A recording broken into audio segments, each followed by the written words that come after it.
mam chenenne zeni fa milekuyani mimonde akufo ado penso ye mam chenenne zeni fa boy there 50 cedis na 1.2 na buru no akufo ado penso no to ye ne ye na 10 million ne ntonma buru bag ya ntinto cement kutu cement ye kotokuo ni ye ayikura 100 cedis ya ntinto du na koton ma buru 400 metima to sen ayi ho se ye be ye kua ada hwe ye ma da ache ye ma ko school no ma ba fie me ka chi ko school pass e no abetra fie o se ma e ko mo de me me ba mo se wa fon e ko mo de no sika nyina kakam e da ni ye nye Muhammad ada ye se uyo kokoko kua ni a se wa asasi sha kodo bi ka ho due kokoko ne no so o ye twamene o pe so da ye tu o sha da ye sa no ene ya donfo ye due kokoko o pe so betua ye ka ada na o ye sa na si nanado enya nanado nyame o hira no no ma ne nyincha esansa na odi akuafo ho nanado kasa sa do ne akuafo be kasa no na wakoma kura to yam tama no tia 3001 no na ye penisa esansa ebi ankam wanada yan tasa wantete yan na bom o maye nkuransha sankono no da so wo so a anka yedu achire osina nado eda akuafo onu mo no oyo dadafo ni atwam mletwam ehu ni abai bida se me mediate 1 years anso me se adwuma na be ye se me ni adwuma bi ameye eti me ye ku adwuma na makoto mi kokoo na abusome nan untu ameka ade na opese me abrewa midi se adwuma be na me ye na me eti me slaban ade se be na yedi tumi ya pani chao wakasa bla chom no beto kokoo no system wanye kakra ni adwuma ye de atum na kakra ye de atum so na wo fe sika yi mayen na ye be ni nti ade se de ani ye de to aben ye sere no onya mayen no komo de ye matitifie me nana no atitifie se me nya sika ma no anu akọ ete me slaba ni sampani chao ni de kwa so me nyame pani chao wo hu ya mabo na ye sika no hia kakra mayen wase ye fu hu afu ni metumi ado metumi na ukuta bania oso okogod etu amedo eno ahama ba kun ye se 120 mimi wo bi na me de akoye. All of this has come about because of the reset that Cocoa Board did. And that is why, respectfully, we ask the president to relieve the Cocoa Board CEO of his responsibilities at this point in time. Number two, we are asking the government that in previous times when cocoa prices fell and the government absorbed the shock and protected the cocoa farmer, the NDC government should absorb the cost of what they have done and protect the cocoa farmer and restore at least the 3,625 that they promised. This 2,800 or so that they are promising is totally unacceptable. Already we are receiving messages from cocoa farmers who say that if this is what is going to happen, they are going to demonstrate in a number of these. And if they do, we in this caucus, we will join them on the streets to do this demonstration. Just a managerial officer or manage office. I mean, office staff.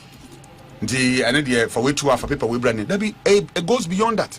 Because process now and into managing the people are not here, they are there. Okay, so come to the new service and come back. So much you now Cocoa Board see you now come back. And I think that Penny John Dramani Mahama. I've said he say you mean well, and I believe say I been being obey mistakes say I did I know. Me ba so say una wa address a press conference na me bo a. Enyame nko honorable Drew honorable Amin Adam Ansana me. Yeah, me Ansana address na joint sectors. Okay. Cause cocoa asem na ban first say affect cocoa industry na nkasa. It also affect treasury no finance committee for the first. And some also impact on the broader Ghanaian economy no. Okay. Into me pacho mo demand specifically then following in summer finance minister Edituja NA.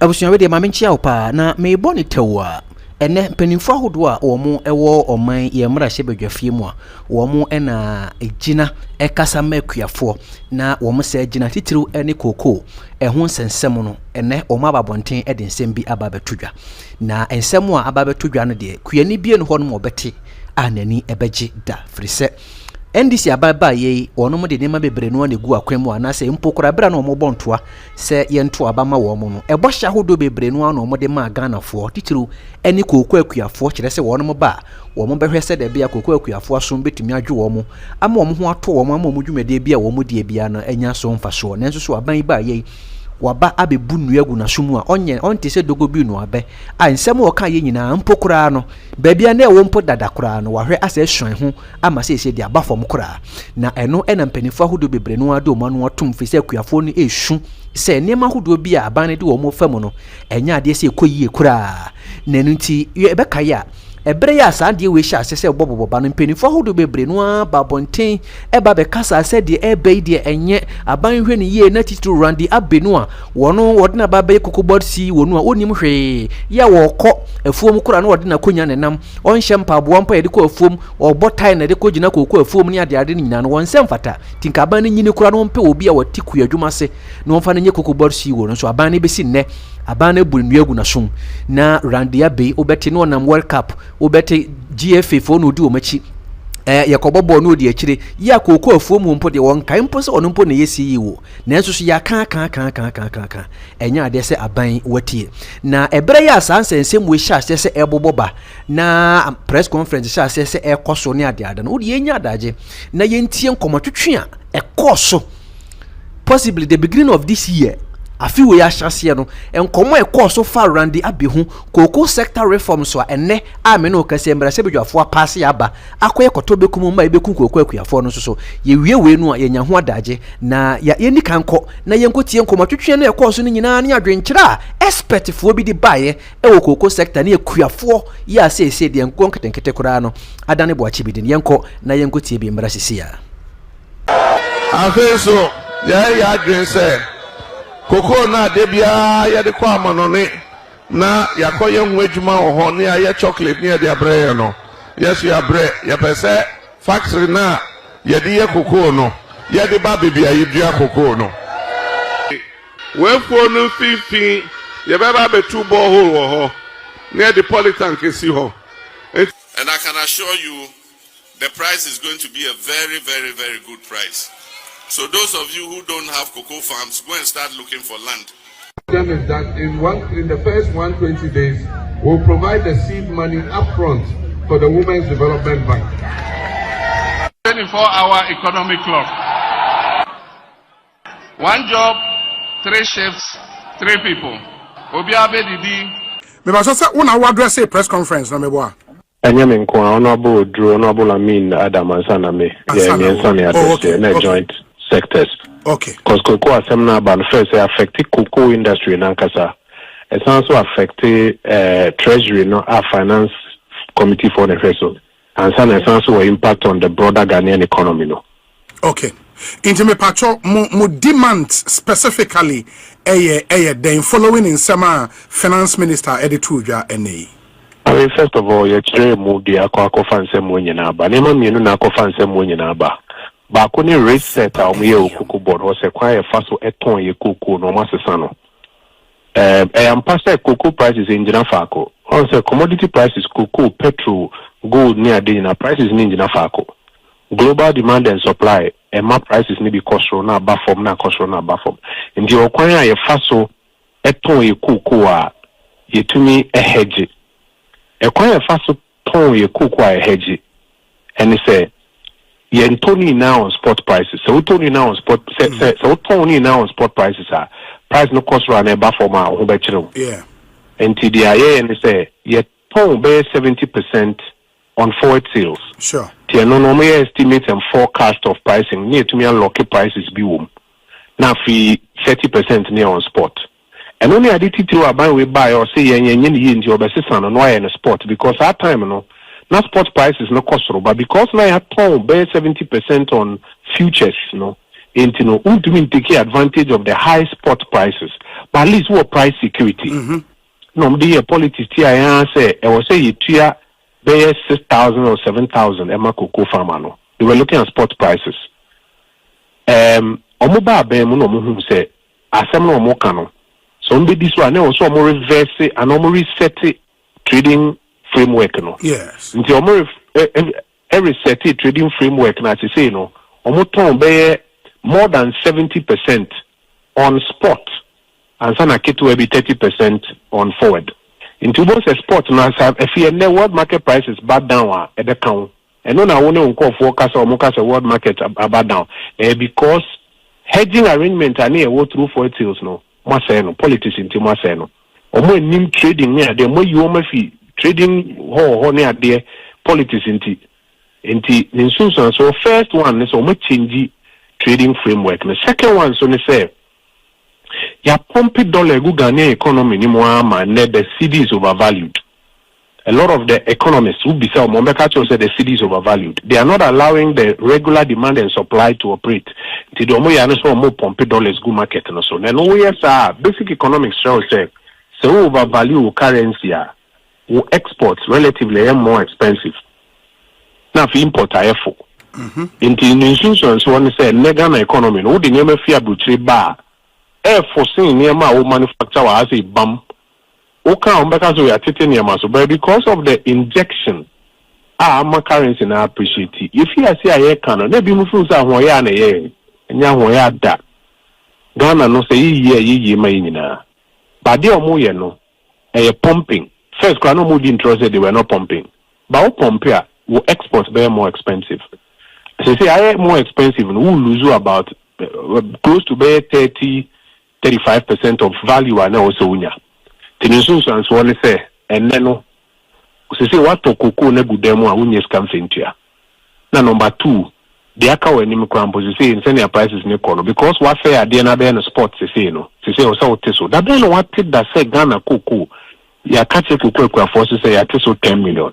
MPP about them na cocoa no boy 470 Ghana cedis per bag. Your boy who more than could do by 3,100 that not DBI you to me guarantee pricing security based on the forward sales and hedging arrangements and here. Yeah. Say must say BBI the higher politics. Emma never baby about into demands. But what mean ka? Mitio pa honorable. Into your demands and who brasim and so man penny the aqua semi abane say penny for do cocoa border or makoyen sakrai or who create problem. So more to now create more problems. In fact, announcement or more advice finance for nye ma cabinet akogia to ma cabinet abaya announce say yente so no. Because omo prepared to say omo be change trading arrangements no back to their air papa no. Nti omo to a problem no so. So man penny edi kan dom kuma no minority ade ayesel no say problem no be solve wa. Penny for na ko create problem no na da o ma say. No mo pepe bi ntina na pe mpenimfo NDC no mo mpenimfo kuku da momuti kuku ase mo nko ho mo nko toto ne ma ne ye nyesa problem we be cut down e create more problem. In other words no omampanyin empam kokobo CEO Randy Abia na sana anyo no nko mpenimfo e kan ho makwa akoye sanse san wo ho no I create problem we say no na o ma say mo mpe ba bi ntina no mfa NDC mpenimfo eti kuku na se no bebre titifie NDC mpenimfo bebre titifie o mo nim kuku adwuma no madawoma omo nko no mo konko solve because cocoa no 1 million Ghanaians na ye cocoa industry ni mo adwuma ho intinyese nkofo mensa bi asem na eka sa 28% haircut ya bay affecting 1 million Ghanaian cocoa farmers so the omo yemo no omo mane omo abusuafo no omo ye adwuma ka ho okeka ko bay 3 to 4 million inti dom kuma no yeshia ye meeting wie asemo e de babonten se dikan o mampanima sa mpanimfo ni na ntena se no mpe NDC mpanimfo ati adwuma na se nkonko ye adwuma no. Number 2 sa 3,600 no peso tiso ba 2,580 ni de ahobrasimu ye ne ya adwen a enye yi me joade na me wo cocoa farms wo me constituency me so one videos ni bia yeah me who sa videos ko afo no bosumi nan ebi ntumi ntedro no mo bosumi nan me kotna me officer kokwa for be gu ho akosi akakrampo de osisi o ko pebisi na nka wetumi akwa akutua aka na nka ban ready aban tia because nkofu wu entisa wokasa obeti so akọ 2,500 yeah, it will be irresponsible on our part to sit down on consent. Into your strength, say, would the Okaso be to access 5 to 7? Ye can we say any 3 more than will be to access 5 to 7. Uba, you know, 6 5 no, 1 2 1 and say 3 6. na 36 no so no kra no eno na wuntua yi wuntua so a wenye bia ma wase a wo san bɔ kro no wo san bɛte so akɔ 2800 or say 2500 ade busi ankofo abɔ edi ato nuro edi egu om cocoa farms so busi o mabɔ edi afa by day for aye adwuma cocoa farms so fertilizer ankofo free na wo kasa obete so about 2580 a Saudi agro ankofo be wu yeah but no kojo abaya tremu say world market price not dropping from $8,000 to $4,000. Medical catcher said the entire no impact woman and say or make change trading arrangement. That you know world market a drop. Now when I catch say cocoa, the price is in a fakoda. Omna the politics oh. Cocoa the price is in a fakoda. But the explanation the finance minister Mai Bio NSA say Sisia because of our world market price drop no. Amaye cocoa no are too expensive at the prevailing price no to the market. If you want to mean koson ton sir. Meaning the entire will repeat the finance minister assembly because all starting a catcher is a do any big critic problem when tie and no my critic problem now kasa na still uti faton chain the entire problem we have ban me catcher say world market price na e depot na kosoro na say yan price we depot ye kosoro but so we hedge it through forward sales ube to me allocate in a price increase problem we mau omo no masasa eno inti so mo person correct here you change the people then you go back and change the structure. Don't just come and tell us a world market price abafo na say that nyina abafo me I was in a cabinet meeting a world market price bafo me kai no of our safomafo on lead the advocacy di chire mu say kwan we ni betumi afa so we make sure say yente so but e betu akoko I mean e be bokoko kuani no ho ban. And truly, MPP Abano, yes, also Emma Cocoa Kuenino, Ankano, ye pay price no from 470 Ghana cedis per bag. And you could do 3,100. Despite times are not price no falling. Yeah, time I need be falling. I don't know how to say Babeka say, and Untino, yente so by 10 million. Yeah, be that because you acquire a fast or share. Unsa ufa calls no papa ba ko frɛ o sɛ nanti dada dani na cocoa board omunya mfaso a ben na omde openi ba am say deal ba ko sɛ yeah deal happening yes you kwan faso ye timpacho dia finance minister kan fato nchen e yo mo ase na omde bibia ye politics normal say structure na nti na bibi ba say ya na account second one na dollar na mo pomp na ye ka bibia o mo nti say dollar ba down me say so pomp ya o I was a cocoa account. Another one is rice farmers. Mr. My reporters into the rice growing communities. Mr. Mimi call rice farms last weekend. RBC Juade. No videos are made to me and send their bro. And more ya pack your warehouses because they say I buy no subsidizing import. Say who pump dollar Emma currency appreciate it send ya. Who subsidize or more externalize it kabia think of this kwa manoneno omo na who support you are not supporting Ghanaian industry in the imported rice no bebre o ha ne boa beye fo in Ghana de no to be corner rice farmers wa boka mama ba ko bia me ko hu no say friend say and say ya say wow say then na for the video na bro obi any warehouse kire me e mo ne gumi so to me tuna ne fee kra because they say imported ones na ba beye fo Asempa FM. Yeah, omo grow hase no. Enti omo say na create problem. Enti your second request ne say restore the so unya hwe kura mana restore 3,600. 600 no okay. Then pay emergency liquidity assistance ma cocoa board. Sa asem no omo ka say processing companies na ekwa ko pesca dia koma cocoa board. Na cocoa board is kana koma LBCs. Na LBCs they are commercial for uri mukofo be between now and then. Uri mukofo be between time a barikalibu say na barikalibu ebe ko ne bank wako pesca. No this is kana break cocoa board. Na cocoa board they are comma cocoa they be LBCs no. Kriani bi ote kwabodi number 2. Ene na muken into the also buying and say emergency liquidity assistance and many ya the cocoa board. Now some say is kasam na ye. says Kasama ye na criminally managed no ni nya problem we yo wo say ye na criminally managed ye nya problem ye wo die ya wo say sikasem ya ye en kapesika ma o tentem na wo de later oni barricalibo for ne ya waji say scanaba nti ye demands no ne stress restore to 36 pay emergency liquidity assistance ma cocoa board no fintua farmers no bail out cocoa board say ya montua LBCs no montua farmers no na system structure no back to send an affairs ya no ansa na ye cocoa recovery program na ya IMF tana se ye no eno na wo se mudi so na nya sa intricacies ya omoye but me phone chewa obi between the time or your announcement any now senior may constituents frame about this thing. I think the government is underestimating what is going on. The challenge out there. Okay.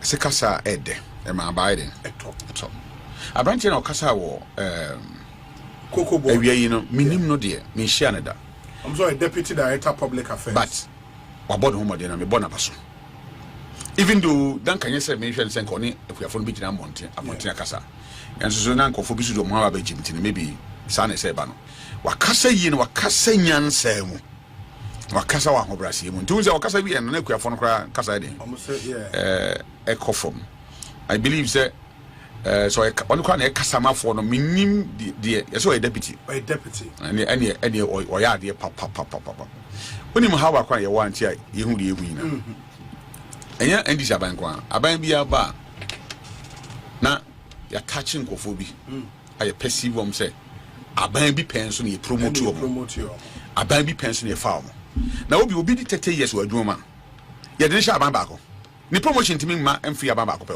so obi di 30 years wa aban mu na say adwuma mu anya aban mu wa di 30 years wa adwuma mu na NDC ba pa we how can you say baby we rise here do enne no eye MPP na din do nti esi yi ni free on edu for be show dey nti esi otimi kasa because with time no and when you say experience no yes and a promotion no can never be say one government beba na obi a subordinate junior bi ni a promote na na kwakwa director no insisa we should stop those things and amagana say abanyaduma ebasa baby abedru hesa ni mana because meti nsem bi sanka enipa bi kura nka ombeboa ye nua brante ya Randy awohi amane hu adwuma nani so because what I appointed just 1 year ago nyansa ben kwa ni nimdie kwa ben na onima obitima chen obi audit 25 years ojo obi mo enka nokre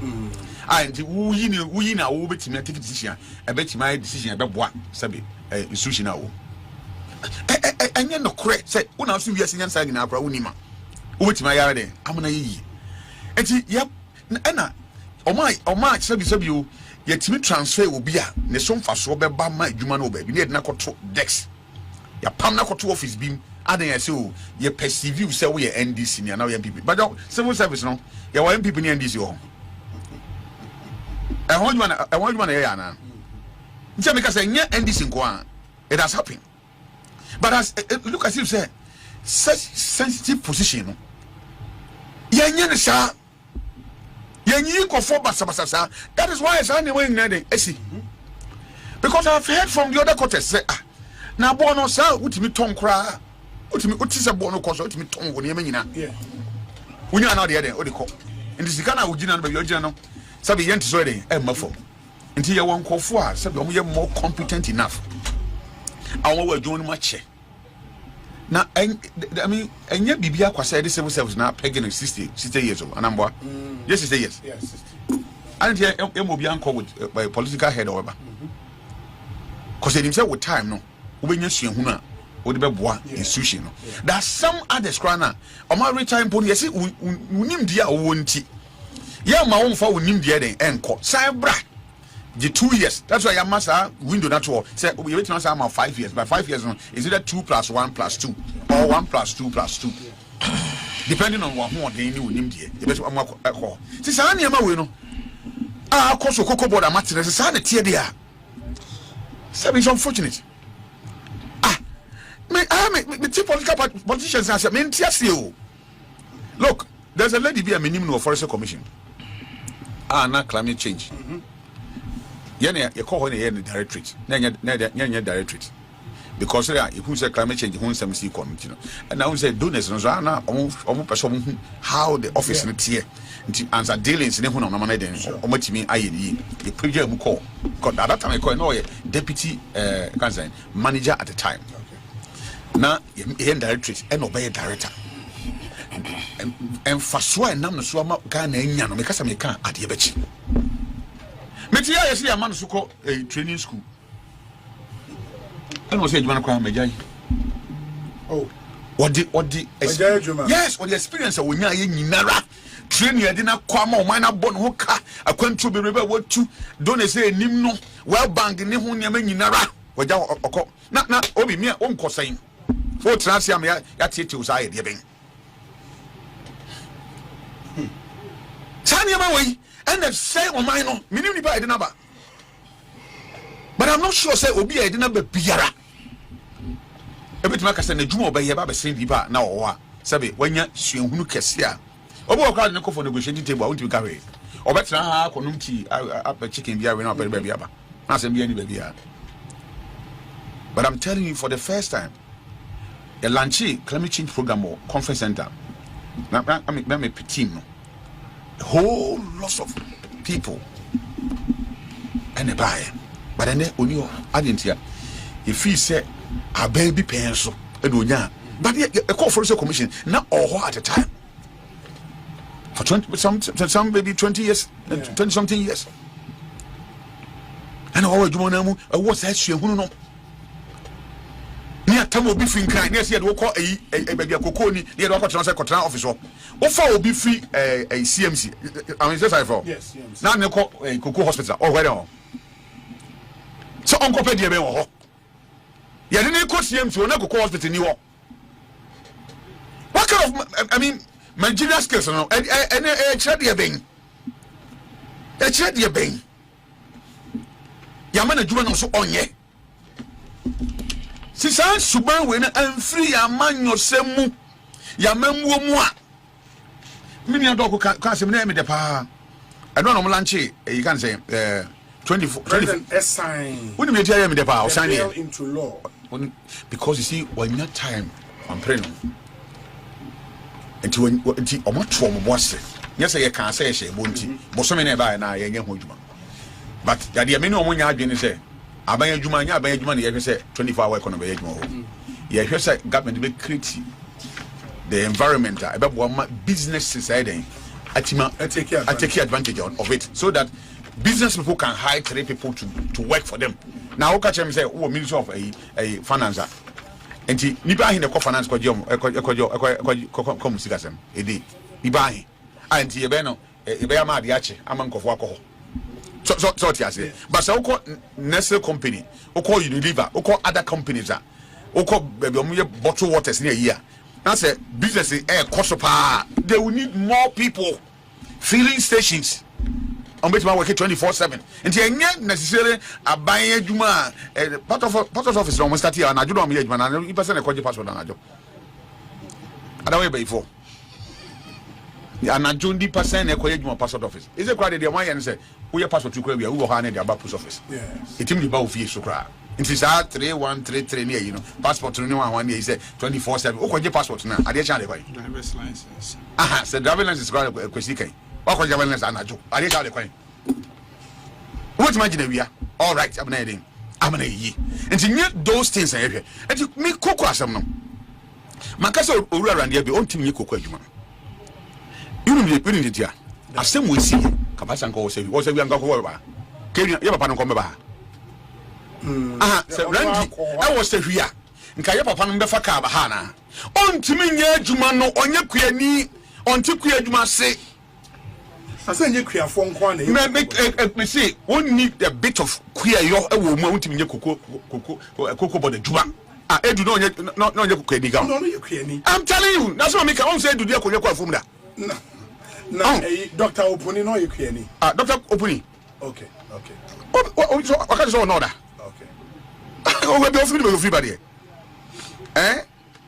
Santiniba ye be kwa fom da ahafo be na ha ye do a ti obi Senka yenu already was safi.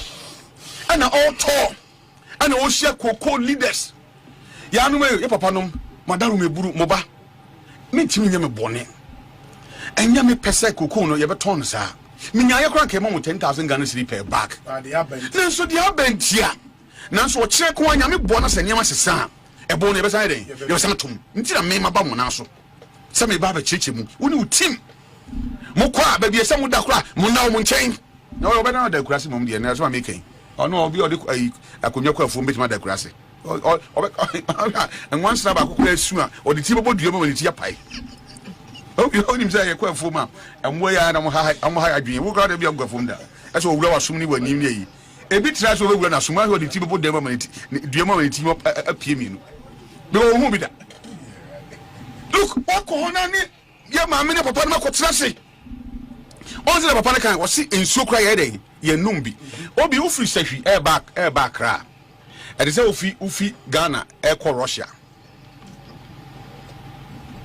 I'm telling you, from Kumasi to Accra, I bear 11 hours. Now from Kumasi to Sekou, also there, I bear 25 hours. The just obviously made 2 days in some mobile. Bank also the land cruise and air quanka just a day over. What you say? You can even fly to Takrady. No, land cruise is ready. I will hold your call. And no call your papa no Nancy. And one year papa no my minimum could do come more. Walk where you want now, swan. Cocoa boss you so oba. What in the heli crackle? But I could not create him from a heli. What in the heli? Sir, what could see? Your papa near my minimum baba, a job as a cashier. I said, but the Mahama now summa me. You run across and Kaoba, the baby next to the coin. Mamma, anyway, Miss Remo, I hope I see him. And ye boa paye. Abano, I will add Mudana Comaso. On Timmy, yes, I'm Fentia Moda. Nemo Bibi and Abba. Bibi should be also that's always the first time. Bibi na see. Oh, so branch your office way. Akakasa. Me ametika mu amiti na akama koma. Some inform anu tum na mensre akuafo aban. Because a branch na kasa yi. Even though na kamnya ya anka dem call conference room. My papa no kwotena ase. My order aduane mo mu die. O ma bre kokko nti na dan si ho. Ya mo ba bi tran ya mo muso nom ye. Ewie tuaka na ka. If you said driver never stand over there, acquire some dream. Minister be a cocoa board, take that step setting. Aye, but cocoa no, a ninkra how, the office na one cra, cocoa no a class. And this officer here doing year, he's only class for nothing. I got round. Now, Mamma Tin here be a I see, but your old man been ra. And he said, oh, cocoa won out from the Mimo cocoa, Nadina May.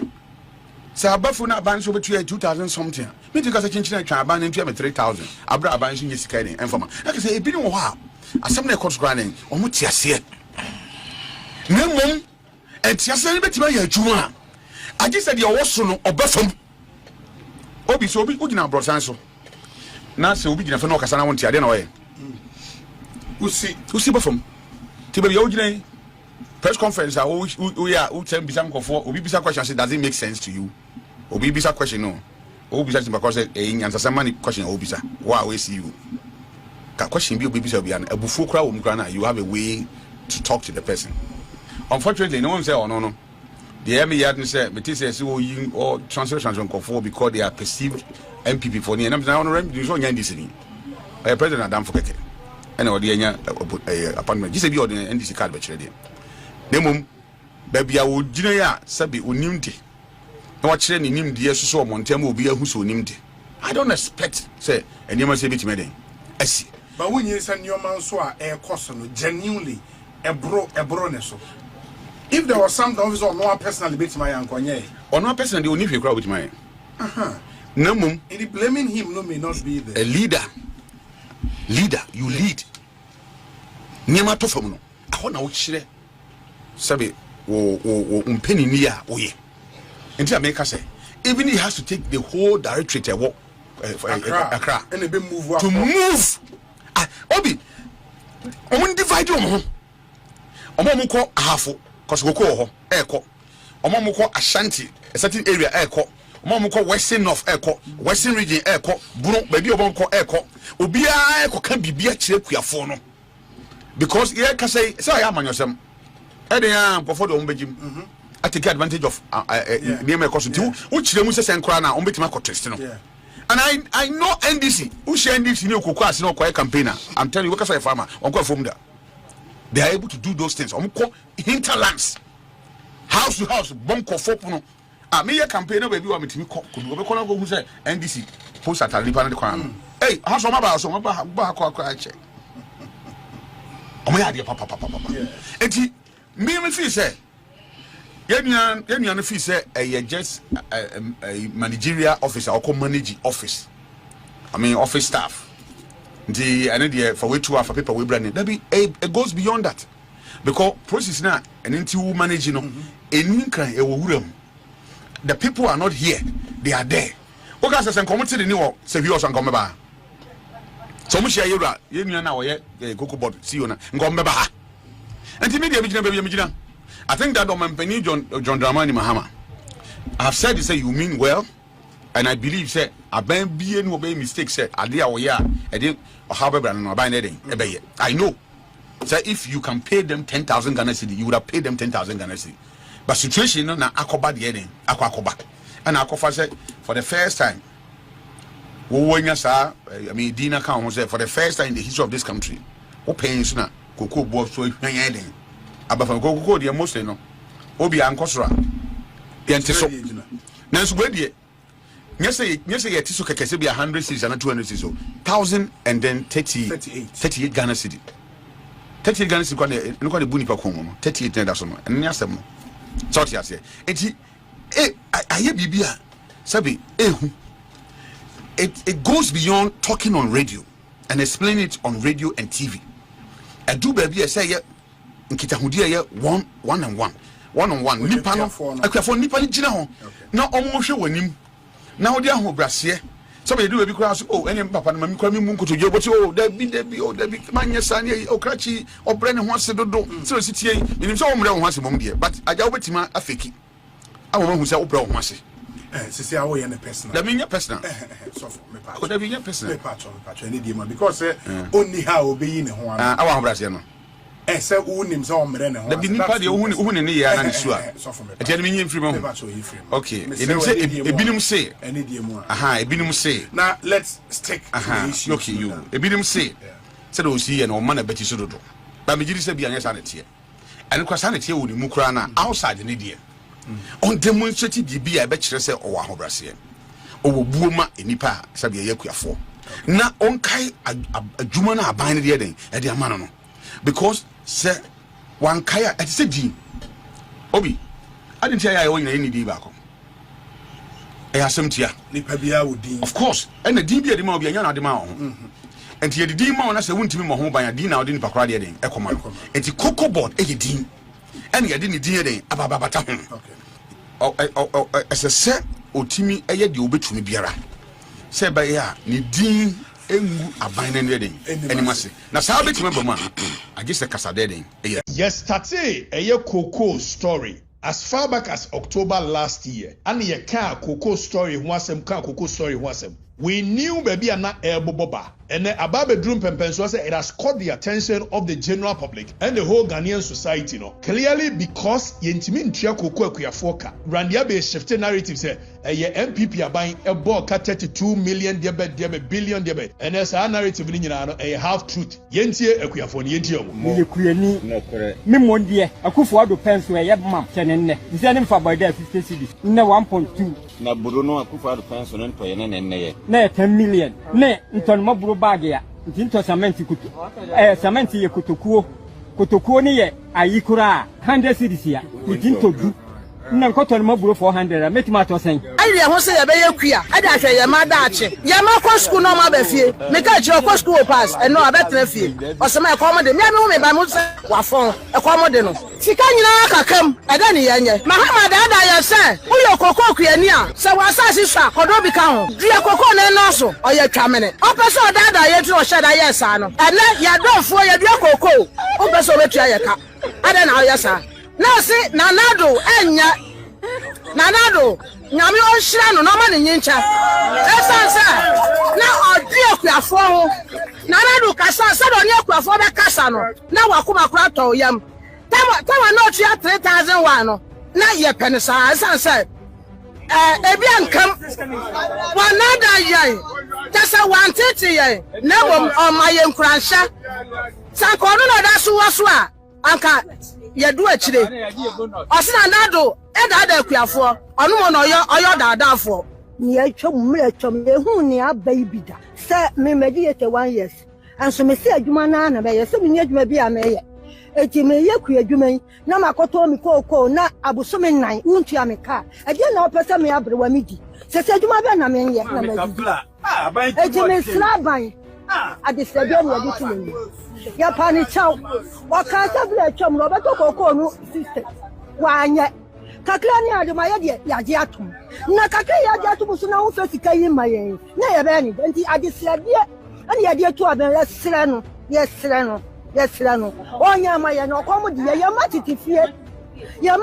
o me nananom atiti fie se me nya sika ma no anu akọ eteme sra ba ni sampa ni chaw ni de kwa so bi nya me pa ni chaw wo hu ya mo bo na ye sika no hia kakra maye wase ye fu hu afu me metumi ado metumi no ukuta ba ni a oso okọ etu amedo eno ahama ba akon yes 120 mimi wo bi na me de akoye eti agisrage and you to any around there be mamini would nim komo and you see when you are dealing with government of lies government of yes scam killnet abaya and tro no mu be chachire randia be so MPP aban eja eka which is liabilities to the tune of about 32 billion and until the ntimi ntua eye ekuyafo eka na me hu ye ka company bia se otu a wo eka dia ene wo sa wo eye revenue anase wo de enye ka isika ebamu adana randia be se MPP aban no e de eka eye 32 billion eto ho na emom no wanka eye sika revenue a MPP aban no buy. Is it not true say randia be the same time you were mentioning eye 32 billion na MPP aban areki in to the tune of 40 billion Ghana cedi na adana no de ummo ema Ghana for entie Bank of Ghana catchere ye say from January 2025 to April 2025 Bank of Ghana confirming say revenue a cocoa board enya ye generate ye about 1.8 billion dollars. Now it's how 1.8 billion dollars, you know. Even if you are multiplying it by 11, we are looking at about 19.8 billion Ghana cedi. So mobile bemu 2025, the first 4 months, and I'm the for the forward sales are now buying YNT. More reki in 4 months to the tune of 1.8 billion dollars, which is 19.8 billion. Now, yes, Busase 2024-2025 crop year revenue amureki in pay Bank of Ghana report about 4 billion. Now, even if the dollar is $1 to 10 cedi, we are talking about 40 billion for the whole of the 2025. It will have a catch a man for the Sekufuado buying at 32 billion a car and a toho, and for that matter, no yentimi entriaka. How can you say it's a company when you 40 billion a year Ghana cedi? Now on the cut 32 billion, even sa cut 32 billion, it is not a car would triano a year at a go. It is a car you spread it over a period, maybe a period of 5 years or 10 years. So if you are spreading cut 32 billion, but what reki in the tune of about 40 billion, over catcher say that company now over to a bankrupt. Dr. Radiabi, why did you catch the Yansa Bedu? And now by the cocoa board, by January 2025, Omuja Juma will be Obia Jumabu. It will buy the Sike Gumune Guman 1 year, and I said there was continuance of a year work. Mugusuto Koko, Mugusutia a year holieska, Mugusutia a year staff car, Murani operations. But the Randiabesi, young country of Cocoa board, no, a year bankrupt. Company na Randiabesi, a year bankrupt in Tientimin Tria Equia Foka, Amequia 4 Esu, Equia 4 Kemono, Otimicoto. Land Cruiser 200,000 plus US dollars. Emo on in the deputy CEOs. Bienu miansa. So we are talking about $600,000. Otimi kokotua top pickup makuma 110. Dr. Randiabi, what's in Metro TV? Wonim nyansa che wo bia, wonim koko hu ensam che wo bia. Randiabi, wonim se koko no aye gige na freku ya fo no ne no. Ya ton koko no forward sale, ya ton koko no last year. Ya je hu sikaba. E dia ba ye nioma.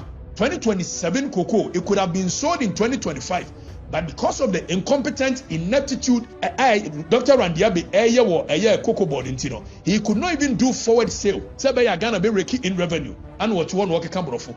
first and over cocoa board din no more yo madumani ade. All of a sudden cocoa board has become a political entity. It is being played politics within the media because Randia Begin says still out so good morning Ghana so.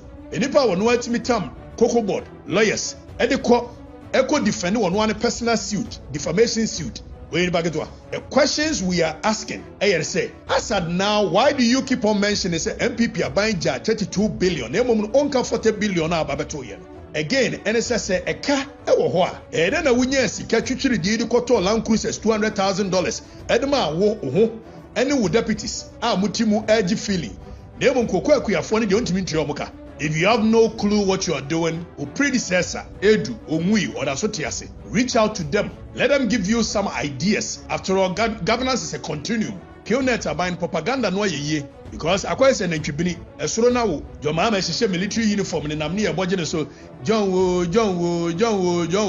but asia no and with time it will catch up with enti abusua ohaw ne abenedie a na eboboba ya ebinum hunu kan ya enso so aban no wamfi na wamuya a ebesi ne eda so si hono a ayere bawe pa ya na ekura de chese eche kurui anu aye dene nanso so aban no entie na enda me no kasai wopani pa ya okọ oman bra se bedwafie mu a ono abo ya Isaac odin sem bia tudwa ya wo kire se animanimu ya de emra bia ya gya tum wo mra se bedwafie mu no se kokọ akuafo otimi akenkan na nkomote ase a nkomu do misa begu omuti asu firi se aban nye na adwene se oba betie obi a aban nye na adwene se obema kokọ ni bia hawa ye ne hawo ti kokọ akuafo se de wo monko nhye fi se won mo na pe ena sebi omoma NDC fo bedada wo mu beto na sesem kire wo mu omogitum wo pam wo MPP ntie ne aba ne se ya wo mu anepe ne nso so wo mbekọso ayo mafamu de se de be bi aban ne betie wo mu na wago ne emem ama kokọ akuafo nso hwan ha wo yenko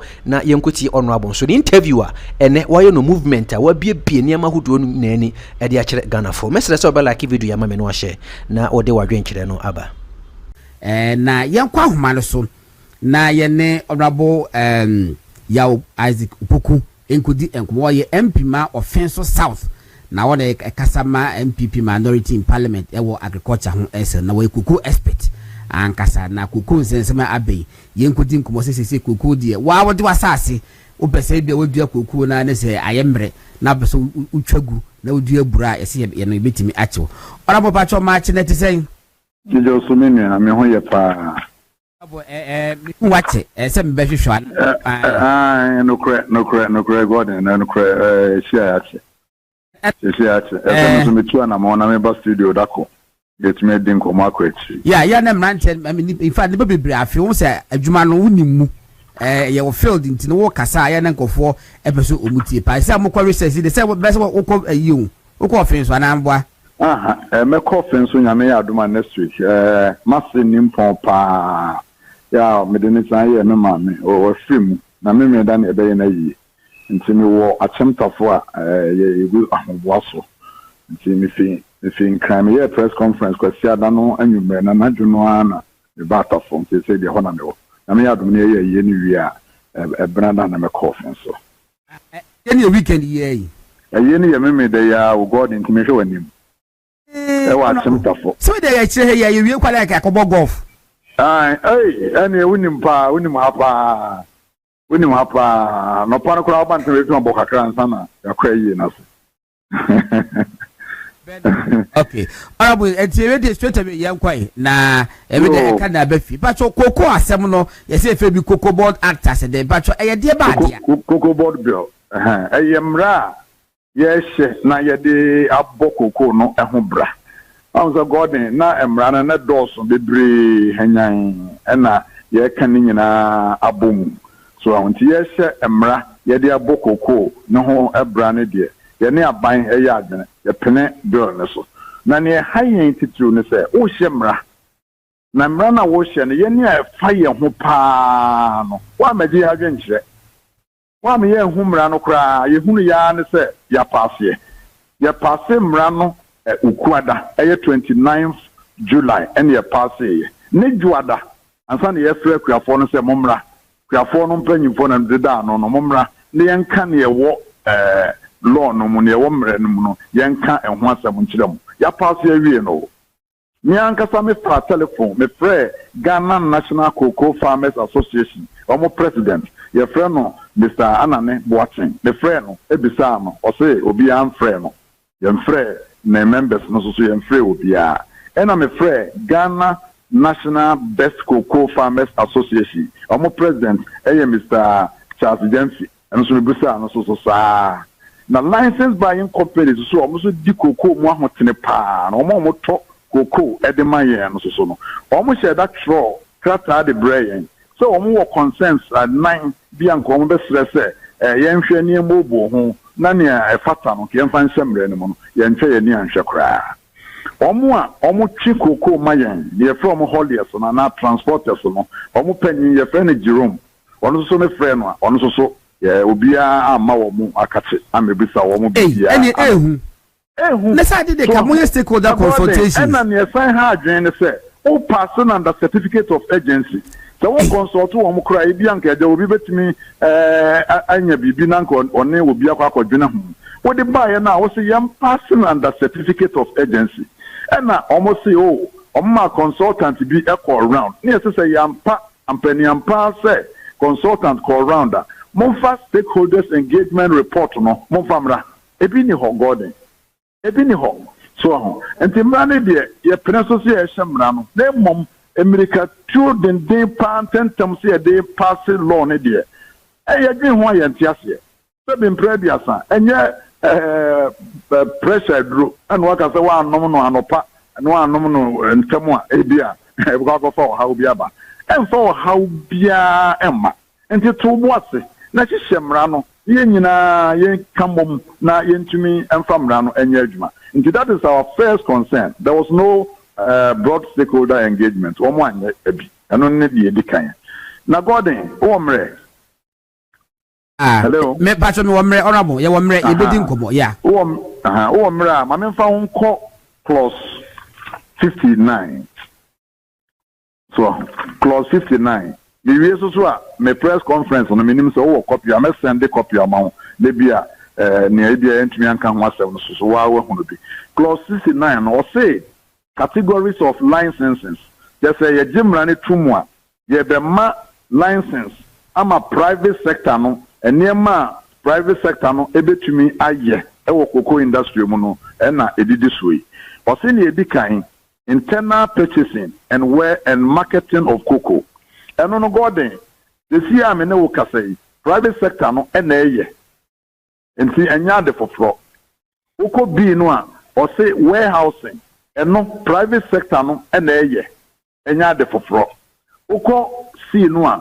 o say haulage and transportation eno private sector no na eye anya de foforo uko di no a o say processing and value addition Gordon eno eye private sector no na eye na woko yi no a o say export and external marketing ye be ma license o ama they say private sector no ebe export cocoa obeye external marketing Gordon hono ehu papa obekaya kanena eye PBC nkwana na to cocoa ema Ghana ye liberalize ye no a ye ma private sector be mo no na me no kasa PBC no agu if you say sabi abrofu ni foreigners bebre wo sika nti wo ba yen timi ni wo mon compete nti cocoa industry ya external marketing cocoa board nko a cocoa marketing company wholly owned by cocoa board wo mon nko the ton cocoa no ene ye be gise atumi no ye be twam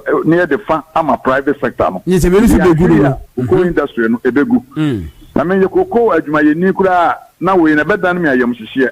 If it's a private sector, no Tony cocoa no, Mpaso Benyano, on van cocoa board. The cocoa board and that's a minya X amount, and then a coye X minus near the external a private sector.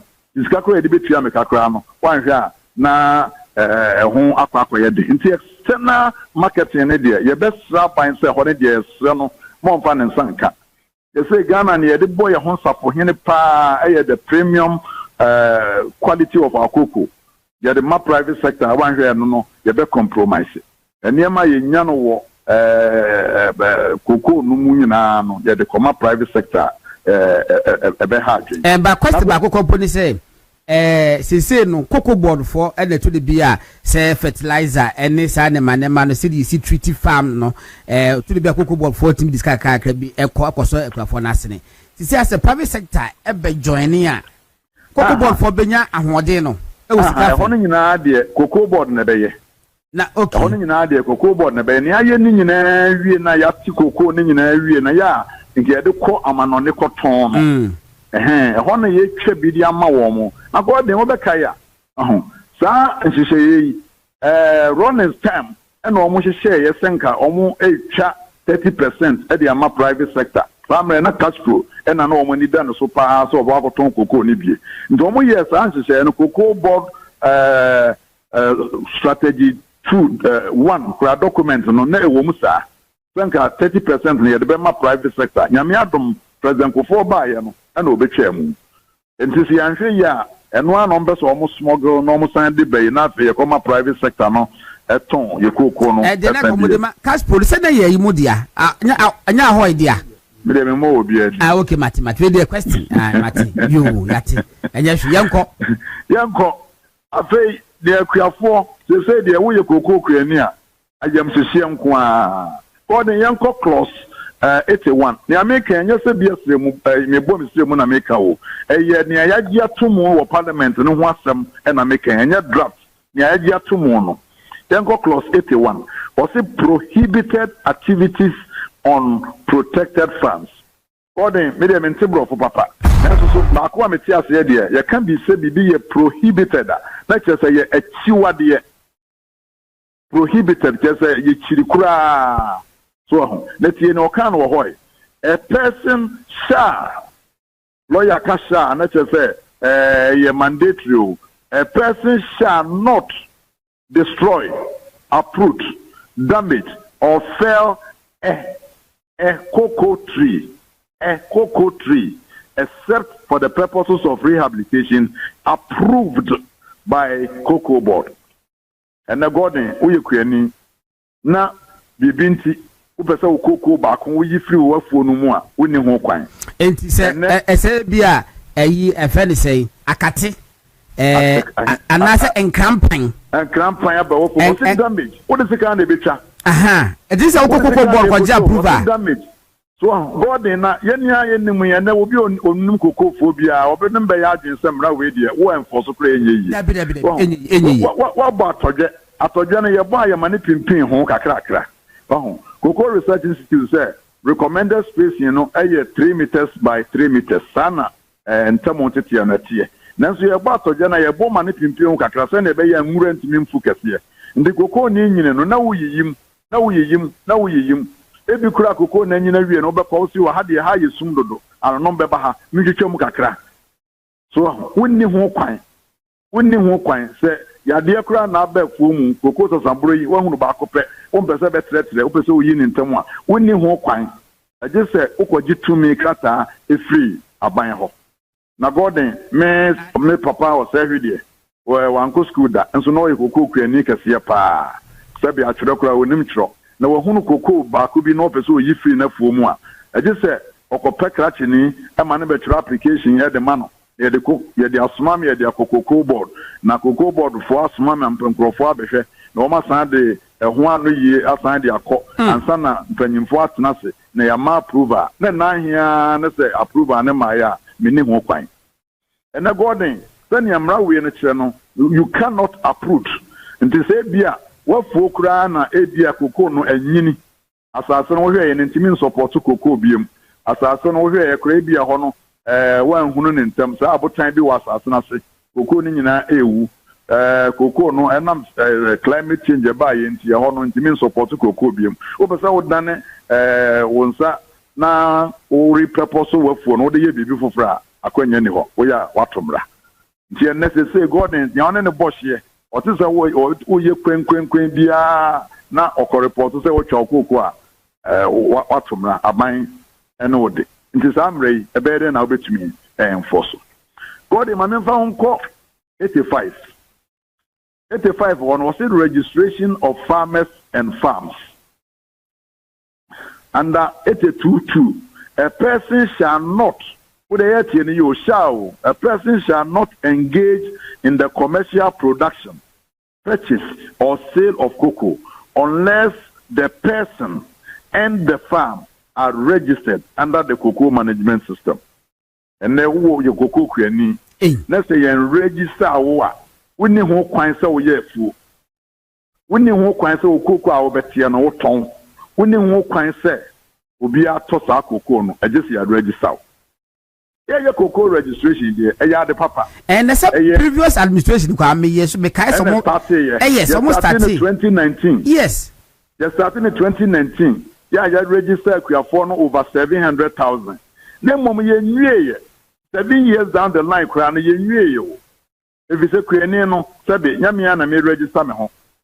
A year cocoa board for Alabama and numerator, Abba phone. Na ya bisusu mefuo na ya register mefuo no amame asana me din akọ enwomam anya me na me register ntim fom so ben na me kwani no maye say ye me register mefuo na me koko na meti no ye nton ye ntimi nton so samra we enye so we di yamra koko board mo ye registration there e ya de papa monko so ana monye na wo fa me hyemrem say ye register wa wontumi and tongue cocoa. And for so being in the this idea we ever break and cocoa.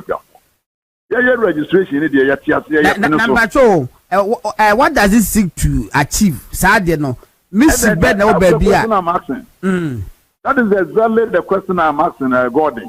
Dear now, be achieve. We say, one register me for, I mean to mean Tom for. So you shall, that was a shall. A person shall not engage in the commercial production. Just say, to me, you cocoa. To me, purchase. A person shall not purchase or sale of cocoa unless that person and the farm are registered. The one in way, and honorable. What there who cocoa person? Who technocrat? Cocoa same. Me patrol. My year, Jumiachi, me take a see because we cocoa that should be 30 years. And come we started for him for all that certificate. Yeah, ye de abbey. De bad na act no. Baby. Dear, woman, you beside no as someone deputy minister and can say, ye per se, ye ma acquire for 70%. And you see, oh, one of more abaymu. One of more abaymu. And to say more pepper. Some mark you for 70%. Into one semre ya, Monty almost 70% na. Na yanyimu nimpo. Yanyimuni, one almost say your box, then say, over my 6,000 per bag. Muye. One mobile announcement, finance minister, Bejina Simpieso, a announcement to say, Omanya achieved FOB price of $7,200 per ton. And unti, over mark you for 3,225 no and next cocoa price saying achieved FOB achieved FOB you cocoa no you turn no amano forward yes cocoa forward sales your department we cocoa board yeah you throw more research department so no you be see afibia mu as 2026 you 2027 crop no they are more field no more share situation what field no. Yes, you are feeling, yes, since you were talking, cocoa, no, Chilenia, Bono Dawson, Funo, Weber Sokakra, Weber Susi, you can in our boomer, near year forecast. Say, I feel cocoa, you bet no, about 800,000 metric tons. Near the south forecast, no, I break cocoa board for. Now, cocoa board for a general forecast, no, no matter cocoa no in advance. Auto minimum 70-80% in advance. Until what time we know? Now when you are enter into contract, now must sign. Until when you sign our contract, no, our contract now must sign. Some Benya cocoa 800,000 metric tons. A more 600, 700 the Bremo at this price. Now when you must sign contract never. But when you sign we are, what sign we? Contract, no, say a bit take you even 10 years, crown over supply beans to that effect. So, contract now was signed there, a born woman and so there be. And in our Bekaya, Omokra say, almost take you over, almost you now previous administration enter into control omakoton cocoa or went to me and supply. The side and the same spot price. Yes, spot sales price. Everything amount of much woman. So the American say once our cotton cocoa no, yeah, announcement say we achieve the FOB price, within the season. No, so got cocoa no bonus. Now what only a for any year. Debbie. So and until 70% yanni or money. Na the entire 70% you cry yanni or money, a mra or mushi money say. Gordon, near when they say, Omo ye draft na, Omo de buy a here, Omzo Mbema cocoa for 70% of the world market price. After the idea yeko BMU yeko ya na yasisano from world market price to FOB price achieved by cocoa board. Yes, say world market price there, and the Gordon Ugugula Ubehunu say world market price a born in the mame emu 70%. I met me the many dear chile kakra. Nani I won't kwa say wo achieve ye dear. Ebe de me hunu. So calculation I won't kwa na obet me aye. Ni adaba betu de bia me ntumi nye wo ho achi no. Eno no na ebe de ne etumi de ne e de chile. Nti ye wo mo ni. Say 1% ko mo ye transparent pa man ko be my 70% of world market price. And ko mo ni world market price no is free ho. Na cocoa board. It's a bill no more now. 57 clause 57. So over 70% of FOB price. 70% of FOB price a cocoa board be achieve. Na ya na say chesing. So say cocoa board am go ton cocoa no ne oba no se Gordon minyasempo a woni ne hu achinye. If so obi anim say na wo ye no calculation obi anim. So it's like a world market price in the shareholder and the God in Ugugura Ube ABA 6,000. Then gas 6,000 that you be now, but at least Ube to me do any idea. Now, when your idea, fair idea, say, as a center, when you say, into Uba now say, what on 3,000? No man who say, Sabi, only me and in the year. The son, wow, okay. What then, and if you want now call 106.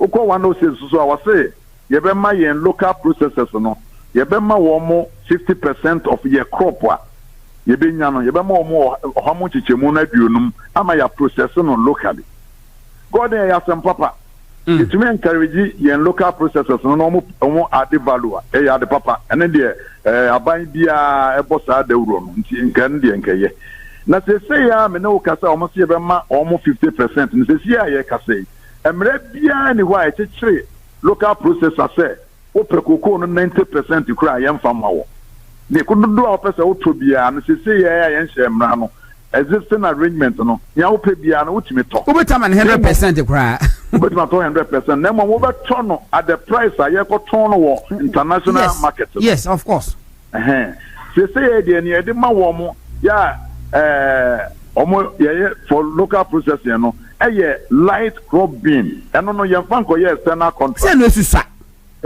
beans no susa na the board na adwuma woni mukura che oh say on awu medu chinga kanga mi tie wa no misua light crop bean no ye the man local processors no at a discount of 20% ye so the ma wo so and after that 20% no now your local processor now person will to become ho a wo beto no at the world market price no so say there ya shamra see ebema your local processors no 50%.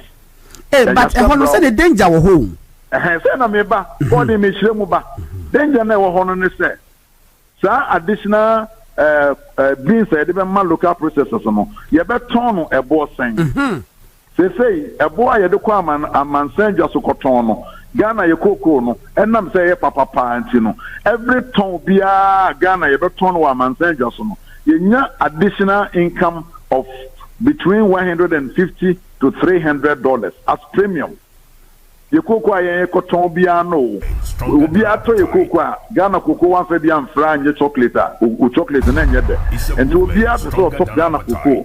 The Nauba Tobiano Obama premium of between $150 and $300. And no yan no be negotiating. So and you be between $150 and $300. Every ton biano. Apart from that, no, Obekaya, any Cote d'Ivoire for negotiating, say Ghana, any Cote d'Ivoire, Ufa or how much chimua, a more dusia dear, a mienu countries nimienu and the produce. And this a man share that countries ye now omoko production no for more, but chocolate industries a big book. And untino, Momwa and yes, you more queer na queer yen and find your cocoa. And unti my $400 per every ton beer, you bet ton biano, almost the tosos, see for mercury for, and only a friend on living income differential. So, and see your cocoa, I got tournament on it. Apart from world market price, now, you pay a premium of between $150 and $300 at the car. Every ton beer, a bet on one on the anoneno, you pay a living income differential of $400 about the car. And the way you know, car, a sub and ye dema local processes ana se beye bo fofo na se sabwe ni ye dema wo mo dia eno de enka bia bibia ma ho na we nza local processes no mo ntimi nto enti we na ye se ye be encourage wo mo no na tini ye beti bo ne so no na wo te so a sa short for no wan ne be absorb ebe akuafo no 70% na wo be akote so bi ana se we de ye be akofa free consolidated fund mu and also with the cocoa board for one no sika umbenyano ebina ye de kwa kohye mu ana sa tremu emaye yasem yasem papa yasem na god wo ba close MC4 no ana o say hono 4 o say restrictions on the mandate of cocoa board. They say yes, Shemra, the cocoa board, mon mandate. Yeah, dear mamma say monyano, and no pet, and yes, Shemra say monye. Mamma koye will be a mandate under the ministry be another department be another agency be or more activities on your own. Mamma fa mohinico room, munyamo mandate in Kwa. And yes, I know ye, if it's another dear, go walk and once someone say, yeah. My cocoa board sikasemno etumi hardware now o say samra no the close abeshim say emom se minister no ma approve adia utumi kokoye anya se na aboy waja no o san so ni duam so nti se minister bi se de e bi atofo sen de onye sa asam ka o na nyame ncha de na Dr. Bawumia aba 2029 January. No, I hear Poku, Minister for Finance. Na me kwa offense kwan ya yenye bie. Say ne me so me de mani because the cocoa board mon kwa ya makwan nyina ma. If is a minister no wo akwanya say yeah. And this a loophole no. And also yes stress aban enyi sa loophole no emfri ho. So say yen concentrate e wo your mandate proper. Let it be so. Na mfa escape route bia emma. The minister no ma approve adia. Jogonya minister bia ono no sabe. Opese ko ye bibi woni krum opese ye bibi e be benefit na obema approval e bizemra no e ma ne ho kwan ndi god e ma no be bibi fa ayi ho e ka se kokoku edi a wo de wasase e be magalamse fu aye so ye be chi watum e ka bibi sa ye eno no awom eno galamse no kra de god e hono kra no se men ko ho galamse ndi se na esidi o man ne nya no de ne de nke besre akuafo ene galamsey operators na ye besre wom se saade ne de wom nyai se ye koko no over 100,000 hectares de galamsey aseno nti hono de me foaso se ma obi amfa ne koko na mom me kuani de ya ye bekina to mu de ene de me ne wom nya baba ko so de se me minim koko akuafo bi a na omo suicide hall no so munyina afri hall mo aba back omo se wo hall mo na galamsey fo na abase asase no beto wa mo man to asase na mo man fa ne galamsey na omo do mutumi na omo de ensuo you know abeto mo de pipe raba abeto wa de no wasase no so enti wo pro wo mpo na asai koko no enti zo mo ton ni nyina say godin eno na make say ba de nyina no antinka ehiam to boase yeah so ehiam to boase se nyina obi a de na dwen kakra beba so na ye wi a ye nyina ye tie ho asese sa de die sebe ebebo ye nyina emfa wo ha obi a ma na ye gya to mu a ye gya to mu na ho hia se ebe pass na certificate of agency no ene galam say Galamsey ehene pa na yenye bi baby ah ehene pa God na chire me forest ba ko pe wo Ghana ha ene ye nkrochi ba ko pe there's none yeah baby ah awura bi wo one of your sister radio stations and I say what is ya chi awura wuntumi na mo se mo chie no se no ye den that's mo chie no fa Galamsey ho dia ene mo mra sam na boy ha enka no ma ba awura na nim sam anim asam na me obi ansa wo What's Obia ye be wo? Obia, no, the idea you may have no. Enyina ye bi. Na sabe, adentin na usengo ni papa na na okwoche enti emra mo ye na mo targeting crofo nko a me de ma de ye me se koko no de koko adwuma ne de o ma ni enim on be so o mugu no na nka ya sase ni nyina ye de koye Galamsey. Okay. Sa na me de me ho no. Mate hadwe na rabo de me se wo ma me musa we no wo mo a ye ti koko so no ye ti afie ti betwe obi aka Daddy wo de wo ayi hohoi oti region wo koko board for ankasa ye friend milk penya oda ano wo ho no ye friend milk na ano nko mo tunani why dey oti farmers ko mo ko tunani o mo demonstration chinchin o mo ko ye wo ho ye nti o mo ka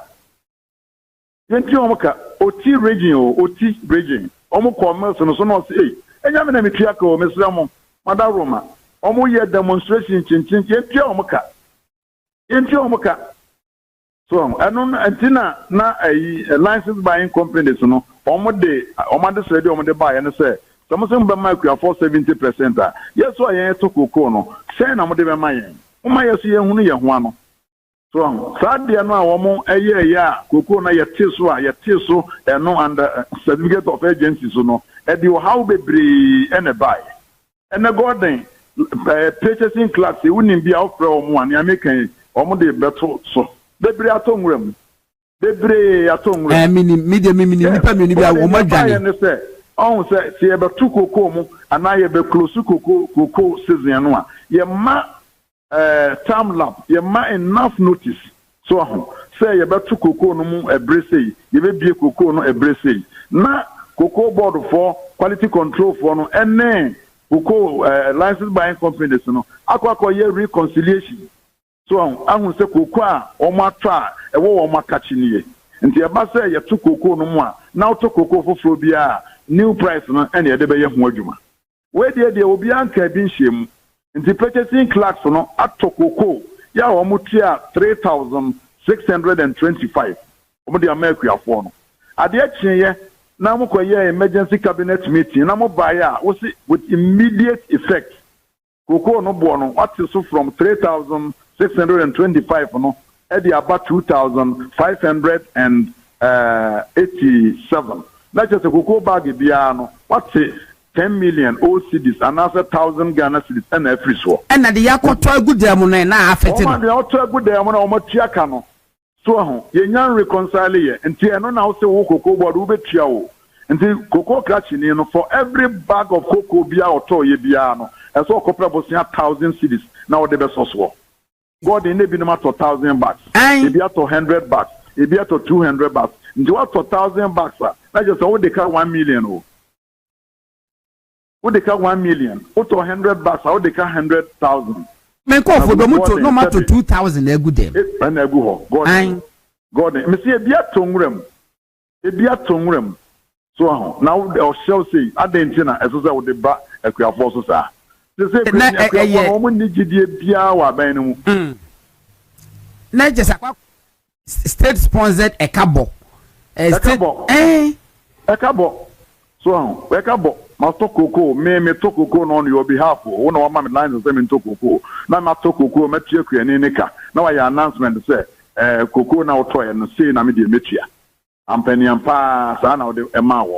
And then, license buying companies, Omono Tokoko, I'm the license buying companies, no more idea power. Yana a bow, much, no one a couple of Bosiana Tokoko. Go Probosiana the Tokoko. Now the Coco no break Coco border. Now Coco board for I reimburse. And they are supposed to pay within 21 days.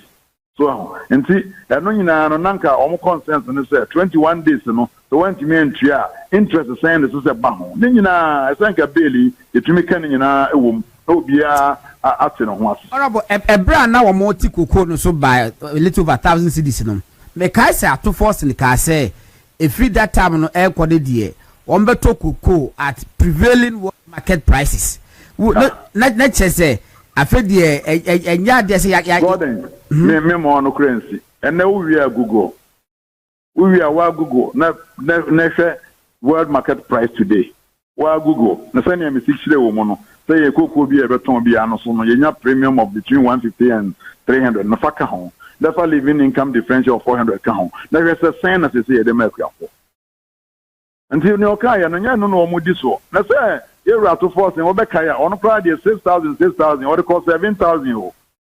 what can 7,000 7,000 okay 7,000 so no mutual on one Rebecca say what much chief therefore be 7,200 and no saying they make for design and the new woman and the cocoa swelling shoot by cocoa swelling shoot virus disease ese cocoa na nado danko ekufo abreso it may rehabilitate close to 60,000 hectares and so and na eboy yo unya wo no obusa wo say o mo nkyere yan fu ba ko pa o mo buy o mo tumi rehabilitate so le shoot yan hwe ni ya eno na e de cocoa industry no ahwe ase e beba enti say no honorable my petition bi e de akoma president ya na say na press conference no mbeti no ye we de say president de say be nyina president no president so de minim say we are listening president and we dey yin nyina de kotodwa gu pom e de yensa gu yensa yem on the president na adwuma dos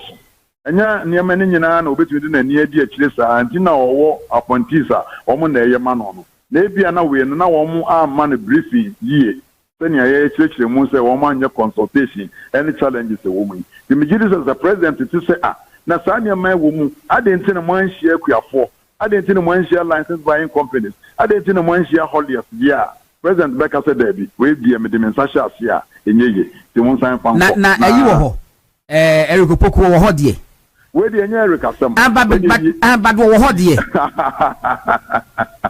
wo ho de na we de say we say ye and the finance the co-finance we de enye Eric say there was one na sem because we typical gold board asem ba we typical TV station as a Greek minister ko ka gold board asem na cocoa board asem ba dia wo so nka bi na ade na hwemase muslim na mbetimi aye ne yie mo ba be ye free mase dia asem e ka bia ya na ye den na say be ye file a question na ye direct no call Ministry of Agri because na me question ba ko and the oba no zero there madaroma they say the enchama se ona me ameka say wadwane kado wadwane ona ye nyina yes eti ego poku sa mudi koko hu nkoba otimi ka bidie they say the no yemre they say the no yemre o ka bidie ya na onka na den agi say bia enkoko gitingiti ene nkruma hu nkobo da ko esa me pa studio ko ongitingiti nyina say egu e so wo ba ona mo wo de koyansi ye ni wi o be so wo she wo bi nkran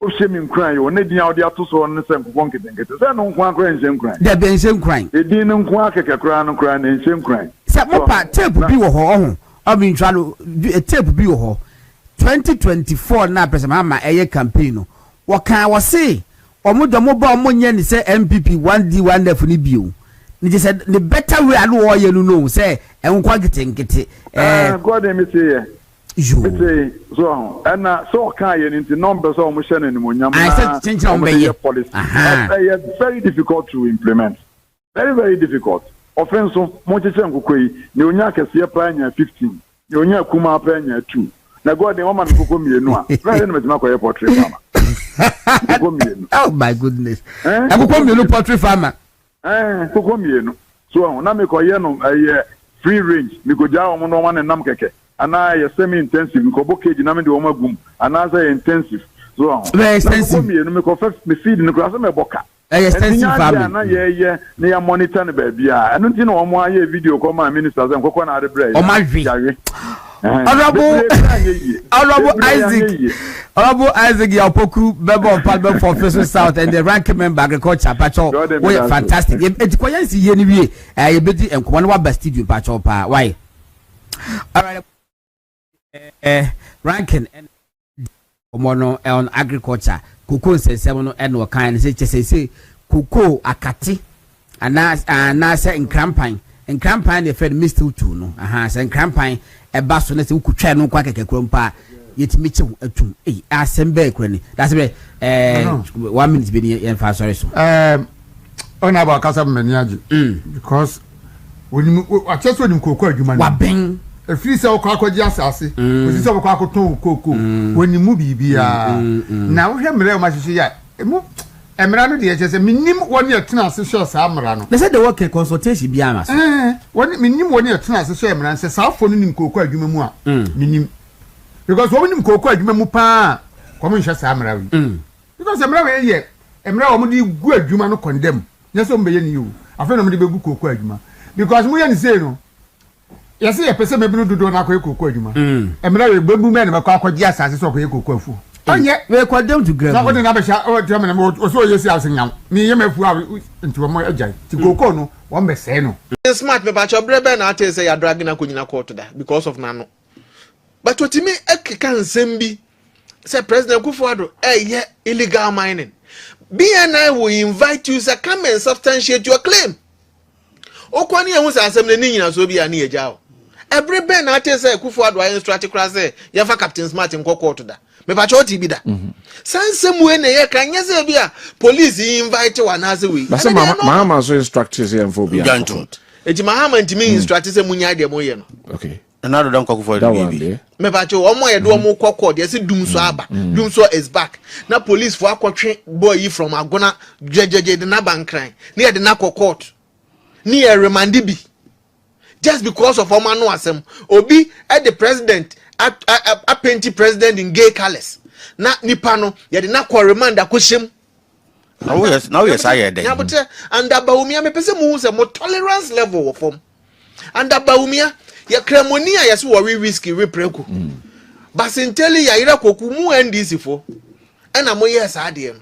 And so ya anya mo hwe ya mo ho wa. We pretended as if you don't even exist. Mo tolerance level. Na ye ke nipa asabi na no ya pa ba kwa nkanye President Mahama. In Ghana's politics, Otimika Chair Dr. Mahmoud Baumia says some work is stupid. Martin Pebu they use the word stupid. Otimika Chair MPs from Balonis. Otimi fre a whole tribe Achim Sakawa mafias. Mamintina ha. Na mi lebo gonja for. Say because say Vice President Mahama Kranka na men ka semuntia gonja for say omo ye Achim gonja deben Sakawa. Master, why do you think this will land me? And then in the because I'm trying to disturb the peace of this country. Police for Babach. You are being tribalistic. What you say? You be but a dear back was a NDC who say, Mo Frank Kufuor Nebukadnezar, Nebu. No mama can do an answer, Mama. And someone more catch NPP. Nobody. And they didn't go to court. The only person under ye 8 years, na no asem, didn't go to court. Now it had to do with the Bank of Ghana speculation. Me pa cho obusa so no kra we dem say just 2 weeks. And you just. Unim say enu kra no, and then ya Kufuor asem. Now ya about the dollar. The Bank of Ghana took it upon themselves. In fact, what kind is on a TikTok now can say Ogogola Benya story. Lawyers are walk to cry pleading. Sankabeya omunyana na judge ni no the speculation no ya too much. Sabeya nkrofo besu bi binti. Ya fa ne enkodam. Ebi na ekoswe. Yes, let example. Tie enu nya remand na remand kura 2 weeks masa yenya wa obedam say all the difficulties, negativities, obviously no pana ko we ko tell radio so e do attempts all day all night. I was so ni bibika because we go we say hey and I won't person ko for kan once a man. I mean all of these things, but they don't disturb me and they don't derail me, they don't divert me from the project ahead of me. How do you keep calm when people criticize your actions? How do I keep calm when they criticize my actions? First of all, I think that that's a system of government that I've always wanted for this country. So I'm sending a signal to Ghanaians that we can find you those doing those hate speech and things. We'll use your IP number, we'll trace you. And when we trace you, we'll deal with you under the criminal code. How do I keep calm when they criticize my actions? His Excellency Nana Addo Akufo-Addo wachere se ampa oyepani. Nana Addo Akufo-Addo achere se sebi eba amamuyo mu a wote ase pa. Na ensemu a waka ede achere Ghana de hye bi ena amanfo ahunu se wopani se nyini a wanyini ache. Emfie aduowotwe nyensa ede kwa aduowotwe 84 years. Papa yi da so gina ne na so den ye niamam papa yi mabunu kura bi ntimi nye wo hwe papa yi ne otimi fa phone na wo chat na wo WhatsApp te se babunu papa yi timi fa pen twere okenkan wa bra won share space edi entra na ama His Excellency Ghana man pani dada na Addo Akufo-Addo woda so gina ne na so ene ne ho den ensem amanfo bi busa ne se papa yi won fa boga enye soan se atenie bi a ekoso no papa no wonfi wa hyeda bunani agotu se wiase no enye nsem nyina obete na se wososo se ye no kora se ye atro ense wadaji ewo ho na eno ena ene ama sebi watimi enyina duru sam pempenso no bibia ha no oni pressure oni diabetes oni hwanhwan oni hwe ni ho den ena wode enam de enti ne saa sensem ya beto montre so a obia eka bie enche ena Ghana man pani John Dramani Mahama ede betu dwa afia etwamu ya se ohwese de maburu ni bi ehoro no social media no a obema national security for ahyase abu awurawura manfo accountum ene se wo na obede John Dramani Mahama besi wo se wo horo no a wo ho no mo ye de IP address betimi track wo saa aba bechew na ye chewa omani ni ubedi papa fi se wonya sika to mobile phone na no nkire se kosto si wanim na aban no ye bibia na ode wano atum unim amamuyo unye omampani adentina obetimi asopɔ omampani se bia de a woye na nya na se na manfo se His Excellency John Dramani Mahama obetina konya so na ye nya 1 year o na manfo sha ase se wonum criticize o anase wo mo bo wachi enu ho bufo no ne kokan se na Addo Akufo-Addo tena Ghana konya so 8 good years yes so pa no frida ye de si so ebesi da ye to abayi ni fie nwotwe papa yi ammo wada papa yi anka se sebi sem twerefo bi yenko ne yenko fa wo mu yenko kochi wo mu enti se wo de oba konya so na wo ka se sebi bloggers no ka bibia obachichi wo mu de ene obachi Ghana de hie nyina frisa feina wonom eba be sha asia to wo manu agu so papa afra se de no podi se na eye agudie yenko tie na Addo asem ye okan ye na yetie wi a meba na His Excellency John Dramani Mahama na mo bi a watuo enu tie nam so amenne amanfo esopa no no enu so yenya daje na yetie bi bo modin ase oba like video no share e man nko afoforo so titru pa no fa wadwen kire so ebra yenko tie na Addo Akufo-Addo bra woni mabunu bi hyiaye ena wo mu bisa nse na Addo yi eba ne sei na wo de amanfo so pawo amanfo di watem amanfo ka wachira sem ensem money ni ade o ma bonten ma meyi wona no kora ade ntira na Addo srei na wo sreye no anu ye be e na wo de ma wo yenko ti na Addo mra. How do I keep calm when they criticize my actions? First of all, I think that that's a system of government that I've always wanted for this country.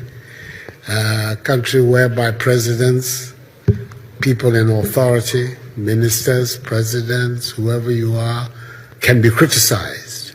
There was a time in Ghana when it wasn't like that, when one man spoke and that was that. I've never liked that sort of situation because I don't believe that you have a situation whereby one man knows everything. It's better to have a system where lots of ideas and lots of brains are brought forward to one thing. So that's the first thing, is that I approve of the system whereby people can criticize the president. So if that happens, it will look strange if I start getting agitated when people are criticizing me. I'm not God. I cannot be. None of us are. but we do our best. But criticism is a good thing. It helps you sometimes see things that you yourself have not seen. It opens up different perspectives. A lot of times you can disagree with your critics, but sometimes there's something in the criticism that is of use and of benefit which you can use to do. So that's the reason why I don't get agitated when people criticize me. I think it is their right to do so. But it's just as if it is my right also to ignore their criticism if I think that there's no substance in it. But that's the system that we have.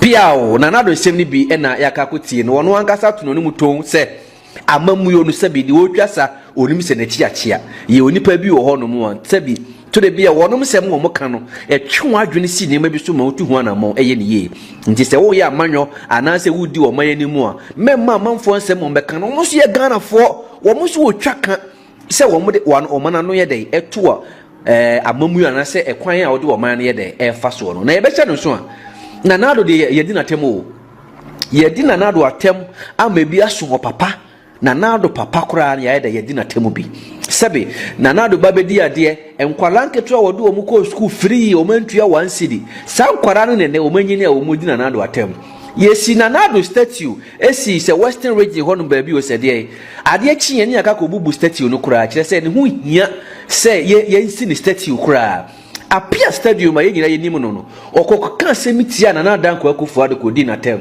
ema national security for ekofa apia stadium na nado na kasa sa issue statement se debida munjano wo ye Ghana ni se meye bibi ne nkoye na otwabome a munjano man nkyere na adwen Professor Evans Fifi Atameos papa no metere so a na masori metuche ma no Prof Evans Fifi Atameos baby wo bia nyankopon oma na dabre papa bi na onfa ne nto anamo be na Professor Mose kokotuye obi kokodi na Atameos atem se nanim sa akatia sebi adwe ena wo mukwachi akwa no ede ne call Professor Mose ho se akwa we na edi watem social media so na trend wo bia eka ho asem no ena Atameos ko busa sojafo ne se adan wose maye den ena o mo se wose wo sadwe wo ya akatia wo nim sa akatia na Professor Evans Fifi Atameos busa sojafo ne se enti mo hwamia mesa akatia mo hwamia mesa adwe sojafo ne se dabi sa on sadwe na obusa o mo se enti mensa adwe a chi a mo chi ne baaye no mo chi na base mo nyina so ne ene se mo manenko Professor Mosma o mo pamo akwa no opona teni a wadi nyina eto da bia ya na nye nsem nyina ne soso ye hwe wo mu di na nado atempa yesi ni odwale aluprem NDC fo mpenifo de o mo se na nado dwale aluprem a na nsuo ni so ne gu ye so o ye yi a na nado ne ba o miakofa drone e baaye se yemfa moja na emergency yesi drone no o mo de abase emba ni dwale a na yetwa o mo video wo wiem chesensem bebre no a e no mo kan na nado amowa le kofa o adwo buroni o se wodo buroni bi e de betoto na nado ho se o muti alu premu e na nado eturo bi a naked picture o mampani papa na ma bontenda wa ma na chitafo bia nso anko sankofo no ana wo mu etu sa na mo no Manasi Azure yegine ni Manasi Azure Ghana boy no otwere nkrata papa otwere papa Manasi Azure twere krata bi fa na dan kwa Akufo Addo ho o say the president Ghana never had modaro mamenkasa sa na ti o se mementi asie mu no kire se nanadu o mampani bi a Ghana yemfa ne se wa medi o mampani kura yemfa ne se nanado wa medi wa mampani wo Ghana hakura yemfa ne se wa amba enti ni 8 years no between 2017 to 2024 no yentwa eno kura mfiri Ghana bakosemu yemfa ne se wa makura yenshi hongu na Manase Azure twire se book no wie no o se simu pampan e de ko ebi ko nanado office sa ko hande ma no se o invite nanado se o be launch ni book nanado so je o sere Odibi ko Matthew Poku Prempe napo sabrem se no na education minister o se na energy minister odibi ko napo ho ko invite napo se na napo me be launch bi na wa twere book wetia MPP man penny na wasa ko invite MPP penny for say wo launch ubuku o mmra am particularly so motobi. That is democracy. That is what democracy. Edu tu sana mo we enema we nyina kofa na na do ho so say oman no amebuo no eho na mani ye den ehwe e wo mo se anya bibia na do ye bia na so ani edu mre bia Ghana fo nyina ka say finance minister wo nyina di Ghana fo kan na do anyina di ene ko wi akire kofa nsem bebre bae no National Cathedral ho sensem wo ko bae ne amana na da so da ho no mu ade mpese mo de ye mo antimi anwie ena Ghana fo tumu efura konya so ende amana ne da ho de bia behu amana ne bia ne bebo mutre so meka we kire se nye niema bia na do ne na MPP fo beye ye na ye o nanso so enye bone ne nko na ese ye kan eniema papa bebre nu aso na MPP ba ya omo eba beye na back to John Dramani Mahama na mo bia wotu na manfo atu omo anu adi agu ne so woro mo kire se Ghana man pani His Excellency John Dramani Mahama ba ye afra se twam yi no mo sha ase se wo mo so panic kakra o mo nya start you Twene Jonas se Twene Jonas na yi ne energy ni kofom na nado ena Twene Jonas didi ne ho Twene Jonas so pa na nado se be ne yemoba twabo ni fire so kokan fom ene de Twene Jonas kura ye ntene nka wono o ma no odin pa na o mu di na nado atam na o mu nyina ni ho na se nko o mu nyina wo ho na nka o mu adwuma no eda so gina ne na so pa se Ghana man penny His Excellency John Dramani Mahama sanko fu esi o mu so manu agu so a ene nka ba ti social media fo nyina but na do timis ejina sa de na no wan so a adenti na ne wo se wo ma social media fo nkire wo ma adwene me nka se obi ko di man penny atem sebe manu sisi mu na so no de wo yes amra no bedi me nka se obi ko super na Ghana man penny ti sebe ne yemoba eno de mra ne udi eno obedi na mo se wo kire wa adwen se Ghana ni ye be kai a adu predi kokohwe ase wo obo ase ne kuma ase nkwantempon so menam so ama asoafo bi num ne mra se bedwafo ne apolisifoɔ ne nipa bi ehwere wo no nkwa na no na mabunu bi a o ye hwe o mo ye MPP fo wo no ba bonti o mo hye ase be ye video se ba ko de fancy comedy o se de be ye video se adu prepare hwe ase pa de omo wuwo no de mfata omo kura because omo de omo trimu ye na ye woni pa bi wo ndisi mu omo na ese nka omo trimu pa emo omo wuwo sanko ebobo bi din na se be obi bo wutu a na omampani anase mrahye bedwafo anase wo pani bi etisi mitu ana mo se obi si obenya na nka mawu ene nka Trump eni amampani ahodo no de ye wo mo mpo de ye wo mo AI cartoon ni video ni ne ma de ye wo mo no na so wo mo hwe ho o man no a wo buo no ena ne ye den eda so na sasensem ne bae na His Excellency John Dramani Mahama babontin be ye video minka so be ye video program bi ase ena ode nsem ba betu dwa no se e free ne ko national security for baba mo mani akofom uni abaka ko na social media be di nsem hunu bia na ye be track you sa aba be show panchi na brebre na si show mu a emra no bedi papa yenko tie His Excellency John Dramani Mahama ne nsem a wode atudwa ewo nsensem bi ye Ghana fo bi kan osusu se enye ne kwan so. We have a new crop of I'll call them new journalists who anybody with a phone and a camera can report news or comments on national issues. Now the point is, who holds those people responsible? And that's what he's saying. If you go to some of the WhatsApp platforms or you go to some of the commentaries in the TikToks and others, we have what we call hate speech, incitement to violence. Those are criminal. Despite the fact that we have removed the criminal libel laws, there are some laws that make such people accountable. Because if we don't regulate that sector, it can lead this nation to war. There are some of the incendiary statements that have been made in the Boko situation that are fueling some of what is happening there, making people hate each other and see each other as enemies. It's been the same in the Gonja Brefo thing. Some people fanning and inciting violence against each other. This falls in the ambit of the National Signals Bureau. And so the National Signals Bureau now has the technology to use your IP number and find you wherever you are. So I'm sending a signal to Ghanaians that we can find you those doing those hate speech and things. We'll use your IP number, we'll trace you. And when we trace you, we'll deal with you under the criminal code for inciting violence and disturbance of the peace. But I believe that beyond that, we must start making regulation for this new media because it's unregulated. And so anybody just takes a phone and says, oh, this plane crash, I wish that so and so had been the one in the helicopter and had died, and dwarfs have eaten him in the forest. I mean, why would you say something like that? And so we need regulation for that new emerging media. But in the meantime, the National Signals Bureau has been given the full authority to track down people who do that kind of thing and bring them to be sanctioned under the criminal code. Pierre, with His Excellency John Dramani Mahama, so one more says what you as social media for 2 manu a dear good show. Say Adinti and service say the Obekan Ghana for Casabua, a day ashe or no bo a home per se or Musobeka or nom Akuma Swase. Inti and someone say the amount for Pinoa a day or nom annual 2 months were drinking and saying, Sabe, as I said. One motion almost strong so said the bear will be a team cotton being coached and I've been who be and family council.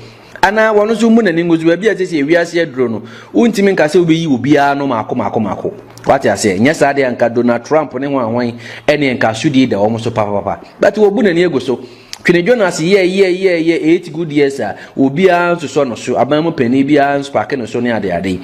On the baby, ain't you one yin says Sebi, a brana, Can Jonas, a solid Jinan and Nado, so pa and another Timico America, no acquire conference, no ne Donald Trump, no ne Juan Enamha, no more yes or more din common there. Ain't you don't Nanado intimi Emma American man penny, and I say American penny for intimi. To don friend say Can Jonas and I say one who would trouble on near the day. Kevin Taylor wa America no was super MPP for near the day.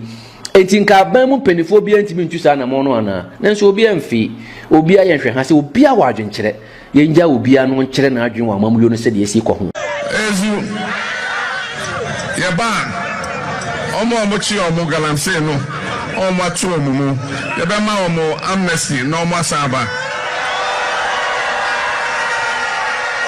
na enano pay honorable Maxwell Ofosu Boache ya kane na woye MC anase aban anemosini ewo soame municipal ya enei wasaka MPP amonyokyo communication team anase womo ekasa edema amonyokyo no na woko ekopie mu ewo Kesben television so nano pay ekwa kyerɛkyerɛ adwen ɛwɔ nneɛma ahodoɔ bi a ɛkɔ so Ghana seesei deɛ ɔman Ghana yɛgye dimbɔne ɛwɔ aman ahodoɔ so a ɔkyerɛ sɛ ɛbɛyɛ a nimanimu ya no aban ne fa ne nansi fam na anammɔn a wɔtuo yɛ a ɛgya dimbɔne de ma ɔman Ghana no nka saa deɛ no ɛntumi ɛmfiri hɔ firi sɛ ɛnɛ deɛ obiara nim sɛ nneɛma bi ɛkɔ so Ghana ha nom sei no ɛsɛ bi MPP anase NDC fo nyinaa gye tum sɛ ɛntwa yie nti ɔno deɛ ɔbɛsra ban no ɛwɔ nneɛma bi ya NDC fo yɛ bie na MPP fo anhyɛ da amma na ahia wɔ mo na ɔmo deɛ amamu yonu a sɛ ɔman no bɛkɔ n'anim na ahia wɔ mo na ɛnɛ deɛ His Excellency John Dramani Mahama ɔnhwɛ so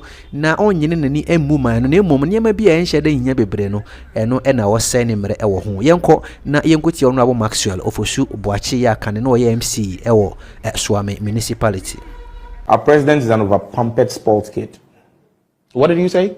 Our president, Nando Dankwa Akufo-Addo, is an over-pampered spoiled kid.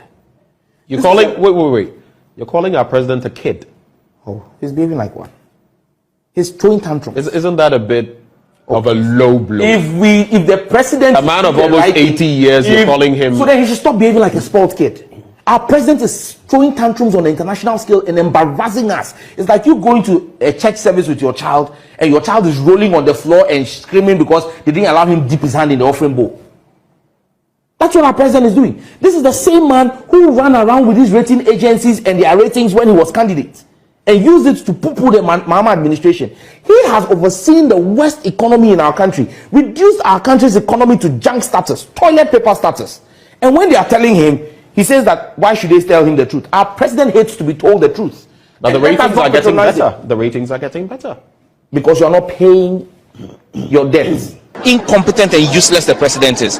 You can't say it any way nicer. And this one, when I say he's a useless president, I'm being very charitable and nice and kind to him, because the president sits on his ears, so he doesn't hear when we talk. It's on the same issue. They all can in their own paper and care. But I say a banner or no account or more bitty. Okay. So that's a big question. What is now? Obi asedun ketia kan asembi na Ghana fo mu nyina ma afa ma adwene anko o kai bra no more opposition na more fight over positions even when they were in opposition.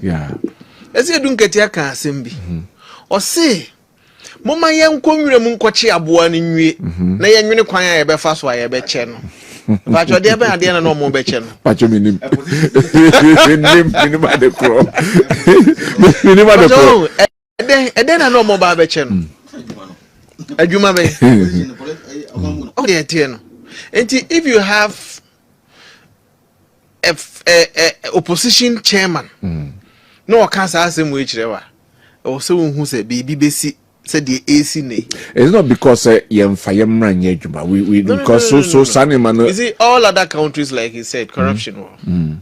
Anyone can obi anshemra. Obon say the mrebi ba. Na ye bibi ni ede ba besi ho ba. And ye de bo bibi ho ban. What you say? Corruption. Oh, mu create impressions NPP na ye corrupt na ade no. Is it Hanan? Ewo ejina court. Ura edubu ahin. Ejina court. But Busa Hon says he already see a person fight corruption. Me patcho Dr. Upuniwe acquitted. And I say nolly prosecuted. Yes, technically it's more of an acquitting and discharging, though not from court. Me patcho what I say. Alaji Sagleme, Alaji Collins Dauda. Onoso way. Are we saying say NDC need we involving who in corruption there utimiko? Depending on the buying also. What you say? And I said na Tamaklu. Acquitted and discharged by a competent court of jurisdiction. Oh, sir. Now unanimous FC one kind. Now you wanna. There be His Excellency John Dramani Mahama in the NDC. And the creative impression be say course near the bidding of President Akufo-Addo. And in fact, they even promised a Chief Justice our honor. Sabra no mo be in because because she's compromised. Amobaye, omo timi apekwan bi aso yi nampa. Omo e de wo Chief Justice aba omo ye okay with. Ebi ewu nso no oba judges ni mu a omo ye reshuffle. But what you say?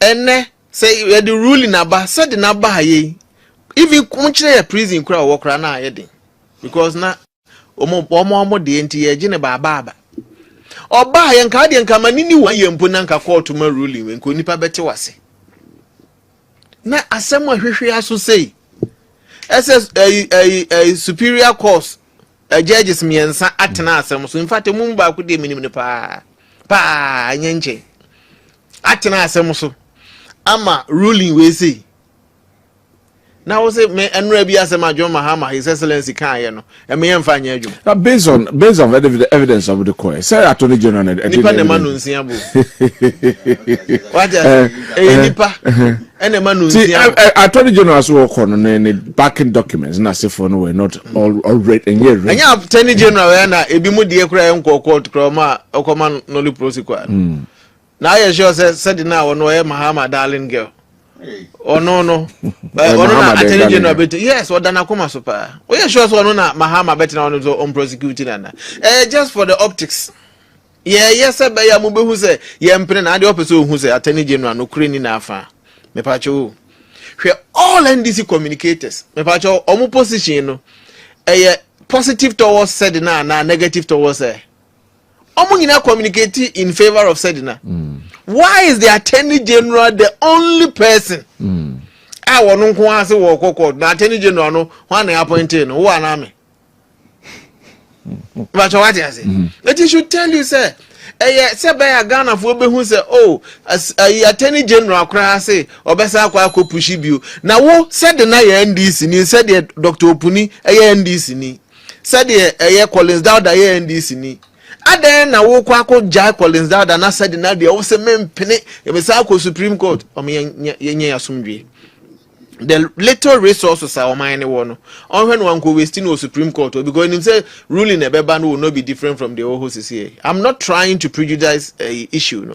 But under Asama President Mahama kachire yen die se me gina na numa asem so na aka dia masa they say more absolute control over the judiciary it be bianse and I coming back to corruption say me are okay abanya ono so be fight corruption or so the biggest source in Ayenya in the history of this country. A big push. You source in be a society. It is our case, or mine near bed, and I took a task and a prayer. So I don't know free training ya, the academy in Ayahoma. The interim say, a treno, His Excellency John Dramani Mahama, enemy history, and a chrono, and a quacketash. How? Who doesn't know? I don't know. And you're only a better and Ford Explorer. But you're not. And you only a channel for the explorer. And yes, our brand here now, Okoye, a quino is this Saquaya and Anukroma, a quina originally at 25 million euros. Yapejamuko over 60 million euros. Rehabilitation, a quina in less than 10 years. A quina sans say, I be able for. Saquino when you have a channel for the explorer, and Pajas okay. Jaffe Adena. I feel the OG Mechinye was answer movie. When it comes to President Mahama and corruption, who uniform wenye? It is one no kroyano the biggest project and nuna ye so sourcing. Emu ba ku kure no ye competitive bidding na. Masa, who uniform corruption who ye? Me busa. So sourcing is corrupt. Nyame na me kan me se me de onu ananu asem na de judge ebu anfo because enu abi no o ma ye hunu se aban bi apaso obokro no anu ye so sourcing. Ghana for TA eto abati a NPP eti enne ise waba na wo ye so na yenti bi mpani nsem da mpacha wo ye den a Omaro Kanazoi enye Kanazoi credit na mepe dodo pepeso na mepe yes mpacha what ase se waba na wo ye so na mepacha wo ye den a wonya kromfo na wo based on wa no asema aka na enra se wo so ye kromfo komfotachi amwa because dey no kwa dey so sin we bi ade na matie okuja to ablakwa about US embassy honorable Alima Mahama issue no okuja to opese Ghana for gini dia ora you see this guy the little credibility or one em so save ebebo ye nyina o save the little credibility no one ebebo ye nyina me pacho ora sikase nom so mbeji ama oman no 21 billion dollars. Faka dollars ne ka homa me ne ho ni hia me. Mba chese o maje sei. Mintibi nche. Ora no atonsuom. Omo bedi ntro bebre gu Ghana for so. Okuje to abla kwa na ne da no. Eti enne wo be ka kire me say US embassy no ya boka about 19.2 million dollars sorry. Ya boka $19.2 million. Me pacho mumusa sa Ghana yesika sen na ira. So wankase Ghana sikaira but oma fakweti kwan so no maje ses Ghana. Yes. Wait. Is he saying say outsourcing illegal? Is that what Okujato is telling us? So a person will be agitated, he should put out the forensic audit. For forensic audit ne meto abonti no obi ayada en kan bi. Right. And a forensic audit so yanya no kwa. The moment I buy forensic audits, there also a basis to prosecute individuals. Yeah. It won't me the stance I buy any biotic. If indeed so be to prosecute here. Individuals are embassy honomono. Is he saying say obi ba betua visa fee a emeto aban futu mana? And now obi ba be passport a emeto aban futu mana? Delivery enka aban adwuma ho. So na me agree sir.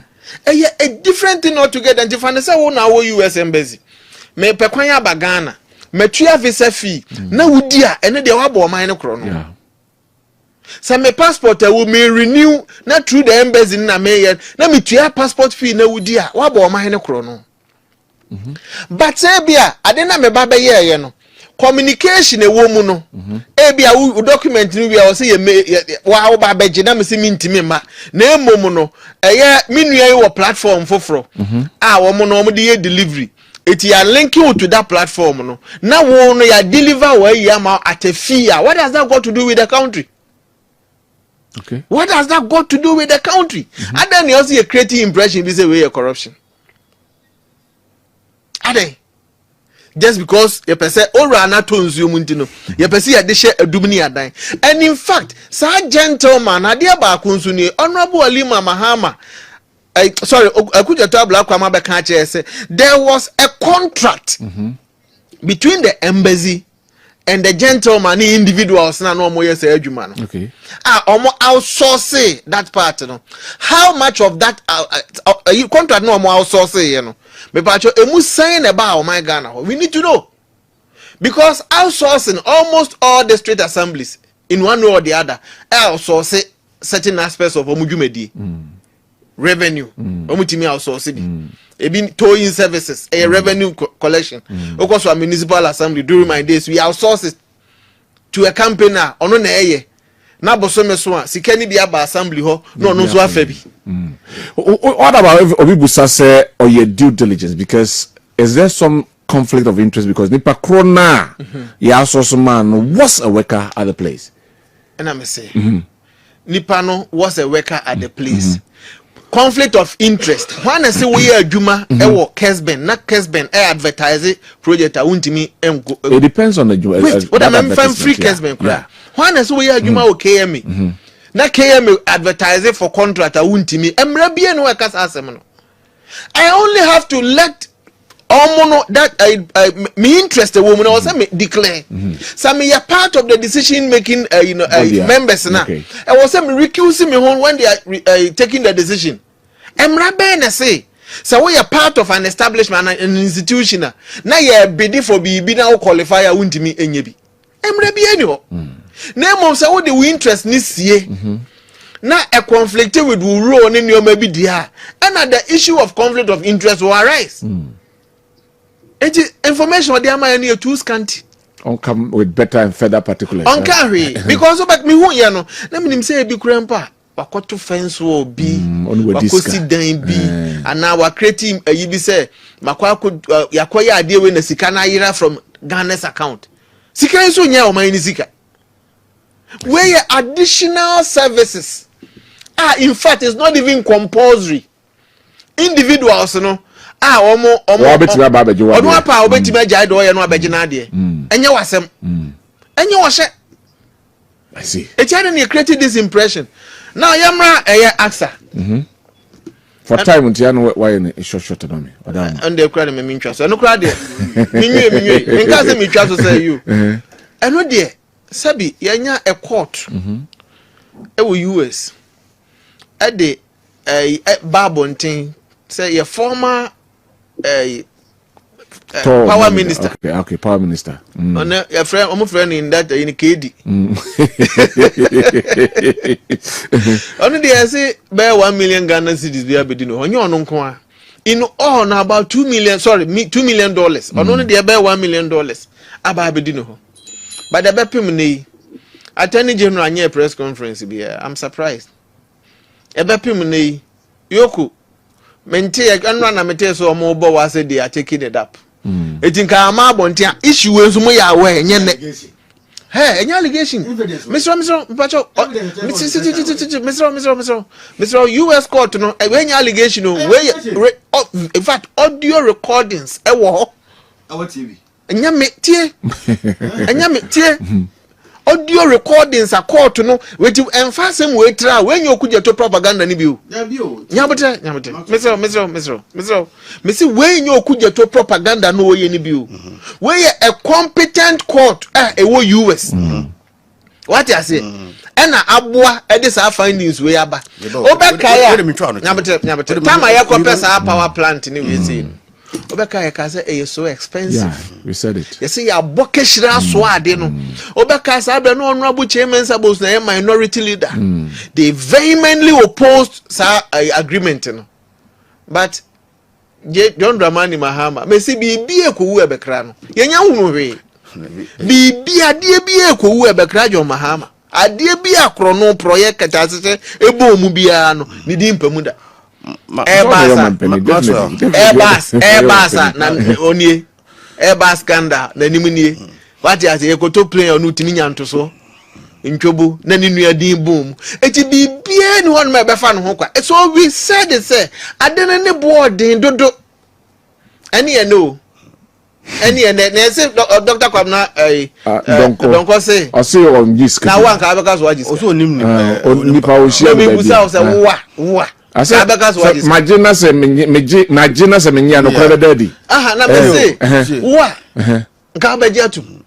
So what is. Senyo no kwa na implicate obi am abonti. Ono kwa na ba abonti. In fact say brel kwa na honorable Sologo. Ena na Maxi.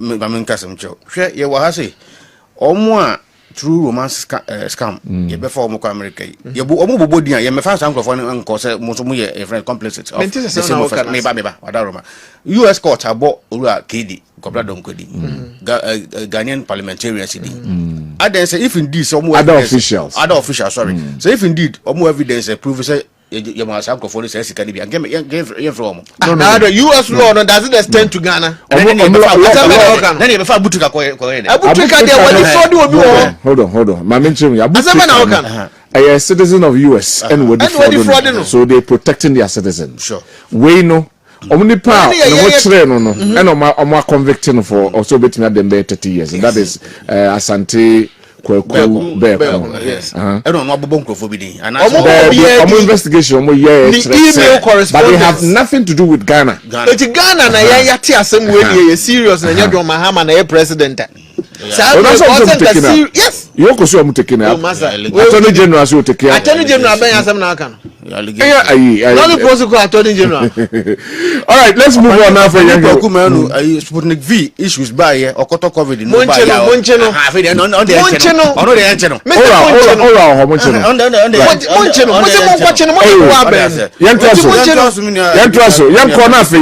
free speech for the first time at some NDC people ekasetia say kwan faso aye chairman for no entwaso mu owura dafia mapo akasa e dey afa ho me hu some lawyers like Martin Pebu akasa e dey afa ho the democracy na yenhwe so you have about 3-4-5 minutes that tells you how democratic the NDC is so that's it because maybe defend it.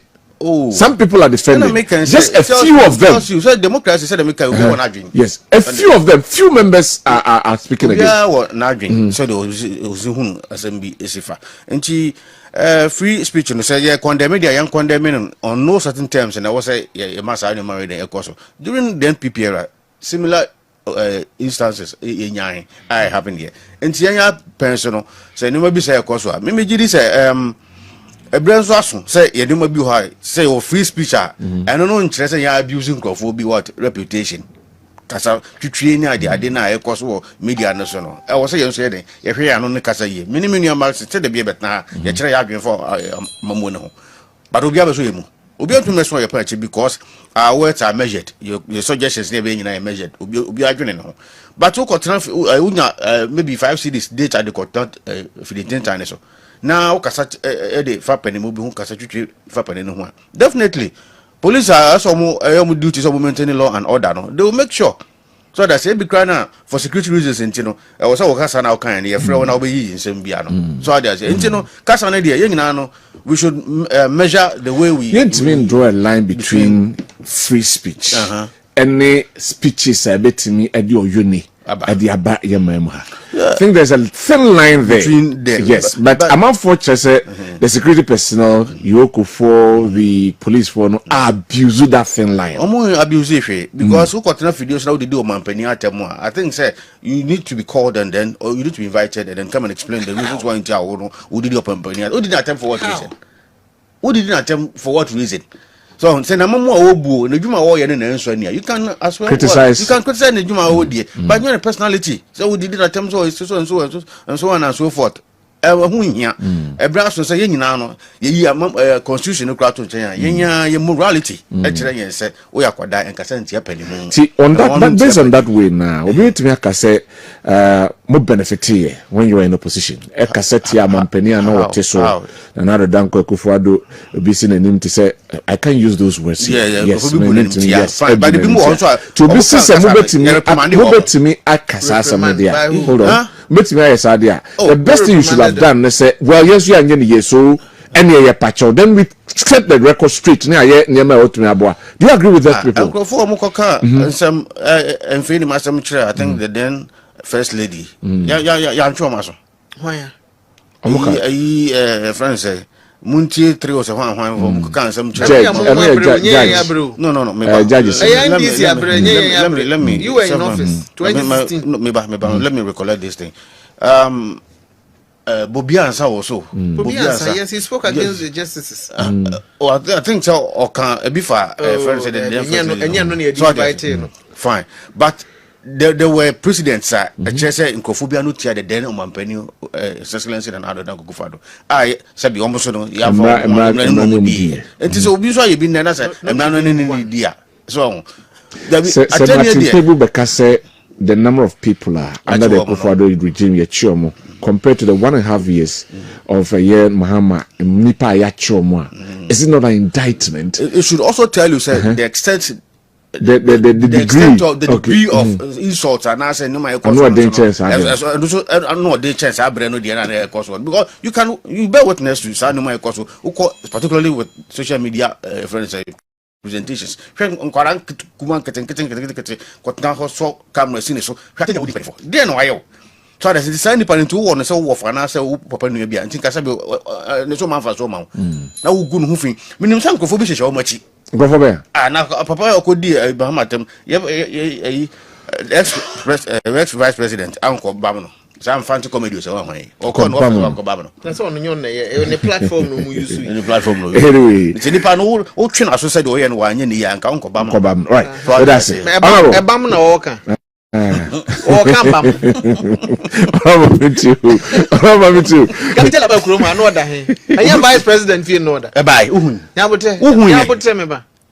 Kevin Taylor by Chrome ha mumma na security bodyguard minu ama so hu bi kwa no mu di na jade ye niefra Ghana ahwan eni mo bia number 2 wabane nam Chrome ha wadi panyini bi owo Chrome ha bia atem mumma no police escort ewie san twa ticket man na man san ko hey sir obra san twa ticket man obra twa ticket man so na hwa what a man this one darling boy ni Kevin Taylor oh baka bam ya ti Chrome ha wo kan kwala asem oh secondary school for be omudi na Addo Danko Akufo-Addo atem ba just okay e ma ya me nse nobody suspended them you ja wo GS ne take that decision no but President Akufo-Addo ka chom se munya wo omo ye nkwara they are still at their formative stage enti enioma bi won ma we only have to caution and advise them that is leadership ya ti krom hanom ya se President Akufo-Addo akune yire otuko no ne kan me ba jo hwana eye ni bibi enyoma amodi edi na Addo Danko Akufo-Addo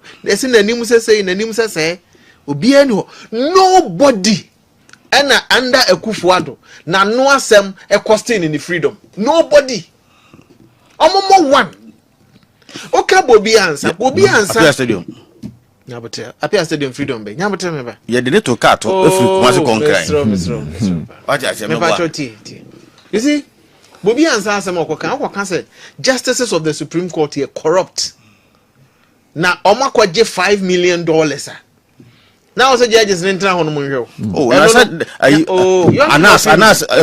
anas dey o ye everybody to jano na ejano ya Akufo-Addo onka say Akufo-Addo oh misro eno na momo site Captain Smart me ba cho brebe na ate say ya drag na konyina court da because of nano but otimi ekeka nsem bi say President Akufo-Addo illegal mining BNI will invite you to come and substantiate your claim okwani ehun say asem na nyina so bia na eja every ben na ate say Akufo-Addo ayin strategic say ya fa Captain Smart nko court da me ba cho ti bi da sansem we na ye kan ye say bia police invite wa na say we ba say mama so instructors here for bia eji Mahama ntimi instruct say munya de mo ye no okay na Addo Danko Akufo-Addo me ba cho omo ye do omo kokko de say dum so aba dum so is back na police for akotwe boy yi from Agona jejeje de na bankran na ye de na court ni e remand bi just because of Omano Asem. Obi at the president at painting president in gay colors. Na nipano ya di na kwa remand akushim. Now yes I hear that. And Baumia me pese mu se mo tolerance level of them. And Baumia ya kremonia ya so we risky we preku. Basinteli ya ira koku mu NDC fo. And amo yes ade no. And so ya anya mo hwe ya mo ho wa. We pretended as if you don't even exist. The more tolerance level. Now you can nipa asabi na no ya pa ba kwa nkanye President Mahama. In Ghana's politics, Otimika che Dr. Mahmoud Bawumia say asema waka is stupid. Martin Pebu they use the word stupid. Otimika che MPs from Balonis. Otimi fre a whole tribe Achim Sakawa mafias. Mamintina ha. Na mi lebo gonjafo. Say because say Vice President Mahama Kranka na men ka semuntia gonja for say omo ye Achim gonja deben Sakawa. Master, where do you think this will land me? And then because I'm trying to disturb the peace of this country. Police for Babachi. You are being tribalistic. What you say? You be but a dear back was the NDC who say, Mo Fra Kufuado Nebukadnezar, Nebu. No, Mahama can do an answer, Mahama. And someone more, Makache NPP. Nobody. And they didn't go in our court. The only person under ye 8 years, na no asem, didn't go in our court. Now it had to do with the Bank of Ghana speculation. Me pa cho obusa no kra wode mu say just 2 weeks. And you just. Unim say enu kra no, and then ya Kufuado asem. Now ya about the dollar. The Bank of Ghana took it upon themselves. In fact, what kind of rule is on a TikTok now? Can say Google a story. Lawyers are walk to crowd pleading. Sankabeya omunyana na judge ni no the speculation no ya too much. Sabaya nkrofo besu be binti. Ya fa ne enkodam. Ebi na ekoso yi. Yes, that example. Tie enu nya remand na remand kura 2 weeks a masa yenya wa obedem say. Kwame. Yes sir. Menjin di say obia kan say sa bill ya akọ parliament. Yeah. My president and sign because you consult to every cocoa farmer. Yeah. Menjin di so obia kan sa. This our impression in say na yentimi ko consult to 800,000 1 million farmers. Obia kan say mo konko esa. Ndi enyi no free. Na Kwame menwe ya otiwe. Udini edem refuge. Jerome. Udini edem. Oya PRO ministry or one. The Cocoa Board. Fifi one for former office. Okay. Anna, am I right? Yeah, you are. Okay. We me two for keke. PRO dear. PRO public relations manager. Esa ubom dis na be a commentary no enye political. That's your job as PR manager. Commentary shouldn't be political.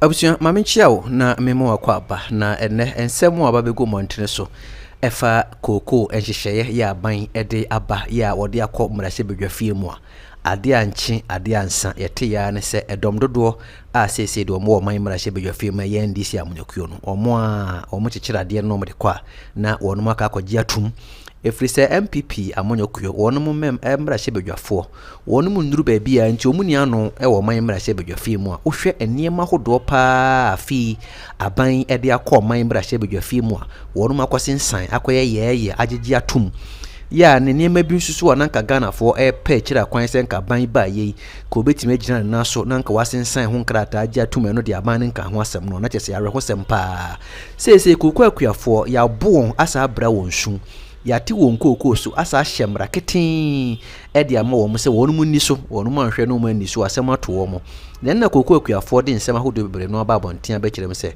e kwan aban we afa so pa wonu wo mu die ni de omuni omundi ni ye kura fi se de e bohya hodo Mahama de ma wo mu nyina se NDC ba ban mo be ya ma wo mu hwebuada ba kokura ni ho no abam ene da nchen so NDC bae o masa ba be hye mrade ama o mo se o mo ankasa de o mo kokoo no o mo hwe ena o manfo mo nsa anka kokoo no ana mo bi o mpese o mu tu o mo kokoo afuo mu bia no wonom enyi forestry commission amane ansana wonom atimi adase be mo kwan ase mo kwan ena kokoo akuafo wonom ebu afu na komia wone kwasi prat junior wonom kopie mu kwa mesefa kan show so no ampa wonom akodan ne ma bi ati amene hu se aban wodi mirikatente pa ena ehihye mra bi a ogigi sa mra ne tumu Ghana fo kire se da bi esen ko nya ntwen honhom kakra na wonu mutimi ye consultation na se omusie sa adwene na omu nyina agi tum sa de wo ye aban ne ye ne de eye anase enye na so aban no obani trimu a otu ho na mo na che wo gi atumu a ne sa ye no aba ba ye nsem bebre no ya manfo ka ho ase no da nchen so a reshuffle ye aba ya say the ministers ye yibie na ye de Mahama Yarga says ne ko chieftaincy amanfo kire se wono oba be magana ya sumdwe na bo se to firi se wono ankasa no ye kasa munyi yemu ya wo hwe ntokwa ya asiboko ne mpotam mu a o hye ase nketenkete na ya samfa sebe yenim se Ghana ha de wo ba ha problem aye wo chieftaincy hu nyina eni form ha wo soro ho ye nuanum sirimfo ena chieftaincy issue ne ntokwa ne ho ahwa nyina ewo eno de no doubt ye nuanum sirimfo kora age tum sa mpa ye ba ne ntokwa sem ne basa ye ewa ahinsem a eye soro ho ene firiba ebi mfiri ase ha enti ye ne si ye baba be yi obi a oba be yosoafo a oba be gina mfimfin na wako ma Ghana eni senka ye Mahama Yarga fi se bi wono no ogina fa e wo soro ho dada na wasaka koyi ni de se ntenchia nko awo ene beba ya manfo bebre no ado ma no atomo kire se da bida wo hwe Rollins ne baba yo ye ono so ye ni se won ko hwe Lance en ho ahwan wo mo kire se ye nim guasa na pese to no fi se o my Ghana yen sa so na sai dada ensu yidi na eku yen ne ma basa bebre no na ekoso nti e do ba be hye ho si wani mu mra megu ase na kina bi wo ambition fufuru bi krampa no amam chese hye na baso no de empenifo do manu atomo kire se enima bi ntwaye yenya daje na yentie sa empenifo yi wo nkomo twetwe ene akoso wana mo bi a aban no atuo ne ho mesere se obela like me video na ma me share afentifo adwen kire bra yenyina na yenhua de kakra President John Mahama ontimi nwie ansa no afiri so na ne amanyofo ye ka maso odin sa. This is the 24-hour economic clock. One job, 3 shifts, 3 people. 1, 3, 3. One job, 3 shifts, 3 people. Obiabe didi, ezu. Ni anawi ye nurse ni anawi ojuma nipa awuye ejuma. Yebetimi aboa onu esidan. Na debia bosombia yetua oka. Ni ate okakra. Yebenya companies bi na omone banks na yejuma enti se onim se woni oma e ba ubekwa kohu omo no ma ba obosia sa abosia no omdi bechia aban to ni gapo ha ni eto bia ewo ho na yeyi we container si ya na omo yi e de akoto terminal woni aban ni asembia. We shall reintroduce automatic posting of teachers. And we shall scrap the teacher licensure exams. Afeso, ya green say, Koko na debia ya de kwa manone na yakoye nwejuma oho ni aye chocolate ni de abre no. Yes you abre, ya pese factory na ya de koko no. Ya de ba bibia yidua koko no. We for no fifi, ya beba be 2 borehole wo ho. Near the polytank is ho. And I can assure you, the price is going to be a very, very, very good price. So those of you who don't have cocoa farms, go and start looking for land. Is that in the first 120 days, we'll provide the seed money upfront for the Women's Development Bank. 24-hour economic clock. One job, 3 shifts, 3 people. Obiabe didi. And one of the things we'll do when we come back into office is to complete the 200 community day schools that we began. The Agenda 111 hospitals they are building, I'll continue and finish them. Our president is an over-pumped sports kid. What did you say? Our president, Nando Dankwa Akufo-Addo, is an over-pumped sports kid. You're calling, wait. You're calling our president a kid? Oh, he's behaving like one. He's throwing tantrums. Isn't that a bit of a low blow? If the president, a man of almost 80 years, you're calling him. So then he should stop behaving like a spoiled kid. Our president is throwing tantrums on the international scale and embarrassing us. It's like you going to a church service with your child and your child is rolling on the floor and screaming because they didn't allow him dip his hand in the offering bowl. That's what our president is doing. This is the same man who ran around with these rating agencies and their ratings when he was candidate and used it to poo-poo the Mahama administration. He has overseen the worst economy in our country, reduced our country's economy to junk status, toilet paper status. And when they are telling him, he says that why should they tell him the truth? Our president hates to be told the truth. Now the ratings are getting better. The ratings are getting better. Because you are not paying your debts. Incompetent and useless the president is. You can't say it any way nicer. And this one, when I say he's a useless president, I'm being very charitable and nice and kind to him. Because the president sits on his ears, so he doesn't hear when we talk.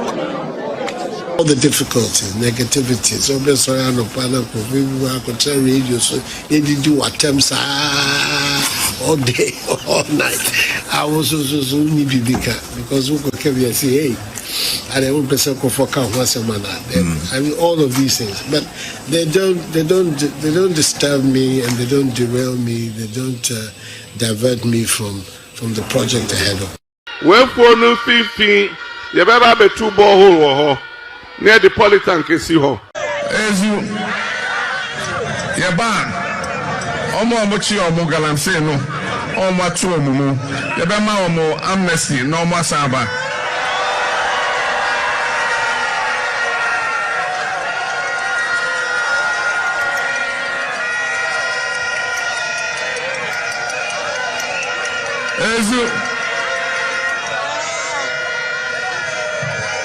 Mojidi say, Emrebia Omo from here, Omo no Omo ho.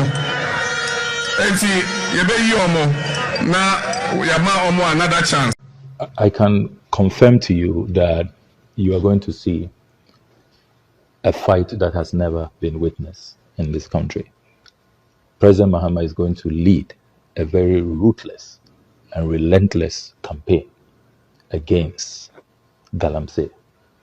He has not minced words at all. We had a brief cabinet meeting earlier today, and the president was very clear.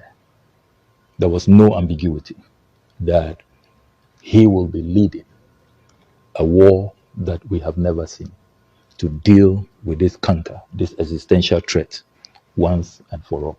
Mibusa abai mibusa President John Mahama. Enti nanu a wote se wa wo nkrofo ni bi tu galamsey no. Why you moden? Kwame. Yes sir. Menjin di se obia kan se sa bill ya akọ parliament. Yeah. My president and sign because he consult to every cocoa farmer. Yeah. Menjin di se obia kan sa. This our impression in say na yentimi ko consult to 800,000 1 million farmers. Obia kan se mo konko esa. Ndiye nye no free. Na Kwame menwe ya otiwe. Udini e dem refuge. Jerome. Udini e de. Oya PRO ministry or one. The Cocoa Board. Fifi Boy for former office. Okay. Anna, am I right? Yeah, you are. Okay. Menwe we me two for keke. PRO dear. PRO public relations manager. Esa ubom dis na be a commentary no enye political. That's your job as PR manager. Commentary shouldn't be political. So you say you want to give a good image of company now. And all the time no, your commentary should not be confrontational or accusatory. You understand we can't repeat.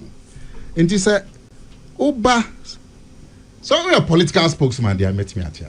But say, we a PR manager. Now, Bana, because we no more cano, a afterthought, a propaganda.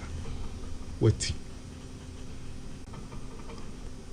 You shouldn't do your job as a PR in that manner. Kwame. Yes. As a Benny ya pass cocoa bill.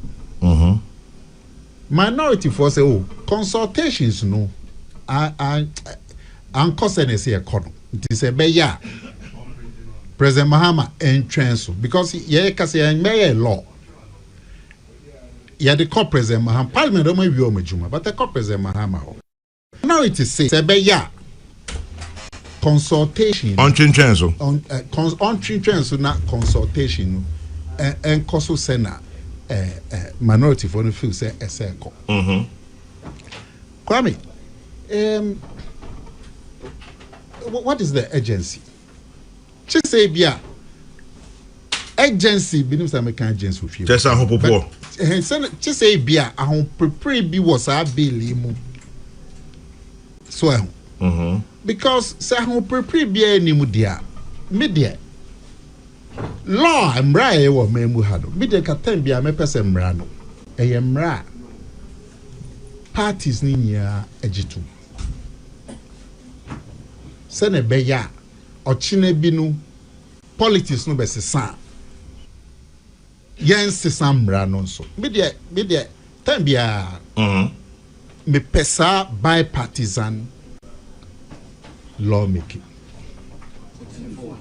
enya sa Ochina say sisa ombesan sisa mbra no enti say na ya de miracle parliament parliament a pass mra bill afi na president be sign na minority for say cause a consultation and cost enti president Mahama transfer kakra minji this over e be describe say afterthought and a propaganda na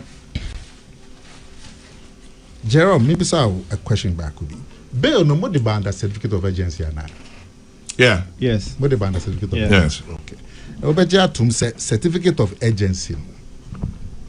Eya enshada makwan ma consultation senese akon. Because you bring it under not a normal process but agency. Just a penny show so. A penny show. But this one is different. Maybe. No, you brought it under certificate of agency. Yeah, but the process leading to the passage of this one, you're different. No, you brought it under certificate of agency. Yeah. It means you are going to short circuit the process. That's what it means. I'm not contesting that. That's what it means. It's agent. Otherwise, you go through a certain process. Yes. But if you bring it under agency, yes, the process is changed. Just say a penny show. So but there is a reason that is why. That is why. No, I don't want the reason. I'm saying you brought it under agency. That's all. No, of course, there's a reason, but you brought it under agency. So if you don't discuss the reason leading to that, no, me can't say money reason. Me besides say money reason. Yeah. Me say you brought it under agency. Yes. That's all. But which what means you seek to concretize is that indeed there was no broader consultation. I haven't said so. No, but that is what you I have said that once you bring it under agency, it's a different procedure. That's all. Because we leading to the validation of the point you want to make. That is what I'm also saying. Under certificate of agency, yeah, because you are going to short circuit the process of consultation, the lawmaking. But that is what I also object to. Well, fine, you can object to it. But why didn't you go through the normal process? Because you wanted a certain different process. NFN with certificate of agency. So where they are back, intimate taking 1 week, you spend 2 days, 3 days. That's what it means. Okay, now, cocoa groups, no, what to make consult to all the cocoa groups. Me assume from your presentation, what to make consult to? What the report called Parliament about what the consultative process brought? What to make the report called Parliament? Okay, Mr. Let me answer this question of yours with a question because they are kind of you have sat in Parliament. Nana, has it been the case? Say, beyemra now kushia ebia ekuafo and I say all stakeholders are you bring a report based on some consultation into Parliament before the promulgation of plenty. So if you went and met stakeholders, in your report to Parliament, you include the what that transpired when you met stakeholders. There be sir. Otherwise, why go around? Anyway, the Kwame time here. I'm not even arguing for and against. The point is you brought it under certificate of urgency, which means the normal days near the passing bill to short circuited. Most share all the cocoa groups, but more find reports of your meetings to Parliament. Also, fine, but the report of your meetings to Parliament was demanded, and a one fast report no uncle. Kwabi yenimre, but me point in say, medium radio and the mrad affecting cocoa industry, major industry. See a passing. Me and Rashid, yes. Me and Rashid. Even on this table, questions have been raised. Sa cocoa fabia, Musibobia and Chani cocoa fabi.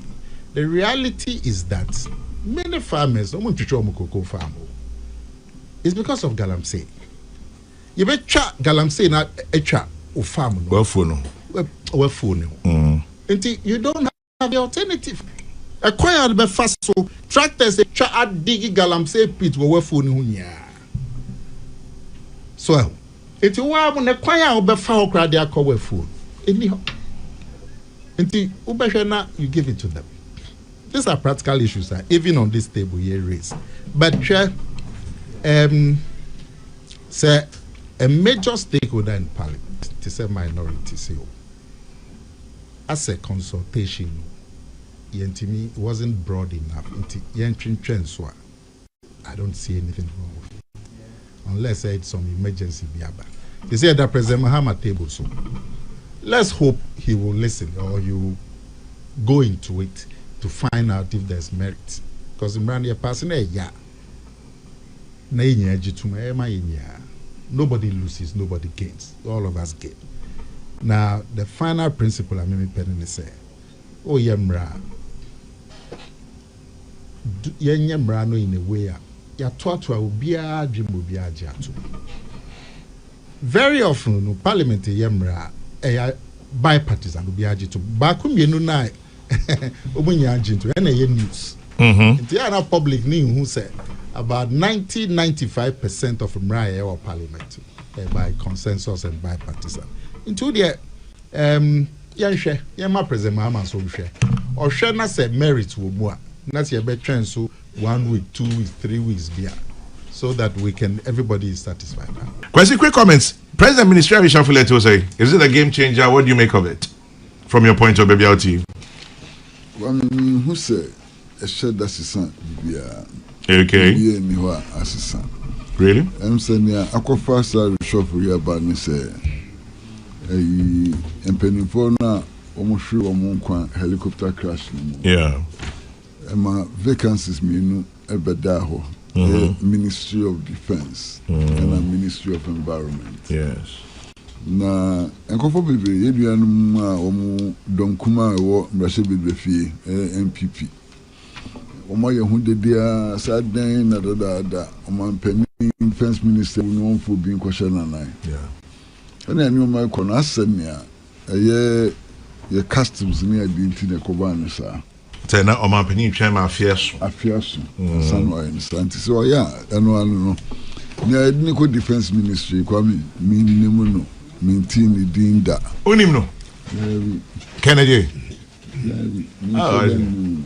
during GM1 no deputy defense minister. Oh okay, there's all experience originally now so Abrante come up and a local government minister na ediniko say works and housing and no bekaya and bibi enche biano okokase cathedral Mahama ban be koswesi cathedral na no onu be sie ni ade question kasa so you fight those who oppose the building of the cathedral na sa local Ahmed Ibrahim de ko basa no amanfo bebre ni anje ne ho esan sa cathedral se me koto abare na masa na ejinamu pa nti ono no dada ni na kankofo ni daso se ka ebe wono consign na abasa yanyina di edne ko works and housing say works and housing how do you ko kan cathedral sem ho na Kennedy free on co defense do you ko kan cathedral sembia o tiano so e fans na environment omo de Zaneto Rollins akoshe ho yehwe say yehwe okono body hu modin a yina be bo na baso okosna so kotutu papa so a amanfo ade bekasi yini free ho ondi minister da nti yenim ya okwakoye no but okona so koye admani ye be boy pass the environment ni adia ehunhia pa wo ka environment na wo ka galamsey wo ka environment na wo kan suyire wo ka environment na wo kan yare ahodo ni adia ye adwuma kese pa na adia hye baba wa nsa no nti onkoye ne ho no onkoye adwuma ne hwese ne ebeba baku aka ho ni yenua mama ayarga on here no call baby na Ahmed Ibrahim wono pacho local government chieftains religious affairs ho na adwuma no so super local government there say district and municipal assemblies near di na shawase puntudwuma no kra bebre ho a be shawase yi feeder roads near di na cheza wona ubehweso inti 24-hour markets ni na masa enya sankitwa o adwuma ye di ama branch ne adwuma kese pa na emso wo mbra hye bedwam no na obɔ ne homɔden a yie kakra na afi wo mudi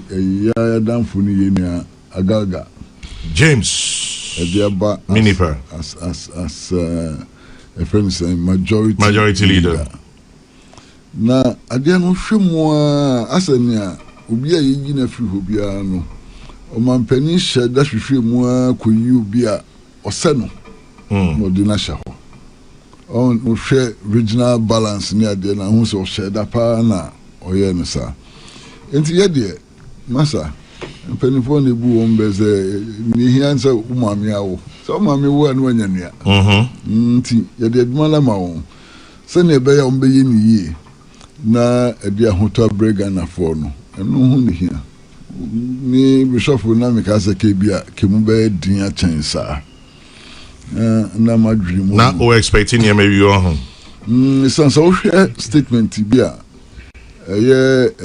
Dr. Kalistus Mahama ye no mrebi etwemu a o man strong warning say aban hwe ministers ni nyina na ohwe wo mo bo modin abo aban ma watumi aye nyoma e dia hoto be magana fo no mo bo modin na in no time at all no aban be reshuffle statement ni modu pa the expectation was that the reshuffle would be massive ambansa adenti enam sukranti o yes statement so be kaya the ministers ni bia start omu huri jina beduam say dole omso be di president okay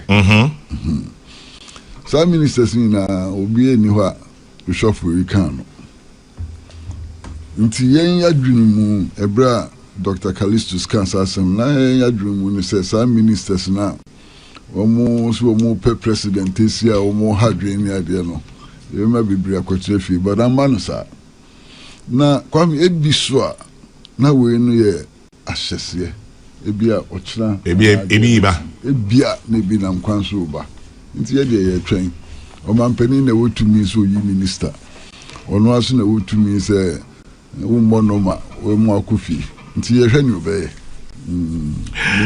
min kan bebre medasi kwesi Sammy George and Iron Man Muslim wonwa police station mutie bichia munyina no pay Sammy George and Iron Man answer na metie nya komia beba nana answer metie no ebi astati eto warning in advance we osi friend Peter Chumesi osi London or say Chairman General, you went here last week, turn an akumia today, no disturbances.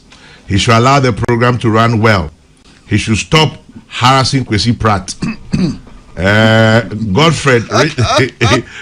Godfred Richardson says, Akumia, please, today, we all know you're a fine gentleman. Let us all listen. And then last week, I karate wahana. So a character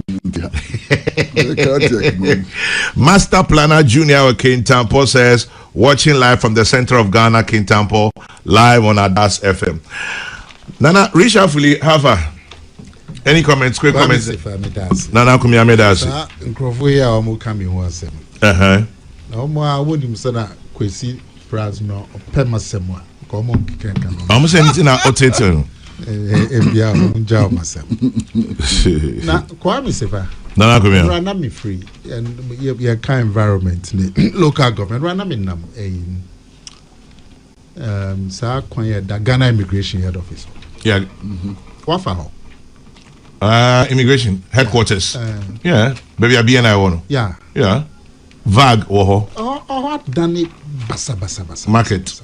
Enya market po. Nidim so mo ni parking. Na immigration for na nkasa. Omo buses no. Omo parking wo pavement no so. A problem there. Many spokesperson for Ghana Immigration Service. But makes me a catch or say Brunibeka plans are far advanced. I'm Omo be CBB sir. Omo CBB. Omo car park. No. A brand new headquarters for the Ghana Immigration Service. Okay. On to be free. Then the other man will be Kwame. Say me see me spokesperson. But I'm at Acha be 3 years, ho baby. 3 years. Yeah. And yes, I'm starting 3 years. Baby. Hopefully. Sana mediamatic. Say plans are far advanced. Because also very congested pa. Very congested. Na nipa koho anopa minim ne nipa ne kwakoye wo but nipa koho pa. Hey, immigration, only busy people pa. Na is a for your free Niger no mo sra the immigration for omo hu. Na so omo tu omo da o. Whenever. Na no refi. Yeah, the buses crosses some do good aeroplane mo. Kwa be say nipa di bia omo did them omo sra there with traffic light P free Nigeria. Omo fi we don't do higher no omo din kobo. Sir. Immigration, I don't know Juma. Now, well, come also Moyasi new headquarters there. Sanamati. 100 and Yakra. Sanamati. And Yakra. And yet, very. Kwame, now, reshuffle, a minister seat. Now we are reshuffle. Oh, Nasani baby, a reshuffle. There be some ministers to me no free move. And I replace you. Okay, at least let me show you a reshuffle. Yeah, you back home. Kenneth Gilbert J. a free Wexon House and Co-Defense. Ahmed Ibrahim a free Chieftaincy Local Government about Wexon Housing. At least defense there na a replacement. Defense the environment. Okay. And there's a little reshuffle there. Yeah. Yo, Kwame, na kwesisi oye. Nipa ni bi amu peso mu gina flag bearer for NDC amu ye ministers no. No expertise enko yanhwe na omo for majuma nto. But Kwame minim so be declare so flag bearer. There be. Enti kwesi anu sa se mo kofa free fa. Yeah be, o pese mi sanko hobio. Now why not declare so flag bearer? Obian declare but and common wo. Kwame you see bebre. And common or but come on declaration. Well, we should censure for Nakase. Oh, a man for baby, Eshon crying sequoia man penny. Na embryo drew a betunka. And then I. Why not? Why? Grabbing him into the chair.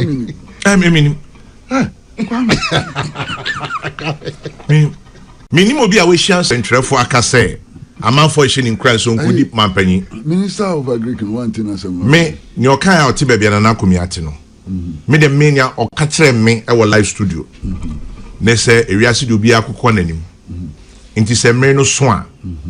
Yabehe. And but Ebian wish she and central for baby. And what can say, see. Kwame the piece of some quantity. A see Pan African TV amity. Okay, and I am kind so you been the room. Kwame. To be fair, I mean artist and the activity. Okay. You be Samia. Met me a cassette Matisse Minua Julius Debra Matisse a Greek minister Eric Opoku Atu Forcing Esie Dunketia Haruna Idrisu ɔno kura de me share dante. Oh no na Martin ni say. Ɔno so support to vice president. Nti that is a vice president enko no onye ne running mate. Sounds your support to. Or support to. Mantis or the no so. But say all kinds of no there. Nka vice president be kwa or no be support to. Okay. But na me chen say ya tete. But say nipa na mu so ma ye declaration na so mo ye campaign there. Minti the kwesi mo mo koso nyo madwuma for the meantime. Okay. Na kwesi can say environment no ne defense no. Na one afe bako na ba betwa mi panyifo yi efree mu afe bako. Pepe. Ya de kwan so anu say amamre mu no bibisa no. Me ngintu enya amamre o. Amambo na enya amamre. No then. Ana amamre. Oh, say contextually no, you amamre mu. Kwame. Yes. And now you're Tiway. You can say Manu si Seminaso. Sumina. Okay. But say ne say yera president anka say free mo.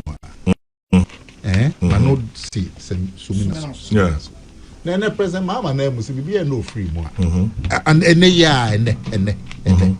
We go be see that. Because constitutional. Thank you. Yes. Na constitutional say obi constitution say di wan. Debi constitution it say o man pay free mo a. Say ni nya ya no si sum na so. E wo say na be di echire e na kwahye na nan. Constitution. But o man pay no oyi minister no. Ono no be kire nipa code ne be ko baby but o man pay de entina dana ya papa Mills e kan chini guye no. Sa nwumre na na ya papa Mahama be mampani because ayemra nhihye away constitution. But minister there, you serve at the pleasure of the president. Constitution onim say okay dempo. Say minister be free. No, custom you can say. Constitution onim say amamre. Onim but or say I mean jintum say obi minister be free mo a. Yen twema 1 year. President and any Bruni can prerogative. Yeah. So no person obit me cry because me appoint you there. But me in this year kasa memory would be free more. And trim 1 year as an yes appointment. Okay. Hey me na here me pa no your local government ministry. Because Kwame and near me pia a fa ya brabo ho memu ha no. P no jina local government. Say local government be your medjuma ye. O hwe enema te say planning. Yeah cities ya efia dori yen na manfo sisi dan basa yi na be hwe na manfo wall ya dia besi ebi no fie kra in residential areas na pole, electric pole. How much for maybe electric pole you see? I can plot so. Ne bi no see a down with lolly kwemu, obi na lolly kwanu adani half because obi atwene wall na besi lolly kwanu fifi. In residential areas, and yeah baby I'm about to say residential areas. Obi no big gate, what three gates no ma. So no ko ni fear, chase a traffic. Kwame so wona ono ni gate na e road no so esi got an anope nti ono ko ni fia ka bia nam road no so chise otwan mo no oni bibie ni gate all over the city Accra Kumasi Tamale Sekendi wonu nya local government e fi got emu aye fi markets be bia ye ton ade wo Ghana ha e fi nko noise pollution. Timu, sorry, wayside preachers, wine, noise in your local government. Inti, I heard there na me need that no that local government. So to me, a yom juma year. Kwame. Yes, sir. Your problem CP be free. And the menu Ayariga and a cock. New face. My bomb payamano said, Baby Papa be free local government or Abba. Ya free bre. Ataya ya kan wasem. The robe na ya more emfa galam say ho. They say that asecra. Na ya more emfa nkofo a omde doma ese ye kwayi. Edom ne niema fi ne bibia ya kan ho asem. Na de ya na ya mawra ho say aya na ekoye say brana de wonimu kana bedu ko kuma se no. Asante for man. Ehura ebejo. Ebejo.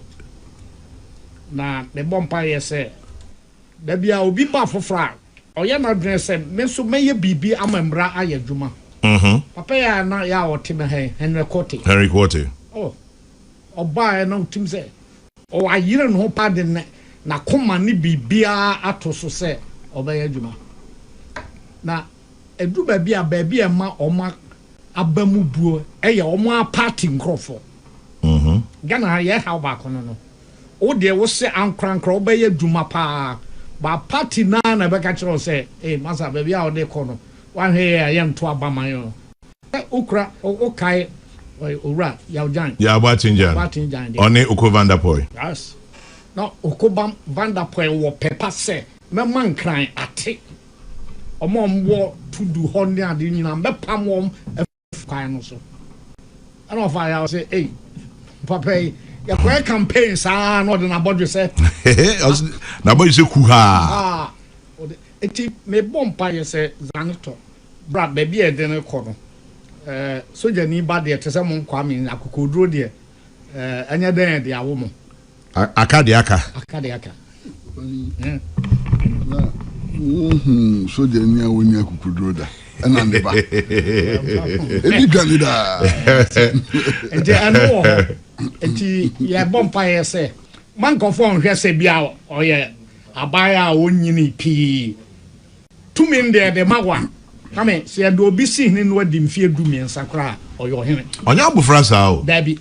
So we mfie be aduasa de otwam ho. Oh, aduana o kaka ko 50 years o. Okay.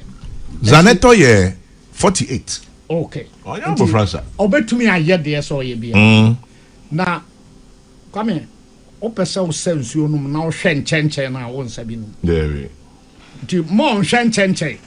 Onkwadanim na de ese o ye no. Waye. Eba yewra ayarga wa di post bebreo ebre bi environment deputy minister of education akwa environment da na why majority am say why sports ukrada sports on so da and spokesperson to the president and ene ye na a free majority leader akọ local government chieftains in Sota so and the religious affairs miensa o emu bia ehonyo because local government said they na komia kan sa district assembly district common fund ne ho anyina e baba be share say yeah na district ono so nkofo bi awiata so ho aban ho do bebre na abefa wo nsem enti oba na o mo hwe say akwa de be na ode ba na de ode ba no ya ehu hia no wo pi say de ode be ba be ma ya no aduane aboye nti empempi no bi akọ sa asoye na nkofo ahye no omo esua kwan ya wo fa so a oye na se obema omo no aduane abon niam bi asabi om di dwirim ye a wo abai wo so besia no a ka me utra ye ya won chere ho nti eho no ehia enweta so honhum bi na minim se so cancel wo ya obetun aye na se asaba religious kame suma ho do wo man mu ni mu nsem o de nkramofo de to nche na oba Christopher ye mu a yan se do so yin kame nsam ho papa asori ahoro na omo mpeso mbie foforo omo a dede a ekoso ba bia eno so besa be hye no sa na fe akọ chieftaincy ɔmɛ ntɔkwa aba mu bebree ɛyɛ ahensɛm ɔno ani krom bɔkɔ sɛ obi nhyira akɔda nyame ɔhwɛ ɔno ano krom ahensɛm na ahensɛm nketenketoa nsɛnsɛm ne manso a ɔmɛ afa na nyinaa ɔkɔ eastern bi wɔ hɔ ɔkɔ yɛn ayɛ asante bi wɔ hɔ na yɛde etiri yɛtɔ bi atumi no nka sɛ fakodwa no to a only problem nti ɛno nso abɛba bɛyɛ asɛm ama no ba nyɛ dan a ɛsɛ obi edi saa ayi dibrɛ no ɛsɛ yɛde ma obi nti yɛmpa ibɔ no sɛ nyame bɛma no tumi ne ahoɔden ɛne nyansa ne nimdeɛ ne abɔtrɛ a obitumi ɛde agyina saa nkodin anam afei woba abranteɛ na yɛde no kɔ defense na meka na ho nsɛm kakra so wakɔ hɔ da no deputy defense minister na wayɛ course bi on peace ne conflict nti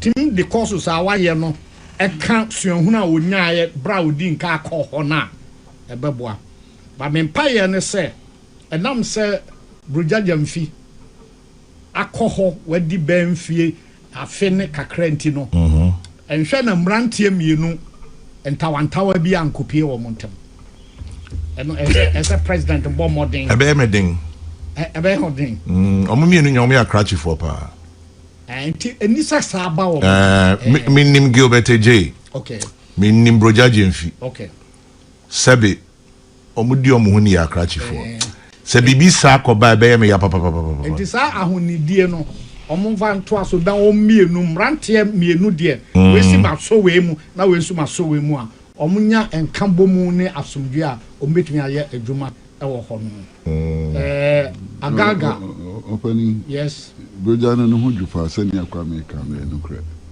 mi hu photocast mu gentleman bi a ɔkyɛn no da nti no pa de ningi ni sɛ beba obuadeɛ so sɛ Sana kenso tia.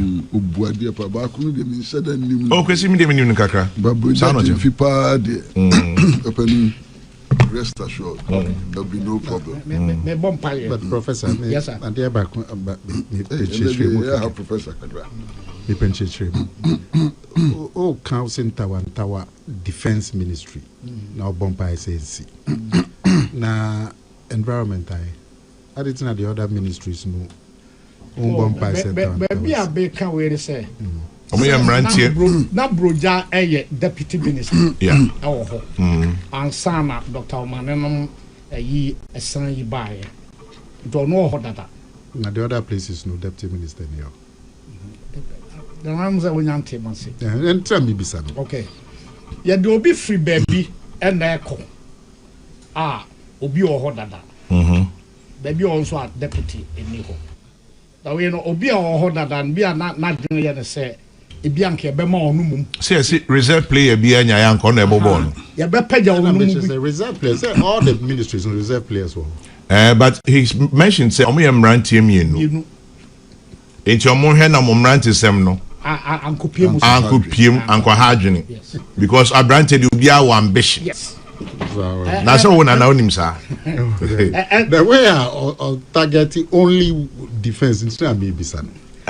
you opening to us okay and say broja moke on say ofri kwame un so free constituency fi bozonje see ofri krobi e frawo adwuma mu kokofu kwan no so nya ho no na me ka ho asem said e be ya mrantie mi no mbetumi atena asomdwem na nkofo a omota wo mo chi nso emmoa wo mo na bibia nkoso pepepe agaga bitie e champon na o se ono wo mo na e baaye nso wo mo eye dimfie be dumienu ni nti anya dan a onim adwuma no se dia na ndi so tie me stress den nkofo e de obuo ne ekitaye a wo mo de ma wo mo be majority nyina no wo mo de ma wo mo a wo ma ye yi wo mu nyina wo mo betumi aye adwuma na me akwasi ya adwen se ebetumi abase nanka nkofo eye ehwe se ade na mu be hia ache se na president na no ne nkofo eye adwuma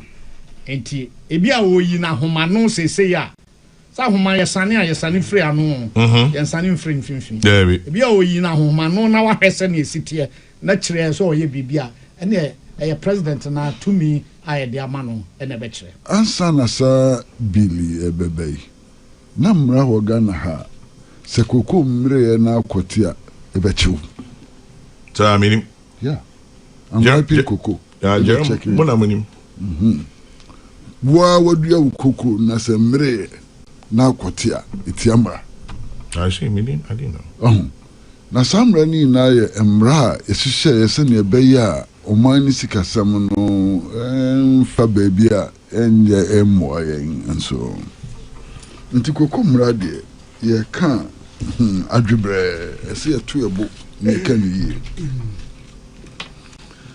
ma se ni opani kan se wuton tomatoes e wodwaso na ye wadwin se wuton tomatoes bi na ba ko ton kobia kanu anu no kobia ntumi nsi kwan na koko no ntisa ni enti akoko ntisa ne se opani aban de sika sumbu yi pa ene ye koko seedlings nti wo koko farmer na koko kurani na wudua koko no wakoka cha ban se me medua koko nti aban de sika hye odwuma num in terms of the provision of seedlings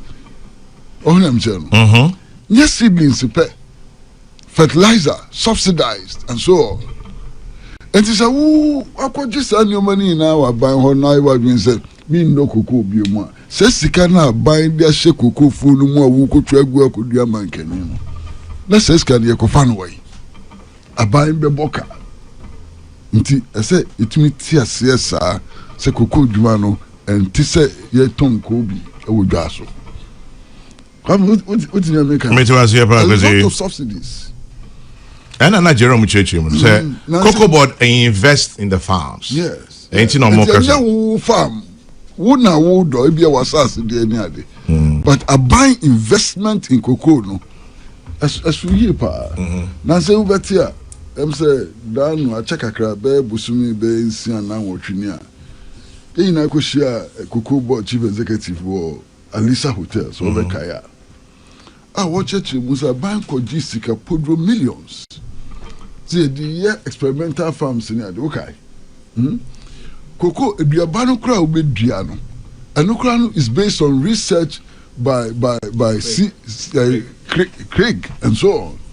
And yet simple, sir. Until why would you say we are cocoa being a bit the beam? Nese kena bansi kena ya dia shewo dwuma mu no aban be den na nsa kan sika na wo shi seska na gukwa na wo jai no so no aban hihye se bia afi koko ibenya be 5 tons no ebo ibenya ni enti aban sika sam ya hihye no ekwan bi so a ye di 5 tons na hihye wo jai no se 5 tons no yenya yenya 5 tons na say the whole economic program no apaska nti emse sa enuma nti ena ebia samra no aba na ebia ekwan bi wo ho a ye fa so a ebeboa ebia ebetu akase o se yenya ma seedlings ma fertilizer ni ade na ye kukufu a na se opeso ujaya ese wo koso ye bia enfie mienu miensa mienan enum ni nya ho faso ansa na obejaya wajai it is possible arrangement between aye ni hian se ebedri hu ye na mismi wa wi shemu se omodri hu ye pa because minim se ye nua Randy Abi kwa mi ukra de oben wo chen mi kwesi yen na ni nua no ba wo de oben wo chen mi minim sa so be busu mi wo hodi mesumi hu na che upa mi hu Randy ache oh okay mi hu se o tu apro o chinchin Ghana ha no bisa kokufo ekuafo ni awomo pe ni adi na minim se koso cocoa factories ya ye chocolate ni adi mi so ni won dinkita hu ni adi enti ebe mi wonwa be mi hu se sankita hu ni na sansem we ya nka ho hwe na prekope yesi ya ye bill so kwa mi asamba kuso no ya ha mi kakra dom kumai parliament ni outside parliament enti bill no ne keka hu ina no ebeto omonim omo kinkan womu omo kwan se bibi womu a enya wonda ombeka se yenyin firim ana meboa okay enti ye ka bill ya dia omo ka ho asem ana donkuma ya womu parliament enye womu atumi no womu di wo ho womu wo ho ejina party bi enamu ni womu wo ho enti womu bill no beto omo anim a anya bia omo nko omo party mpedifo no nko bisa say na bi we mu dwen ho say na so omo nye sa anya ejina so ben no omo wo mu tumi ka say consultations dey complete sa mo amo party mpedifo no mu tumi ni won ko din ko mo bisa omo adwen ansa na mo akọ debate on bills and so on anya na mu consultation mu ye ne say ha me kakra na mre ba ku mienu miensa mienan bi mahu se asema ko parliament ya kan omo kan omo kire omo dwene ade wi se mu twansa de enkoye consultation na parliament wona muni ho assemble pa na mpesa mu kan multi parliament we di krata lebeto mo ni mo ntumi anka yensa enkoye consultation bi Abana Samumponyi. Ana asabi aminu kaya atomosum kakra. Kwame. Kweli. Ya kan koko farmers o mogana minim no man de. Ba ombe empimpim. Sa bibi ba na se ekoye mra na se ekoye hihye bia. Minyi ni se betu akokoko kwafu bi afie ana ne fuomu akobisa na samansa ne atumi ayen hihye enu nti ena omo ekuekuo ana meboa omo ekuekuo ebi ye cooperatives ni ade enza woni ekuo mpanimfo no kasa se kokofo da na ne won kasa ana meboa ana yan san wo mochi ni ekohu kokofo no individually and se bebe enfie du no ne enka wie tela braka se bibi wo ho a enya aye yina yeni opani ya no de na ye de amami o yeni ku ho a yenka ne enyo na nyese de na afede na kwati se ne a ye pe bibi awo bi a wanya na koya manosam Matigwezi ala braka mame na say answer meeting na akwan Jeremy bisa asemba akope Ghana koko akuafo nyina na enya support from Cocoa Board chairman in terms of seedlings fertilizer and all farmers. Yes, all farmers. Okay, that is a policy. No, is that what happens? That's a policy. I know there's a policy, but I don't see. And no, based on the policy, because at the country, I'm making such on. Jerome, what do you make question? No, men found question. What say a policy? Just say. So it is Odia Kuku Ghana ha. He found our capacity. In share a tier and say. In share a tier and say. The reason why I make sense. Oh, Obiara person Odia Kuku. Seedling no binyano. Improve seedling na okoji wa buy ho.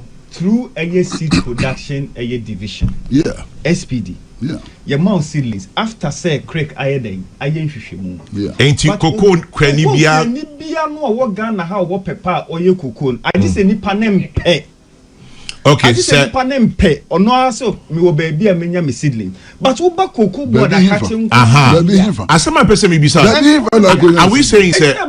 It's make us I just say on pe, which means say enya possible. Anti opa che say enti koko akuafo no obi ani ho a ni koko seedlings ono ani modebo no de just give koko bodo. I just about koko because it's a crampo ni ye won hwehwe mu foforo a because obi ka kire me say o say Jerome we do our own nursery. No chairman ma make us enfanche ni pakọ Mr. ma respond to ni pakọ no enu nti na me chiro mu say te say seedlings na ye nya no on say first no ordinarily obi edua koko a o say me twen mfie kora bia be say miensa ansa na koko no pasha simple gunsen ne money ade but enne through a Cocoa Research Institute Ghana nhwehwemu a yaye from ponu a ye de seedlings na eba no eye afe baako ene bosu minsia koko no ehya asempo eye den egu nhirene Emma Ayeden, Unya Humfaso. Me cocoa farmer. Yes, I don't I am not. No, me cocoa farmer. Hypothetical. Me cocoa farmer. Me nyam funding. Me nyam funding. Me pesa me ne Craig Dealey na me yem cocoa farm. Etiamra na entiamra. No, as an individual, only Craig in the capacity as well. So only then you should move me cocoa farmer. No, so Kriafo ne Craig Dealey. And I may say, no, you don't deal with so Craig. You cannot deal with Craig. No, you don't deal with it is a Mihian seedlings. I use a call Craig. Oko SPD, Seed Production Division. Yes. And I'm practicing me here. I buy a more. Me want me resources. Met me the eye, and I know it's not allowed. And I make her say, so we here our resources also bet media here, but and no NC say, and it does not invalidate their abide a day. No. And you know, be or yes, free SHS or say they make school fees in the back of school. So does it mean that there's no free SHS? Opening. Opening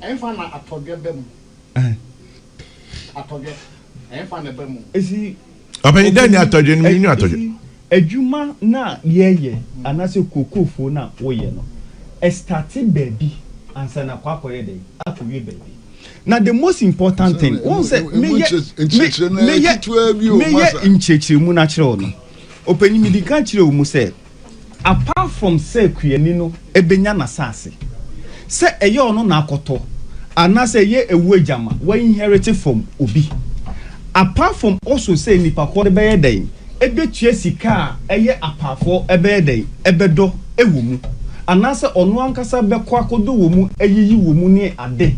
Ono ankasa bekọ akoti kokoo no ede akọ aboye akọ ono ankasa bekọ akọ kari kokoo no asoa woni ti so ede akogu apaso aye den aye nia akabia wo ho a eye seedlings se eye provision of fertilizer se eye den yo ne nyina no ye aban through cocoa board na eye den na eye sa adwuma no nye den enyina na opani se atoje be mu da ben meba but this is something I kwani na eye den na eye you don't na atoje eye den then atoje aban na eye den but then atoje eye in terms of oka say atoje say oye atoje say uyi eye cocoa na wakwa eye den wakwa kote ede afi eye ukoko afumu eye den ede aba ede akọ aboye akwakogu ho a oye den obo eye ukoko nom awie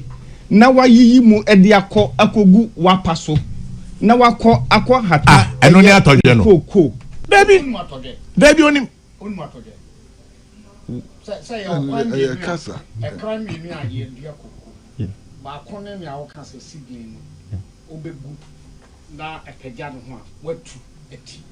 Of course. Ebi o ha koko no ukura na ba no wa bo powder no na we yi na ba no na what form say now they are chef form the obi o ha da fu no o pese obo atoge obi o to bas obi o nso masa to buas na sam no emu nchechire na ekitua bi o ni se o ha ho dindindin sa ebi o nso a se odwan kasa ebegu seedling do oman kasa ebeku ebi also a otwen aban ama aban the seedlings do apa but the woman you say e to da bi a o hwe aban anim no aban de na ya say ba no e ma brepem ana e ma dodo a ono a ehia do no be fa de kwan bi so say o hyase na sa aban de no ba eno no ma o yo mo nursery no yes go for kwame masa tubu na wo be ha wo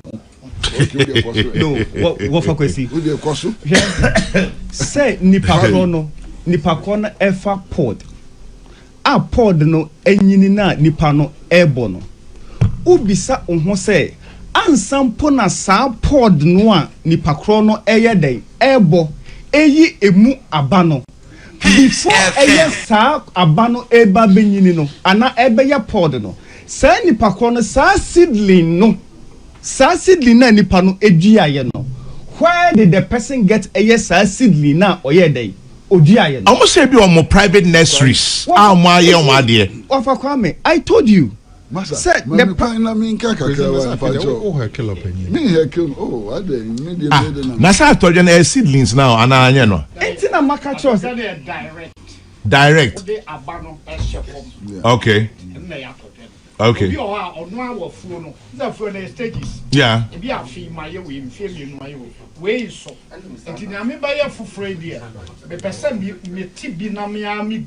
Ah, okay. And now say me the be better from direct. And no, it be a now and whom he answer be quite by. Exactly. Okay.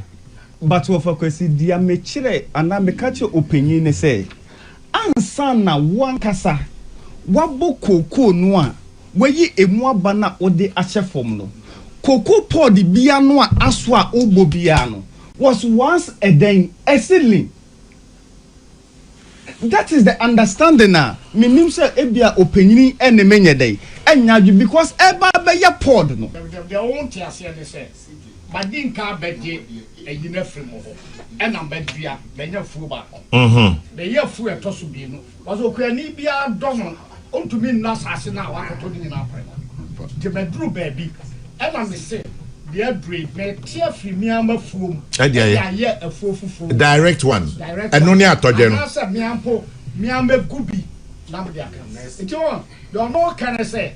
A set cocoa ni bia wo bia esa o di free ayi ho se be be free mo na me duana eso na me de me am be die bi ebe me dia me yin se bibia se bi kwa kwasi nana kumi ayi kuma che pese mi tie na nsama ko nana kumi ayi ade pa you who sada wa ho o ti de baby o kwajiji no obeye obi sesia nana obeye so kwasi quick comment yanko pacho ayi ye ka koko samwa misumi ni hwan eno opemi adekuma ka samwa ni be di achinye mintu wonim chemi ebia wonim oh dabi mpacho wonim chemi ntinye achinye na me no beje na mom science science ni yeka openi say modify seed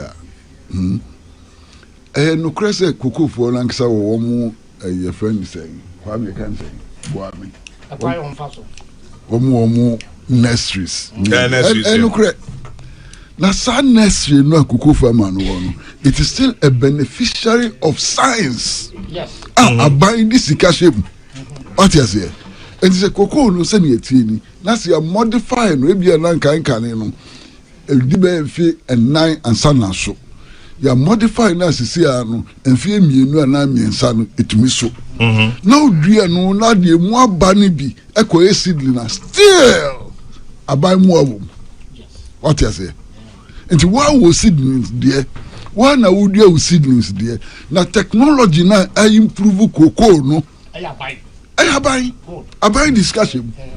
That's all. Open you say Matthias atoje direct planting. Yes. Direct planting. Okay. And I'm team my obey nursery. Now a pegan now what to know and they are cooking and they are transplanting. Into opinion, what say must say? Obey direct planting. It is as a result of a cocoa pod now. Why then? What bono? Yes, and that's what I explained. He said, "Sa cocoa pod na nipa numpo buy ebe dua mani fi be ye pod no. Oboye no. Eye aban ni seedlings are oye dey. Odemaye." And this is the explanation I have given. And opinion enemy.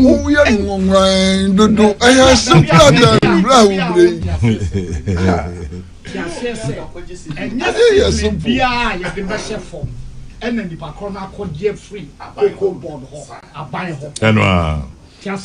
But seedling formula has benefited from scientific improvement. Exactly. Yeah. Nana kumia pacho bona tojo ni mkwe.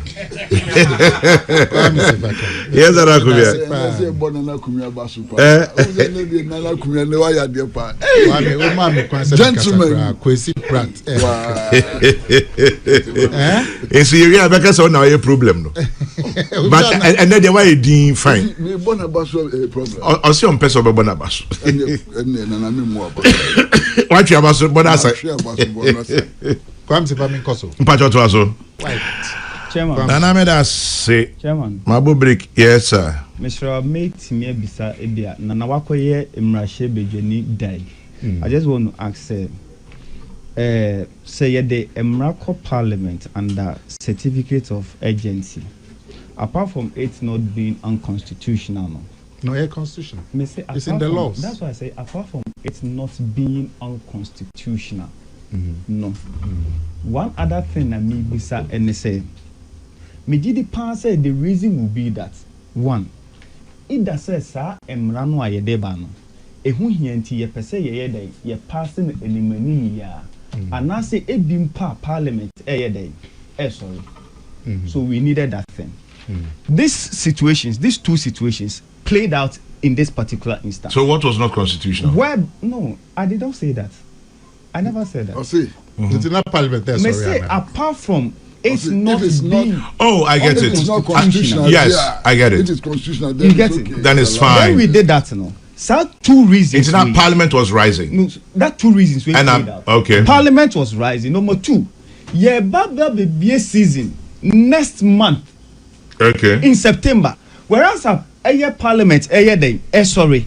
Intin emranyi nyina na regulate say sika aye beko akonya ebo aye de be makoko akua for all these things we are saying say we should obey it until say parliament besan so aye day aba na chairman say be careful. There's even a third reason. The industry is in crisis. There's turmoil in the industry. Are you going to wait endlessly? Chairman, aside that, no crampo, say yeah, a tour crampo na affect our income levels crampo. Sometimes it's brought under certificates of agency. Final question from me. Livelihood of over 4 million people. Cocoa farmers. Boko. Why? You're not fighting anybody here. No, I'm not. So Boko. I'm not. I'm only espousing. Boko.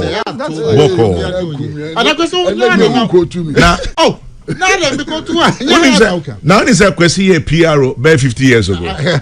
National Youth Council. The only question I'm about is cocoa farmers are more complaining say into Obia career. Yes, cocoa farmers get you now. It's Obia. Especially more cancer from November last year. No. Every cocoa. It is say cocoa can be anywhere. Or Baba catch say into Yanaka. No. Are you sure? I am sure, but there is an exception. Hold on. There was no an exception. In there was an incident. A 2 license buying companies. A confrontation about a number of bags. Okay. In a banner, no cocoa border to step in, set up a committee to ascertain. Only Hohoy. Yes, only Hohoy. Yes, to ascertain. And you will hear a issue be a bad day. Aside Hohoy. Yeah. Say Coco Kenny be a Ghana have a casino in Chanaka and Yanokre. And Tessa. Okay. No. Probably no what way me answer no question no bisa. Yeah, he no bisa. Also parliament be rising now. Also parliament be rising. To bisa me senti. And also no because the season eba. And now the council there's another one said there's crisis and turmoil. There's a very small answer.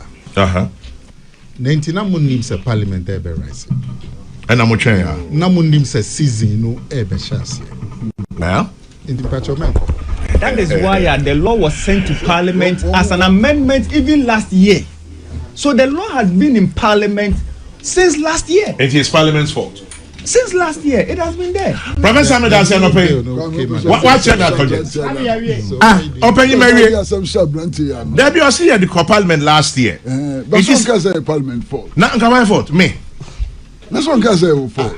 I call parliament now over 1 year now say parliament here where you man. Maybe processes, maybe other difficulties. Last year I didn't know air person under certificate of agency. Because Tamaso. Exactly. Because Kwame, almost the new bill ekoye. Meboa. We sent because you took a new bill. We sent under agency. The original one was withdrawn. No, we sent an amendment of PNDC law 81. Of PNDC. Where you? Prof. Nana Kumia Michael. And then Cobra.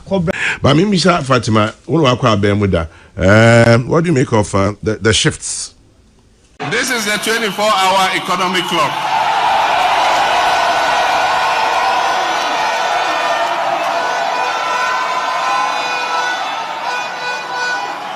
One job, 3 shifts, 3 people. 1, 3, 3.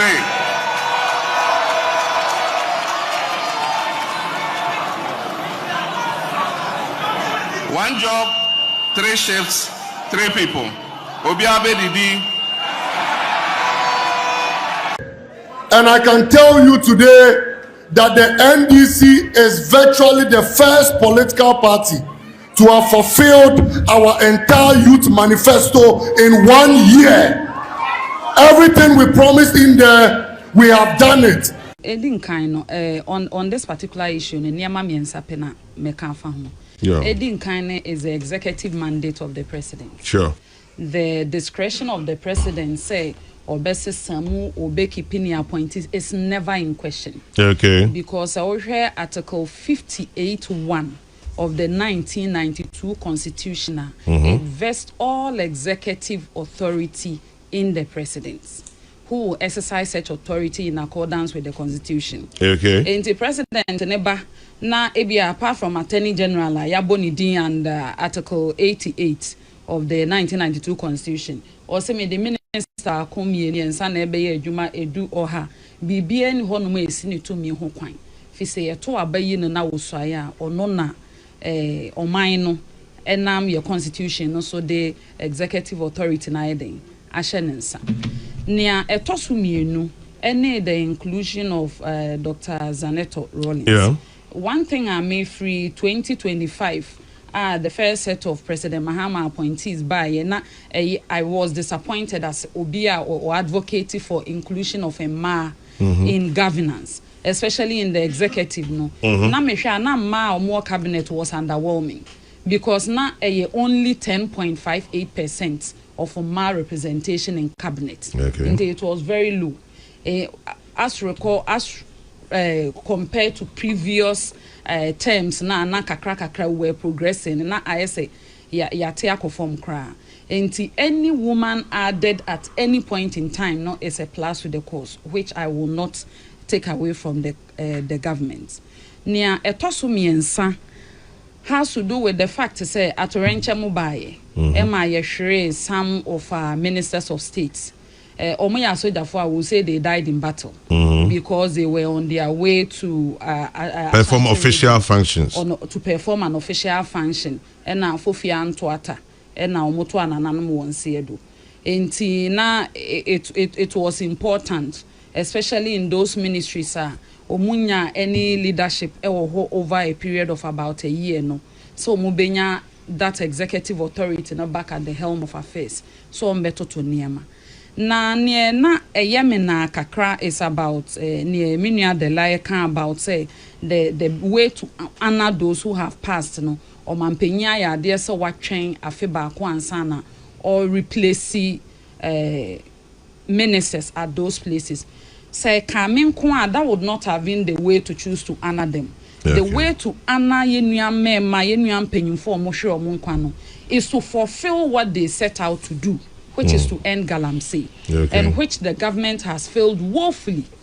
Because chairman, imagine say it is unheard of, like a niema bi oha intense say minister kukudam mpenyimfo Dr. Omanebo Amade no you be a darling me gidi say ye hwe na NPP for cry soon ye na bia na ye soon odemu ya ha ni papa mutala te se me bra panyi ena na mihia na anchasa na owu ye Dr. Omanebo Amanso mihia na anchasa na owu ye. In fact Okopojos program wo Eastern region na ye nso ye party program ye ko dey line together ye ko ha me some of the NPP female communicators ye ko ha na sa enti ye ba ka eni bosumi mpo na wafri mo Fredesa no na ye but they set out to do something and that must be done and the government has failed to do it.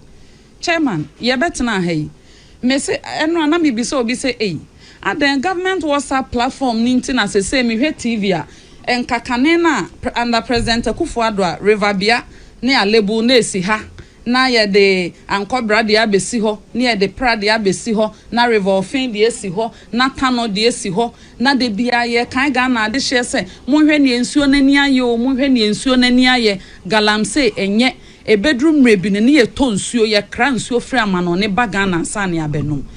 Even the pain of losing our brothers did not change the approach to the fight against galamsey. In the face of an administration Abaino anasa President Mahama administration mo beji akonwa no Sa time no mpacho na river garden na ekoso dadaw. Edin no masesan no blue water guard. Na cooperative mining na ekoso dadaw. Na ye community mining. Edin no masesan be no cooperative mining. Na alternative livelihood program na ekoso dadaw. Na enforcement na ekoso dada. Ye dem raba. What is the difference between NIMOS and Operation Halt? Difference be the value is the same. The intervention and administration where reset na no more ba to cure the menace of Galamsey as proposed, because now President Mahama a try bida under the Mahama one administration. And I can provide evidence at the time Honorable Mama Yarga as Environment Minister Nana Bamuabu as a 2016 say Galamsey in Tokwano yentime nko. Enti the tier 2 no and will shed the way even Honorable Ama Kofi Boa Ebra President Akufo-Addo call Parliament Ninsen Kayemu any video recordings of other key members of this government. No almost a reset no adia baako ana eka ho is to declare a state of emergency on Galamsey. Me were almost every important person in NDC recording on the resolution and as a solution or proposes it will take the declaration of the state of emergency and sani etima solve Galamsey and to come na oyene enti se breach ya bo asemiya ya sese ato mine.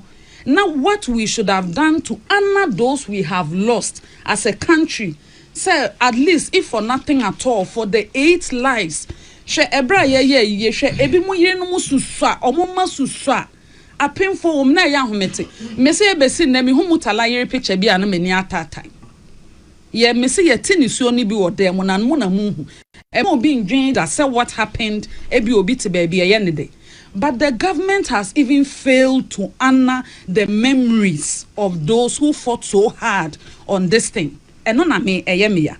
Enti chairman, media reshuffle ne die. Enyo yese ne ade wono no odie nya ne komode no. President Mahama ya papa ono na ade wono odi na ade ne obeya aba reshuffle ni bia no. Okaso nya reshuffle kra nobody can hold him to anything. But I am saying say near ama way aba so far we kakra bi na aba me fan say micro reshuffle na metiti bi on from mom say bi DH if that's the direction of the president why not, but near mema atia me sha enso menino are these the ones I've mentioned and a Ghana for being so kasa chairman sorry almost say reshuffle no more hwe ni mu say sectors bi to say agric share what is happening to cocoa farmers. Obi okano krebia nim said the pain that cocoa farmers have gone through under this NDC President Mahama led administration. No, omu bida aketuya mantem boshe of increasing the price of cocoa no to 6,000 na o mampenyi ene finance minister ora to forcing ene chairman ase edun ketia ne mpenyimfo bebre ene Dr. Eriko Poku o ye minister agric minister se o mo she ebo na ama cocoa no to na ama so se o makọ chichire emra asa be chichire cocoa fo amene wo kasei uko bisa me na nadi obonsu nkwanta e kire ne se ye de mra ba se cocoa no say climate change sana say enfofo aba ase na omo ntehwe na oka say o de ba bedo bibi foforo kra na je so okosere kwan wa ban ho omo nimo say consultation because so a chairman me gidi say wa fidie so nkrofo beka ya ntehwe no ane say because of the overwhelming majority in parliament and the 2/3 majority no oma ko chechire mra aba be chechire kokko akuafo kon a yenim hu nimde bia hwe sector bi to say education afi etwa mu yet ho education minister beka say omo be recruit teaching and non-teaching staff be 60,000. Say obisa na osekobisa finance minister obisa na osekobisa finance minister well one can say kobisa finance minister financial clearance a man no for up to nipa be 7,000 ampacho chairman asam na maka no osesika na ni no ho near financial clearance e be free finance ministry aba eno no be ye ho adwuma mahwe ni interviews ni bia o say there be senka clearance na ba yanko ye nto o kire ye bebi esese ye de ani kire. That being said no baby to say help say nurses no almost portal na than view once recruitment portal hse niam babe even security services recruitment chairman nyame anim reshuffle no dey about but the value has been the same. People are overwhelmed and appointed. Oshe NDC for ankasa for soldiers o mugu TikTok. Enra say na why see yenua Malik Basentali or kojina simpie so baby ko kan say NDC Abine is the first political party within 1 year. They have fulfilled their youth manifesto. Bo mo share Ghana mabuni no ma di so awie o mapon. Ko hwe se ne NDC fon ko na. I'm patron me pe video no kra ma wabo wa ha. In fact, o say into mo tro manifesto foforo asa dey atoaso because bo no mo share ndi o ma achieve awie. And they say the NDC youth are on social media since yesterday attacking him. Say they na say 133 no formula ne nyamba na o say manifesto no why area. Why area say they will attack you because anya no kre. So the value should be in delivering what you promise the good people of Ghana. And that is what we are looking forward to. That's why I didn't want to talk about it because will change the topic. Next week from the Labra. Thank you. Na hanka about illegal mining. Martin. Because I know the and some baby or her men some more battles, but me common base little. Okay. And my me time a sample. Fatima. Repeat match on illegal mining. Martin. The whole day. Martin. Fatima Misha. Lawyer Martin, people say President Mahama has arrested more for free speech than Akufo-Addo. Say Akufo-Addo suchi ba Mahama chemo. Democracy under attack. More demonstration. Government is gagging free speech, selective justice. When the member about 5 minutes, we have about no port never yamra. Mpacho chairman. Asama Ora Martin people kind. Onyo obi ametane ne yadwi. Oh, I see. Asem no credit yam to say what he said no facts. Facts nso nti ni kwan se meji ho achinye.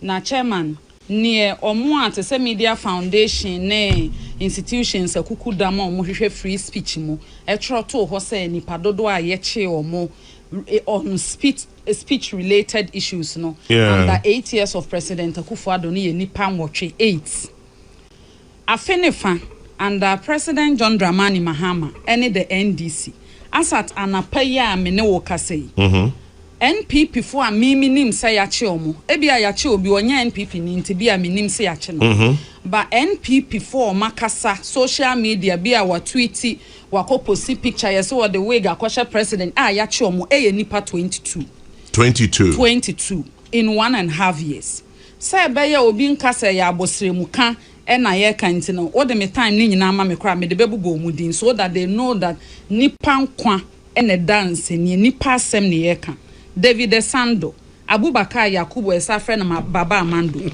Alfred Abebi Okumi Adenta Kumi, Kwame Bafo Abronye, Emmanuel Kwache Asari, Will Bafo Asari, Kofi Nkansa Ofosu, Charity Tete, Priscilla Dua, Okatechie Frifa, Yayira Abiu, Say Obama Pokuase, Onhene Asiedu, Gordon Asari Bediakun, Fanti Comedy, General Buhari, Godfred Ansu Damwa, Kweku Asiedu Kranchi Koka, Richard Nana Basua of Ahwenepa FM Draso, Mahama Aminata, yes, our friend about Umiaba, and a Rita Konedu.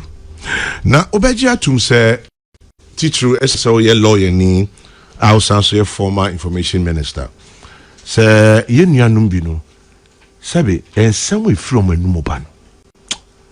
And fata. Obejia no atum. Oh, chairman, me supported the attempt in politics so. Anya tendi keke, but nyamani bi omokano. Ensemni bi ohwa. Ebi a threat. Chairman, ensemni bi ohwa nkrofo kan entwa yi. Me say betema ha na de obi speech ba na entwa yi am the first to condemn it say asema asemesi kan de wan ka say. Na chairman, that is not the bone of contention. Say no, there are two key issues involved. One, should people go to jail for what they say? Obiano asem yenyina sonche ntuma na, that is the first issue. Okay. And the second issue no in contention is say adenti ne ye chen efa baako ne eja fa baako. Why is there selective application of the law? Na chema mamentwe wonsi President Mahama no asem so from statement or no issue ya ne X page on Twitter. And I make release our statement ni free. Asiden. Emfie 9 pepepepe ni. Ghana mampenyi ye nyina papa. Or see in this 21st century, eni kwanse ye chi obi for nano asema waka. mpacho tie ni yo o si baby awiase akodru no pempen so awiase akodru no eni kwan se ye chi obi tumfo na no asem nti ono no susu ya ne se obi ka asem na ne nya adwen afa no ko gina mra anim eno nti ne ye wo civil processes a te sa wo kasa obi adi matem obi akasa agumi ho fin a wo betimi de a civil action aba say asiu nipa no on defamation of character na abeye private matter between nipa yagu no ho fin adi natem ene nipa odi atem no na eno na otemuafo betimi abua say esese o compensate no ana say esese okọ public na okọ sign nipa niti ko dware no with the same prominence efin a wodi gu nipa no and other remedies are court ne de bema na chairman Yeman Penny build the same president John Dramani Mahama last year 2025 on central focus shiaye ehọ na asem a ekopie mu no ye me na kakra omampenya no asem a video no mo amigide sem abo bebre abobi wa ha because that media encounter despite media mo carry in the live footage ni bi wo ho am logo no eboso o say enne aban no through sa national security ne signals bureau no omo wa akade ne akode a tokro bi a wo hyem no oka asem omo mususu say hate speech a omo betimi allocate with to IP address no ma bechew no ma prosecute you under the criminal code mpacho ma say you in opposition or say any kwanse ye chi obi tum based on nano asem in this 21st century but onya tumi ni wie ye na won da ye nyina ya no say de or say o kan asem omo mususu say ye hate speech a omo the criminal code Opache said they will apply the Criminal Offences Act 1960 year Act 29 any Procedure Act of 1960 Criminal Procedure another Procedure Act of 1960 year Act 30 no ye bejina so a prosecute criminally na ye de wakoto efiase chairman pacho anso ho say no 5 minutes ya so chairman me 5 minutes na ya so no and no because social media no so NDC mabunu di atem NPP mabunu di atem NDC ni wo free pass so obedi obi atem ene ye hu bi pen because atanie ni bi boa aban na mo ba power mekanya owura Samson Ladi ayinini otna ne platform so kan say adentina abrante bi ono no te amanoni ade bia wo so pa ahemfo aban mu mpanyimfo ne nkeka ho abagana na there were times that there were court judgments against the gentleman enti no yo obi a why evade court judgment oba na ban na mana security force or momo no ho ban no nam system no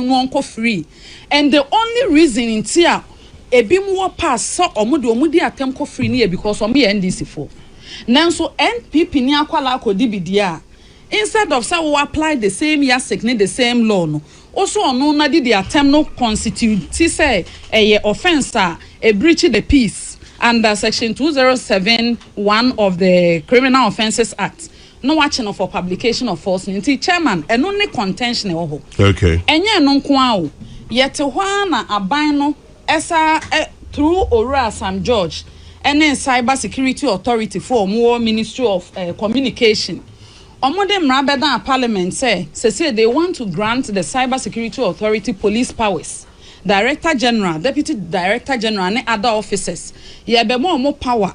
Say umbetimi arrest it, I seize your property, I investigate you, I bibia. Our bra state ne be more immunity, any protection under Section 20B of the Cyber Security Amendment Bill no modeba Parliament no. Enti no ade Ghana fonte ase no. Enya ne say ye partenie no, me partenie. We NPP ni akwala na odi atama mitimi ebe fro ba odi emu se comes na ye na apese wo ye bi ahwe ne empanyimfo edi animu ye ne twa wo sanofa so but where in the face of the law ye hu se law no NPP for the enko NDC for the enko adenti ne ya che NPP for 22 se omaka asema ense na ye nche NDC for 22 come mami bi ase every reasons meaning say Mampany appointed Kwame ministers we are or the Umbeko Parliament. Parliament name Omudi and Komu we are. na ejomotumwa na chese we fi na jumase ensa. And you'll be in a parliament at this stage. No, not at this one. Yeah, but initial, yes, exactly. Initial. That's the point I'm making. Okay. Wako parliament we any money portfolio now. Reshuffling, no. They don't need to necessarily go to parliament because they are appointing a way. But a fresh nomination to say Ayaraga or no back me then also back no, I feel I nominate no. Okay. Now, Ayana presidents no wo pese wo hu say ehna entukruda ehna bribi enkoyi. So wo sufla ebi how they correct performance say baby wo ha etukru ededa ho. I am sure say most presidents no benya data or mo the guide you mo say area no enema enkoyi. Sometimes we are a person, you know, portfolio fit. If you want skill now, what the man will be say, okay, quite say, what the bay juma el baby no. We say skill matching to expertise no. I mean like matching the skills no to the demands. If you all come maybe ana, kwame no so maybe ana enkui papa until we say and also oshe. We are no free wa. Sometimes Mona must say regional balance and the account. Oh, yeah. Pressure will be brought on to the president. And we be and region high any idea. International, you want to look at all of this. Maybe also accountability in the idea. But reshuffling also comes with a cost. In fact, Kwame, if you know what I say, so what point minister Kwame? Usually the first quarter. About 3 to 6 months. Handing over staffing issue, briefing, your orientation. And if you say they will start seeing be an impact swaba between 6 months to about a year. Not just a time reshuffling. In fact, was already technically this is like so 2024 2025 January, yeah. So this time will be a good time to do a few reshuffle. Yeah, it's a half time beside. Exactly. In fact, because we had a curve now. Curve no should say by that time no now and if you say swaba in where they were asked to go. But of course, Sanipa no swaba in where they are asked to go. Now we don't so come. It also comes with a cost. Because what it means is that be a contract be a ministry be maybe your how be starting when we should be starting when we but generally no but Kwame Adibi was reshuffling one meno where I sit from my reflection as psychologist. I think that I like it. Okay. Let me say minia de la 18 kakra MSA anti-fatigue so can have some kakra. Come the loss we had for those two ministries. Mutala. I told you Mutala na or close to me. Oba campus. That was starting the PA. Oba campus bia. Where you are? I know you. I think he finished. Okay. He finished. So. And I think he didn't graduate. But did he graduate? He graduated. Oh, he graduated. Oh. He graduated. He did. And the Oba around that. At that na more position. The Oba around now ejina bontia. Hey prof, I'm a born in senpai because it's about national development. And he really had a passion. And to meet where we were now, I was so happy for him.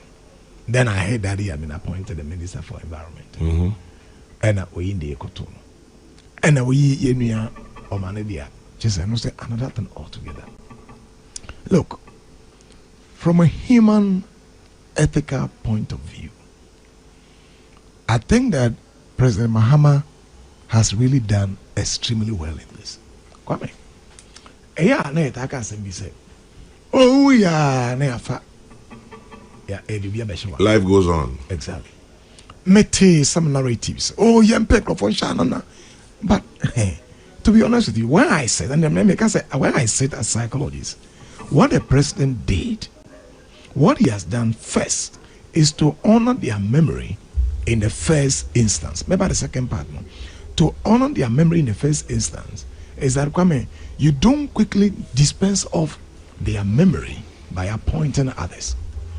Or be to me act for a while. Nina boa Emma Adibia, I was saying in a process over the period. Healing process? Oh, I'm telling you. A boa. And I think that the president is being very ethical and sensitive on this matter. Seriously. Because if he had gone ahead quickly, yes, I was saying life must go on. And you sometimes hear people, oh, life must go on. It paints a picture to anybody be at that point in the years. Listen, maybe I'll call. We won't know Ochina a better watching it. We won't know Ochina a better watching it. And I like the honoring of their memories. Say, Yantu Mampomrika Ampen Crofensi Wanemu. The Nyabotre, they appointing Crofo, I say caretaker minister, sort of. Emma Omahiswa, na Ebrea, a Simono. Ya appoint and Crofo, won't be to me a handle. And only Kwame, the first level of honoring their memory. Maybe second level, no. Okay. But Mame enko those two ministers, no. So Kwame Zanato. Look, I think that she is the best for this ministry. Zanato okay. Kwame Kote Koli 2017 3 times no more a medical doctor. I think even the Pan-African Parliament or survey as the second vice president. Yeah. Now Kwame say where did the Chikakra Obekun say he has had a consistent public advocacy on urban flooding. So why climate resilience, public health, sustainable urban development. And when you be a novice, and you'll be our own nimode, and you'll be our own nimode left from the right. I think that Wasabian Parliamentary Committee for Environment and Science and Technology, and Onim area, no. I mean, she's coming to an area she already has knowledge, and I tell you, Kwame Yema portfolio be a prior knowledge at the Basa, because settling in, no, we need a lot of problems. And make us some time ago and comfortable and I appoint as the minister for the particular role. And the time is up now. Beyond that, it's like Laka, there is also a certain kind of respecting a certain historical connection. Say, look, Neja Kora Ona or Kofabariba. Intino or Nano. We are not honoring an incompetent person. And that's the part that I think we should stress. Yeah, honor Obia, or what the skill, or what the knowledge, or what the competence in the portfolio she's one more committing over a period. I think that when I heard the appointment, I wasn't surprised at all. And I was telling myself, oh, she can deliver. Oh, she the wire over the period, bit me deliver. And now come here, offer in your mama's what. In fact, area no kono a very interesting area pa. Local government, religious affairs, chieftaincy. Aye. One also no come so ya France how. Central majority leader, lawyer, an area come some pa. This ministry multi-headed. Multi-headed. And one a local government, a chieftaincy, a religious affairs, when you be our experience, Kakra.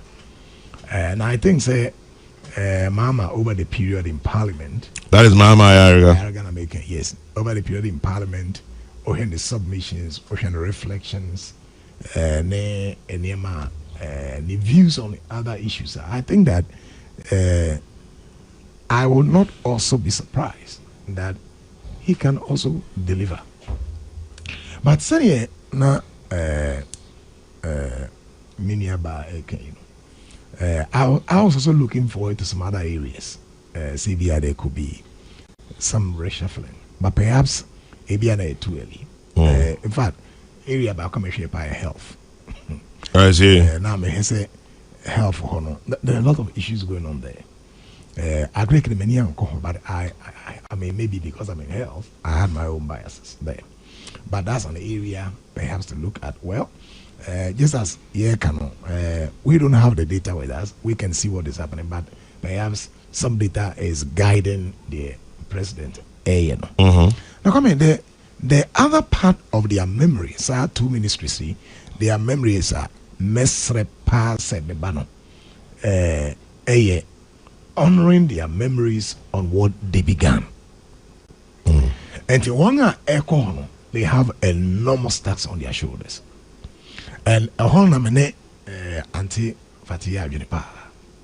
Say a juma or mane boamako. And I think a couple of times say the best thing about to me I must say now ukura those ministries, especially for Mutalana or share environment. And he say you honor their memory by extinguishing this particular behavior. It's impossible. No, it's not impossible. Gamze. What are you talking about? Why is it impossible? Say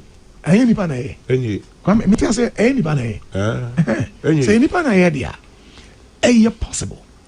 Now, no, maybe I'm a optimist, but I get the point. He say who played the devil's advocate, given what you have seen. The way you are sitting away, because that's a meal. The fight is lost. Yes, but it's not lost. Any pa and to a good deal. Any pa and a sense you. Any pa and a day concession. Reclamation one year. Meaning any pa. And it's a nipper idea. You bet me. And I remember before Kwame Mutala took over this. Now, now we have this free discussion standing between psychology and political science. I want to say, yeah, psychology better know how political science on left side. And he mentioned you and say, and all of these issues were coming up. And he had his own thought. I wasn't surprised that he was appointed. He has very interesting ideas on this Galamsey thing. I think that one is Senator. And Senator alcohol. Yeah. Mesrepa. And even defense because say no, say I must na me can say Kwame Galamsey a security threat. And somehow it steps into security as well. And one a take over this portfolio. One more and push the vision they had.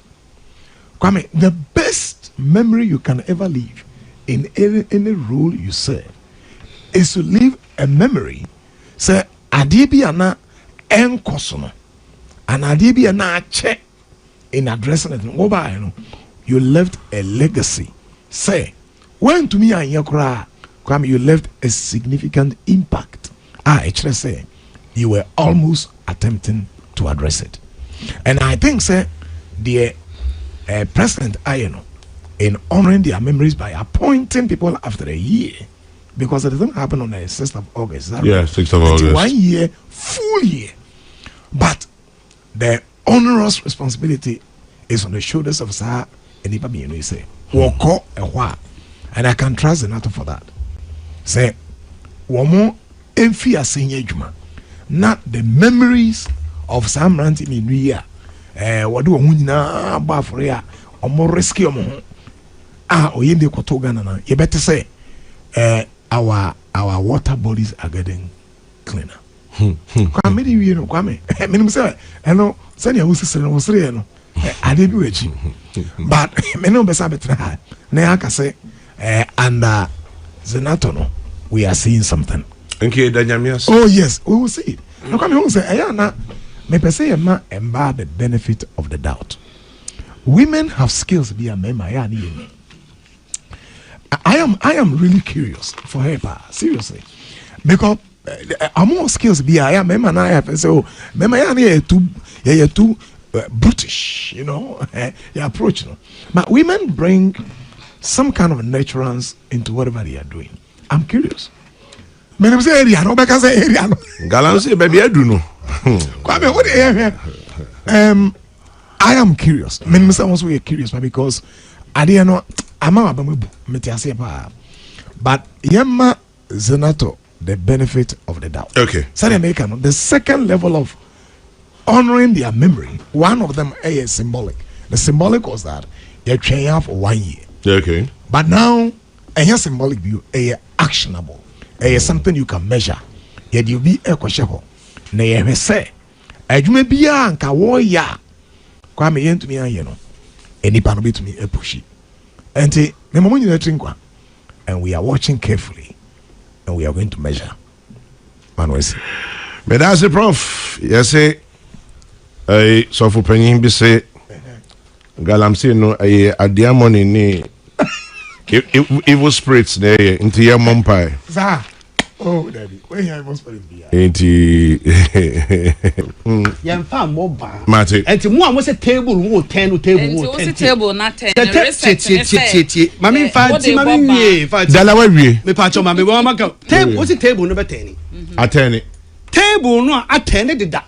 Okay. Because yes, sir, buy a table not 10. Me that's it. One more by moon almost throw said the table with 10. It's thrown it away. I just say, oh, ye be bonny beer. One more bar, and we are the count. Because me, the table need 10 you and 10 you means throw the old bar over ye. Because me, yet the old bar will be jelly. Listen, one child, dear moo yen a table number 10. Dear children say, scratch my back when I am in opposition after I have stolen government money, so that when you also come, I can also scratch your back. Sanity. Prof Brem Nyampong. Your back. That is what it is. Prof Brem Nyampong. Come here. Me makane has say this generally politics of vendetta no. As I see Jai. Mama jurisprudence and your fair. Kwame Mekai said 2001 and President Kufuor criminal libel as a law at the time. Yeah, law. And free home so that we can allow free speech. Yes, sir.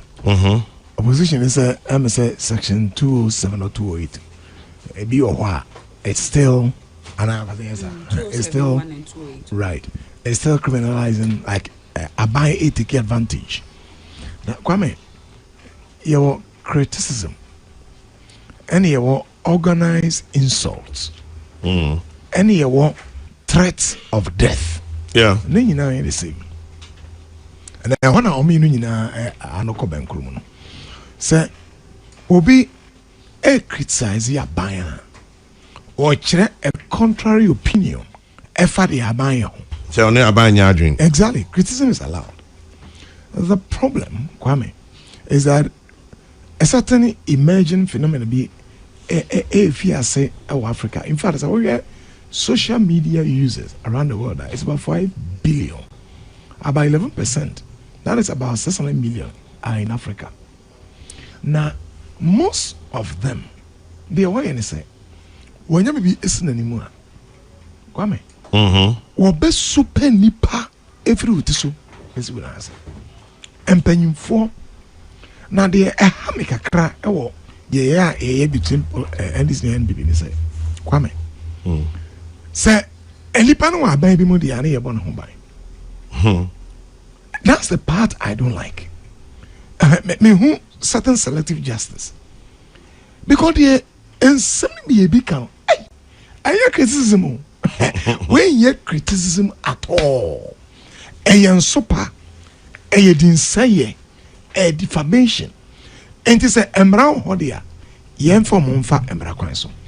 The hamika cran say.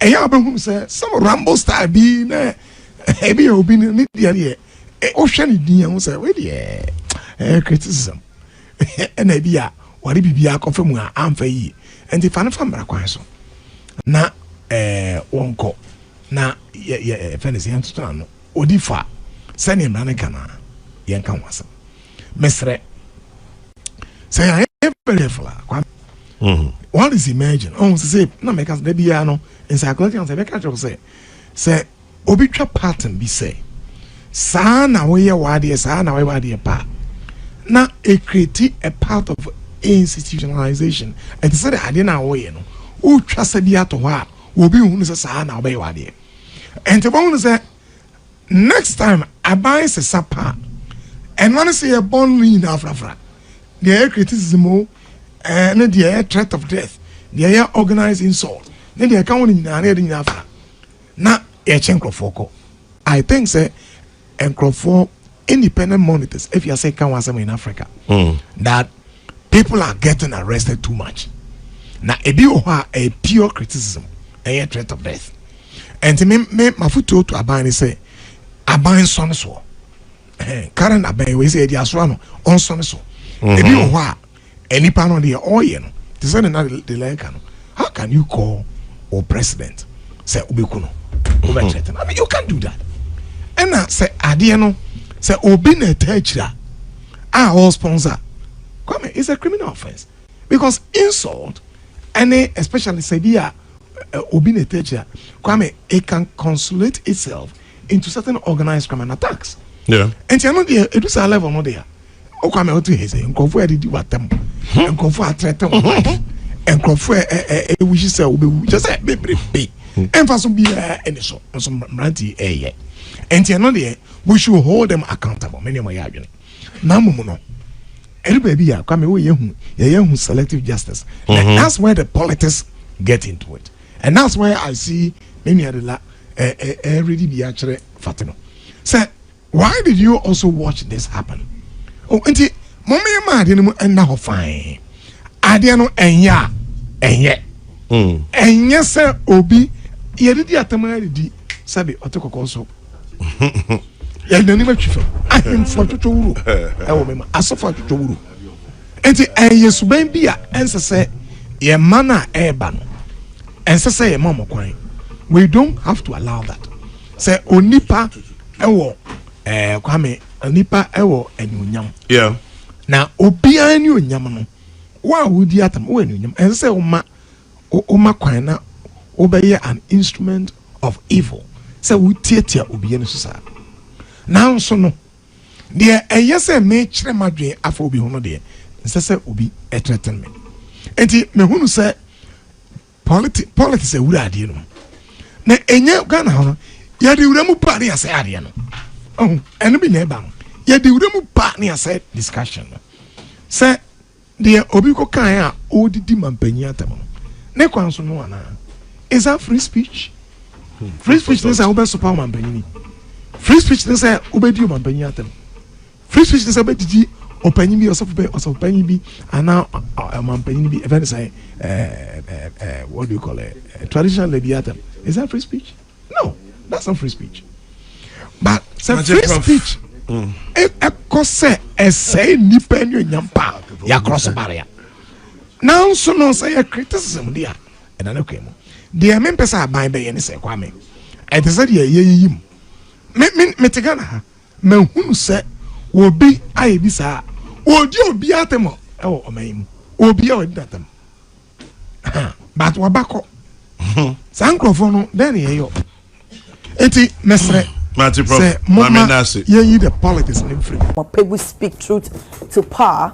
Mahama worse than a Kufuor on free speech. Now we shall say and see Mr. Munso so a media foundation for West Africa so at the Abetuja or say 14 arrests over political insult within 16 months under the Mahama administration compared with 8 arrests throughout the Kufuor era.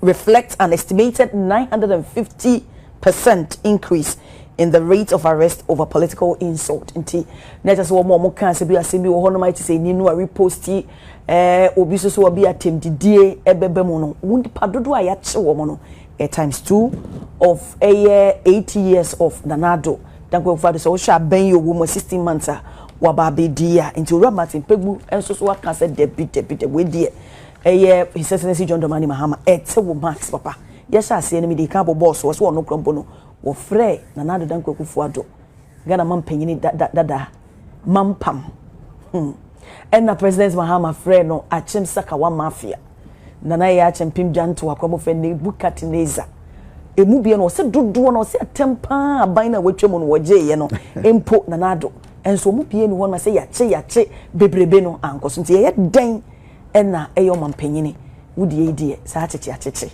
koso sa dwemu ade na beka wo bia ma se empo let's assume say the reporter ne kan ye no sa pepepe na tie nyi bi mfimfa bi nka ho a wukosre wunua na wunua na boss ka kyerɛw pejuma na ye se bebi wo se wosika odi dwa na som ne nte no ne buofu akɔ ne yonko ho akɔ gituo na odi akɔ shuti papa no esi ka se papa na hwɛ ne nkwa ma na ye nso prapa ade I think crime, I don't support crime in any form or shape.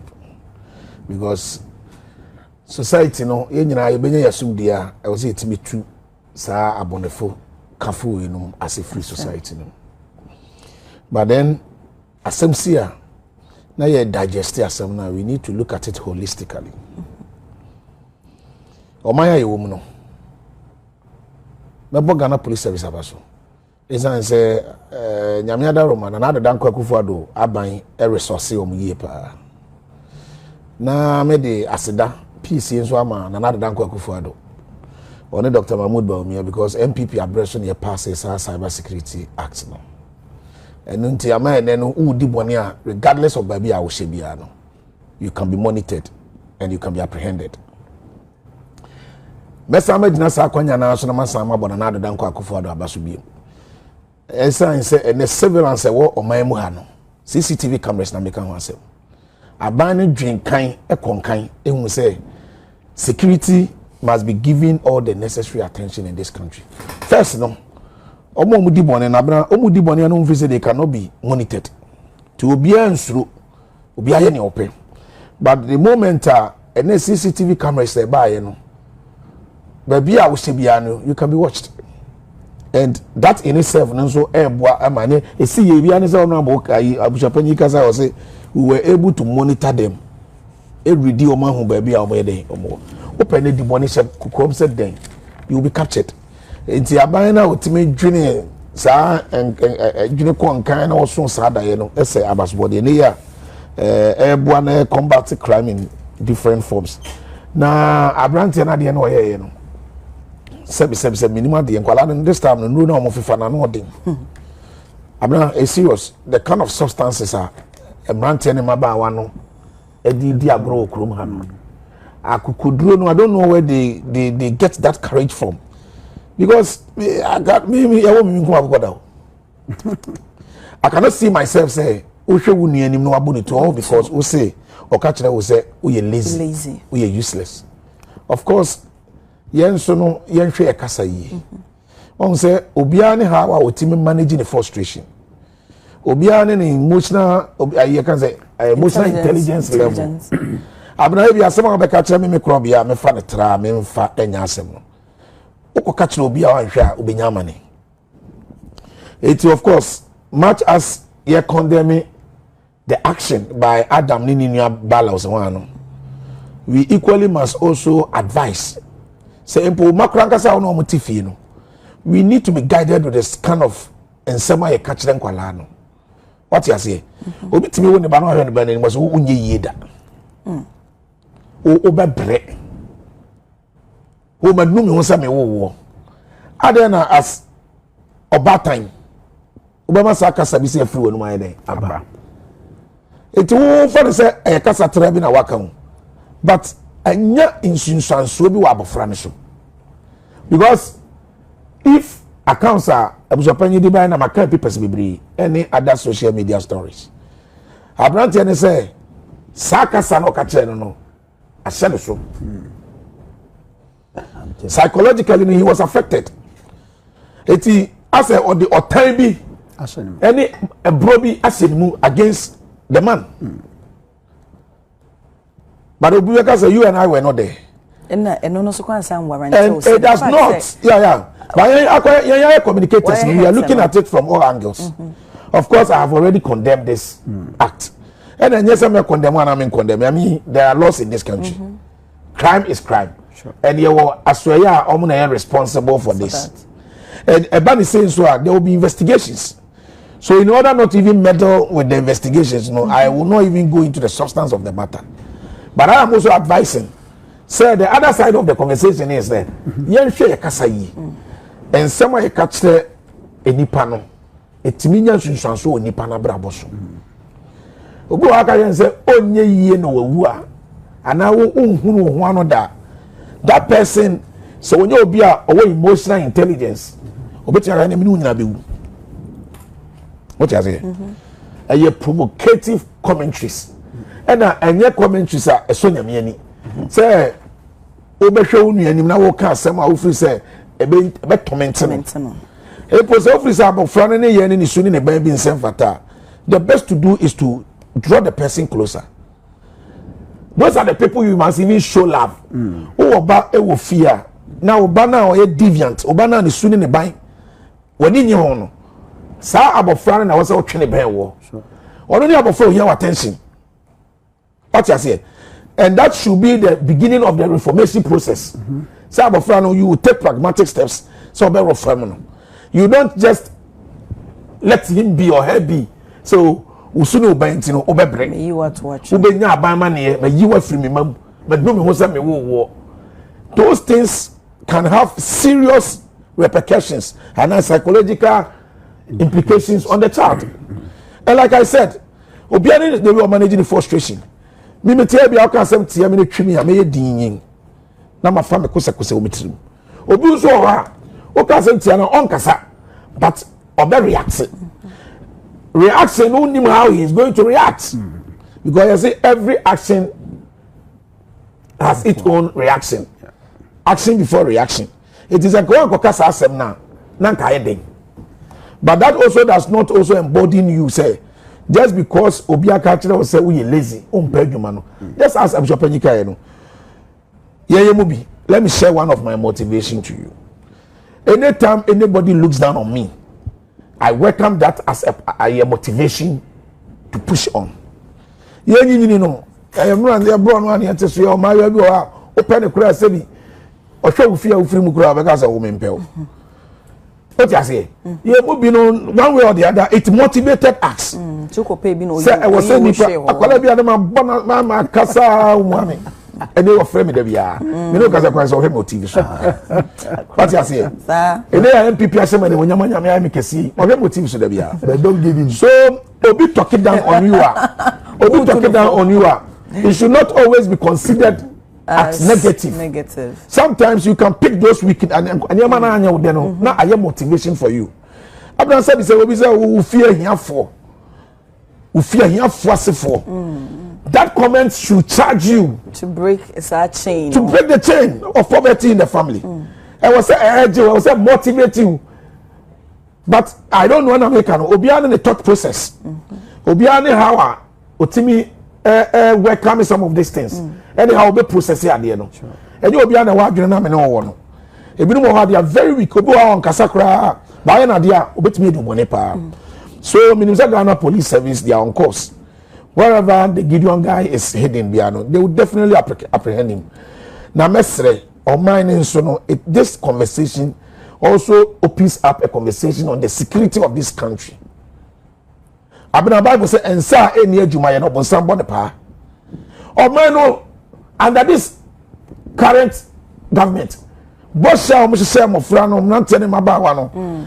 No ama okwamo kronum wona woka so muhu hwe anase oh mini aba anase why boss was said this is the first time in Ghana, in the history of Ghana, aban bia bana bosha wo de share eye mabunufo a wo makruche wo manifesto mu wo mo atimi ya complete eye bibia wi afi komo san say wo mo say be sign the another one aba as another manifesto assign a complete. I like the have now president. You see, Basitelli does not have respect for the young men and women of this country. Oh, how? Oni obuoma. The question woman say o show bibo ana That's what it's like a slap on the faces of the Ghanaian youth. Really? Because what is the unemployment rate in this country now?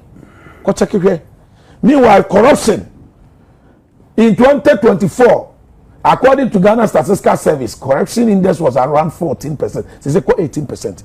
Sika was here creating opportunities for young men and women in this country. No,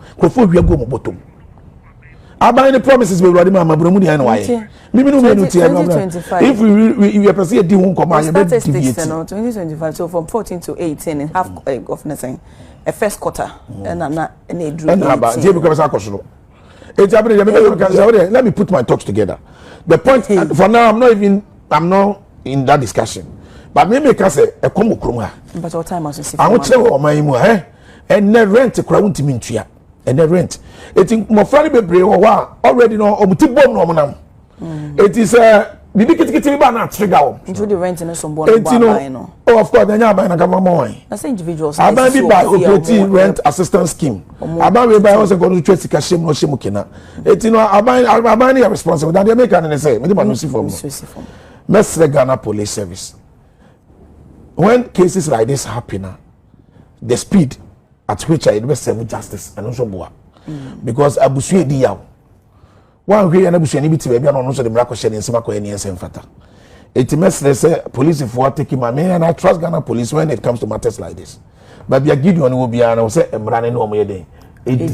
Na obi biara nso ka ho bia na bi kra de obi ada. No Gideon no na edi tuo ne ma Adam. Aha nti Gideon na edwane ba Adam no ni Adam na nkasa enti no mo nya ntem na emrane no mu ni se na ba busu akoma beto. Okay, you dobrem. Around me that say.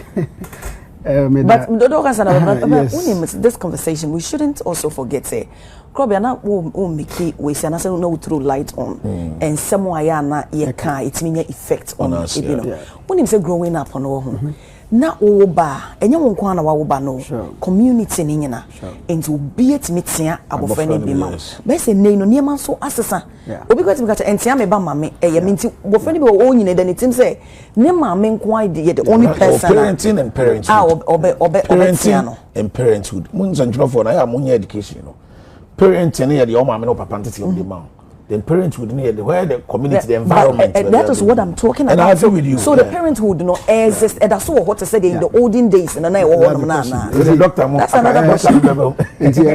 One of the issues because people say parenthood no exist there. Nka sem na papa ne kan ye no. Nka result to this. Sure. Yeah, until I say causes of some of these things. Or no abranten there also papa na say me kwadfo ni hafo me pedjuma and na ahyem so ahyem bufu and I'm there to say na mo no but say ye komu deeper ye behu nipa na ngasa odi dwuma ni sun ne ban ne tete ya wonya ene ne background e baby o tekra ne nkofo a one omo ebo apama na say one mo eta e de enam but Abraham, yen starting fee has a own say nano bina make us say no access to armed and guns no cost and security as a country. Emrano class obi a war it will be say a license one. Intermediate obians or to a license generally be obey more discipline. But do no say no or Gideon issue ya. The question quite say because Gideon two now no or the ma obi na ebi kra na Adam wan kan chen say ya na say no the but the nam say e ye wo tonti no e kwan bia so no bibia si a o na say e dey ye hold you responsible because wo two na I dey akodi ewu enti e say asoma na ye hwe how easy it is for people to get access to arms. Na maka na no bi atwa say on say no ekoba even the kind of politics I na the cry na ye primaries keke polling station voting and say electoral area voting near there obe na nkofo amma nkofo tu a omo de edi sebe ensama ensen mfata enti say etu no edo so system no eto aba wi ene ade na obi wo easy access to etu a sebe ya ntetini ye na oyobia ne bufu a ne oye ne chance wa etuo no bɛn nti ɔbɛyɛ dɛ ɔbɛfa sɛ me gidi so nim sɛ Gideon wotuo nti sɛ small arms and nkɔfo system no kwa na ɛsɛ hwɛ ho asɛm ɛdɛ ɛka sɛ interior minister ne other commissioner ɔmo in charge of small arms ɔmo hɛ sɛ ɔmo bɛ gather some of these things but still na no issue a ɛsɛ hwɛ ɛna afei yɛyi no free hɔ a wɔn sɛ anka first na ebia anka obi ne obi nya asɛm ne ade ebia asɛm didie kakra bɛbɛm ne bia ne yɛnsa ne yɛnsɛ ne yɛde atoto blows kakra ana sɛ we gyina ha na we ato ama ne we na to ama ne ntubo ha sɛ sabna na ekwan ya be so abna so ka na ye de ne kɔ na bibia to atwa ya ka pata for dia abna nsɛm ɔkwa do bi dia I think say pen would be na ba consume car key key dia one ha my corridor the hospital mom enti won say I mean the upbringing no say the na wo kan no ene no the global village aye wo no oja oba wo fie na ofiso we de onko ba bia ne ade a ono otifie no enema a wo hwe no eye movies a obi fa ibia na ode abo obi ofa tua na ode boy nti ene nsema ense ne fata na wo hwe wo eye movie na se video na wo hwe no ye no to nchan a afa games students games you have to learn how to shoot any ade nyina enye to protect yourself but to mess up nti ni nyina no ya ade ese ehwe o ena se ne na eye new asante ken no on say parenting no esi no aye the responsibility of social media instead of the responsibility of the well cultured community nti sisi no mo fa de omo social media so me so go games we say mo fa ni bi ho no ma wo hwe game na bi a gun any ade mo hu ne say normal oh yes even have wrestling near Addo, and even though the caution basement practice with Bankolani be exactly. They are trying to learn or practice what they have watched on the screens. One of the key issues I say into your system. No, first, we were more communal. Communal to the extent say. Anka wo no si abonten na yemfa nse wakofa obi sika kwa wo fom no obi hu a obecho se he sika na afa na bia bia afa no na bia shop yi na busa se obi ya onye obi ade ana se but the name no oye de na akoka so apart from that okra bi di bone first na at least a bit make out to kakra ana se beka say hwan ba no na cosmos the next minute no obe na ye du ho ko bo ma me na papa ma na se munim kwadwo na ma bonten se ni no waye be ne no ne hwan na okoka che kwadwo se no waye na to the sense obe ko na ma me na ne papa ho oka che se no waye and this system no I break it down and people are finding their own ways of training themselves after ko school ma and afufo a oba akofa ho omo background ne ade obehena obia no anadodo na no wosa suban say okay me fa bibi a metimi da wo obi me fa bibi metimi da bo obi me di watama me mfa ho ena fe no yen leadership no nso esuni emban a bia da na di wo radio so TV so more agitational and then also agitating and e bia confrontational because ye to aba e be polling station we are me botu ni ade those statements enkra no mo peke because mba enforce the odi eche no osua the odi mu ade mu nante nti obohe na enema na ye kekam as leaders no eno nso timi ewura emrante ne tim afa ye no free hwa on say ne bible say ne ensa nya adwuma no enye de enedi na okwadwofo nso no oda sabi hia na be de ebi hia no nti we bi anipa we no ekom kwade no onye scan en traduane ne ade nti bibi kitwa bi a hungry man they say is what an angry man nti bibi kitwa bi a na bubetime ede efu nti eno nso ye se ehwe se saa nipa we no dwuma odi ye no ekoba se na dwuma a wo ya na se ne wo ye edididi a ede na wo ye dididi say find out we did the police for be interrogating ne pa obehwemu na obehene bi a they are into certain illegal activities including even drug abuse omo ebi omo fa ede ye neoma bi enti nipa no ofa sa neoma na trauma ne keken kan ho ya sabe na adwen no as of that time no ohun sa no ma bi anaasɛ ohu sɛ atɛntɛnho bi a ɔbɔ ato baabi a ɔnwɛn ho nti ne nyinaa no nso yɛ ade ɛsɛ asɔman no ɛsɛ ɛhwɛ education bɛn na yɛde ma yɛn young ones in terms of sɛ yɛkyerɛ ne sɛ nneɛma wei ne wei deɛ woyɛ a ɛnyɛ na yɛ follow up yɛ ma psychological counseling ne ade because ebi wɔ kɔ na ɔno nso wɔ psychological problem nti yɛtrigger kakra bi a na no nso or act like that nti say as a man you from primary or even lower level ni nyina ekɔ ni na you proper counseling system and even in the communities kaswa tuba ho ye we on hwe be from kaswa tobu to abekɔ akɔpem ebi abudumburu mo ba bi no you need any counseling facility because obi kwa how bi ni ade a obetimi access na efutubu ayede ye de ama no nti asoma no nso say ye develop na ye say hwe saa no mani nyina because a dambo any prepare no anasa ne tine a difference na yeketua bi nipa no bi ketua bi a obetimi a movie into the other arena. Okay. Matse meda sepa nti obusapansa me sase free ho no nti me nko na menye eyi kakra ho obusapansa ni but ase me dru ho no ma nanka why or rabat as na afem why eti chop nti me so chop is a dru wa the be yom obusafo na wasaka the new publisher or copy 3 of the new publisher at the Honoma People Speak Truth to Power Mahama West than a Addo on free speech. Now we say and see Munso so a media foundation for West Africa so at the Abetuja or say 14 arrests over political insult within 16 months under the Mahama administration compared with 8 arrests throughout the Addo era reflects an estimated 950% increase in the rate of arrest over political insult. Nti na just one more kan se bi asembi wo hono might say ni no reposti obi so obi atem didie ebebe mu no wundi padodo a ya che wo mo no times 2 of a year 80 years of Nanado danko fado so sha ben yo wo mo 16 months a wa ba be dia nti ora Martin pegu enso so aka se debi we die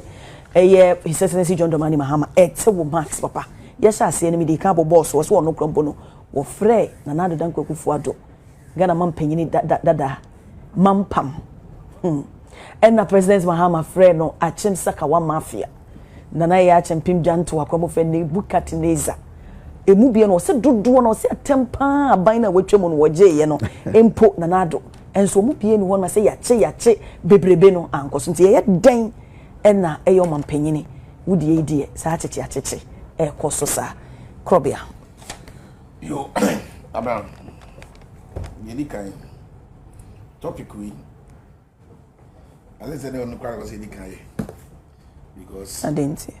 because of what is happening under NDC ni John Mahama President John Mahama sorry I mean refresh your mind kakra His Excellency President John Mahama Ghana ye pe obi a ye principal beneficiary of free speech President Mahama. President Mahama after Odini first president we Okufi catch the Ghana for nyina say Nanado Danko Akufo-Addo who was then the president of the republic assigning a busuafo ni nuanom so omunyama no statement ben na alarming defaming as in such remark that a certain president has assigned the family people to be stealing for him. He was a former president and at that time a flag bearer of NDC. As for the Basentali, no Sami Jemfino, no Sam George, no a black one keka ukruma and I jam to anum cradi. Yakasa ye keka adiabechi. The bottom line is that His Excellency John Dramani Mahama say when him feria and you no nanka or better people who expresses themselves because he is a principal beneficiary but and only asa uchama am not telling him about what memra issue because you see the odi actually osua the odi kan adan asa and o man na e wo mu no e mofra no esua free panyinfo so if o man panyini awa be dia abefra konya kese we ya na no obo nto asa obeye o man panyini etimi kika nsem bi say the young people were emboldened They thought it was a normal thing to do. But the bottom line is, free expression and free speech is free speech. It's in our the moment of everybody to say, Oman must understand, said there will be excesses. The moment all the window paper beton, it was our criminal libel law near the idea. Now, a suppress dissenting opinions. Also, the government of the day were not comfortable, and they could not express themselves freely. But let me tell you, we are buying now. Person we are buying a conkai. We are buying now. Person we are buying ultimately any successor. And we say we allow for people to criticize you. I'm telling you, the moment I want to say a baby gagi. Constructive criticism and as a criticism is in totality. No, it means the government is failing. The same President Mahama again. I reference 3 cases. Akufo-Addo is criminalizing free speech. Today, you have counted 14. We can count about 45 instances. Mahama, he wants to reintroduce the culture of silence in our body politics. Those things are in our political history. Young person because you felt the dark days. And you may be a tremuko. You say, I'm more man, and now you conquer yourself. Your Timmy Efrim, Yanini, and then about way by they are revisiting those things on us. The tribunal, one of them. It's a classic example of one man. But say no, introduced. It's already in the constitution. You see, my dear, we can sit here and justify it for all we can. But the point is, you don't need that. Under the current legal order, you don't need tribunal for what? Fourth, and the tribunal need discuss it. We are talking about free speech. Concentrate for but the NDC referee say, Omo kasana and Krofo Amosha Omobo. Market woman now said the boss said, "Wa buying a man near my boy fu. Wa buying a baba mama na no wajuno. And you know Munkani abo be fu. Mammy because it's a draw or kasi makola yan tony near. It's out of frustration. Or so come let's see this one watch agony. School Nina will say Obama hostel fee boy fu. Obama school fees boy fu. And then one who sang your man out no. It was TikTok and what agony. Also, the police are watching. And run tell them about what we sell 24-hour economy so that at least you can keep them busy and relevant. They are frustrated, they are disappointed. It was so come to see this one watching agony. The next morning now the national security police are watching. Now what this current government is doing in say Omoba sponsors state security, they weaponize them against political opponents. But I say, yenya list of Welopoku at TV so and making wild allegations. And someone can say about weapons. Nobody invited him. Nobody invited him. Doesn't mean they no can nobody. No, doesn't mean. But then the law must be fair. It must be just. It must be even. That is where maybe that is where I thought Diana mentioned me problem. Se be a more criticize here. Adentin as any pan e cancer. Na sabre mu jitu say enye no krea. At least there should be an investigation. I'm not saying say go arrest the person and I say be a prosecute and sentence the person.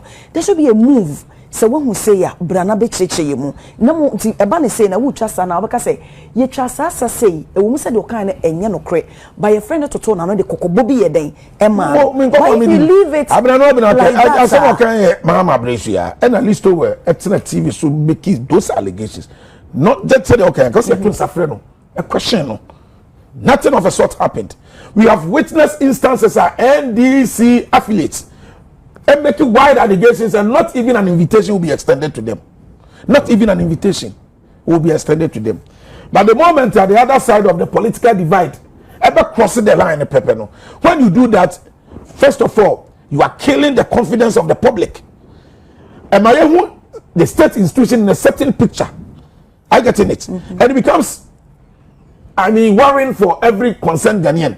say ada o man na tetra video ada ye wo mra bi e bo NDC fo ho ban ene o mra bi e bo opposition fo ho ban ana Martin Pebu asema wo kanyina ne say we all know Martin Pebu of course publicly o denounce NDC so any member but or yes sympathizer of NDC we know say Martin Pebu one of the loyalists obom din komo Mahama pa be the president and then from where he sits and this is not the first time he's talking was it the air course say no alarming nana wo ye NDC appointee you must begin to fear for your future because the Mahama no a dangerous trend in all September NDC for and especially NDC appointees. That's Martin Pebu. Pebu is a celebrated lawyer in this country. What cases what we need to is Pebu famous 48-hour rule, Pebu bail condition rule and his animal. Well, lawyer and a still lawyer by our standard. And from where he sits, officer NDC by John Dramani Mahama or at the Emra Kataneni at Ghana. Kabima mi kabi so, which is should not be the case. What the people to enjoy? Something ayeni or your host Emma Joy News. Or also, now I sympathizer. Those time Akufo-Addo, he was one of the people I don't criticize Akufo-Addo pa. Something so because I say, Mahama, the way I use a criminal libel law in the it is unfair and why I'm here.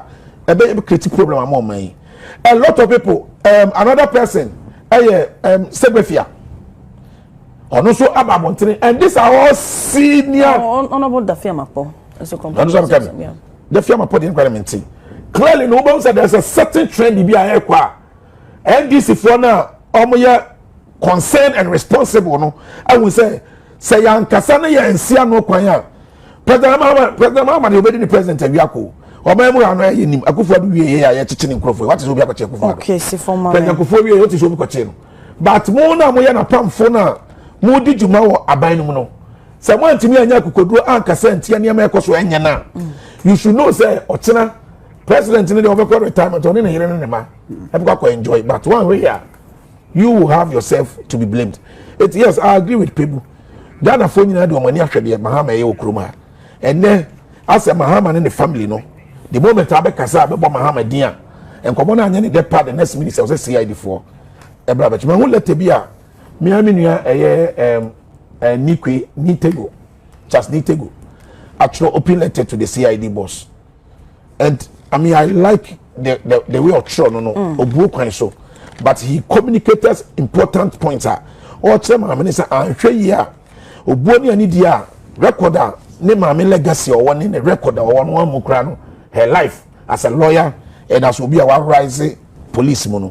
Say, one Shania Mane Kosnia. One way I'll home gym no on fat eating papa enya and I really want to associate with that open advice no say yentimi ntina omemu now there is selective application of justice blatant disregard of freedom and right of citizens all because there is a certain president he wants everybody to be singing his chorus and that is not the way Ghana Akufo-Addo and somebody can find who omemu Akufo-Addo nipa he na ochiom just because they have spoken against him. Okay. But President Mahama, who are obaye, Bosha would actually lofty promises and Ghana for a 5% kura untimi achieve. Yet Obi Kasa now the national security, with the police, Yoko Chubia was a kofa nyame bra, kofa nyame akoma bra. Mate. I mean how? Krobia, professor Homa mena. Sasebe make a ekoma, all the political parties no. Doc, so the who has a bedroom on mama wakasa. Usually say obi one political party e opposition na e wo enyoma omoto e na de owo aban mu so e wo enyoma omoto e bredu say politicians ebema oyen wo manfo no enya wo mu gidie say indeed se panyini esua akolesua panyini enante ana se de odi enimu enante de a ene omuntwa sapapa ento ho no na yenyina yenhwe me kai passes am 2017 sa bre no na aban adane aban ba ye na krobia ban ena no mo wa ban mu oh make abronye no mo sa we ye kwakọ jika we ye kwakọ jise sabi even ejanan bia wo ma no mo tiso nyina ni echesi bi abon mo fi so aban yi dane ye 2024 ayi koto about 2050 ye nyina ye so ye say hu bi de na ekoso even with the public institutions say o pesa wo promote proper governance system perception counts a lot. Now perception so is fueled by what people hear and what they see. People are no credit. And so now I'm saying, I can't bohon the ra na fi a did independent team. And see, Cobia in me idea, but a bit me I can't. See, I can I feel be a na. Well, I found so 7 million opinion or be a weird. Then also good nipa who fin. Aha, and yard pa. And you can't say there is so. But unfortunately, no, I have a part of the system that we have, unfortunately. I won't say, as far back as 2002 or 2003, obit me jina a year president Kofuanim Eka Bichel. So, now, Dr. Asamfofo.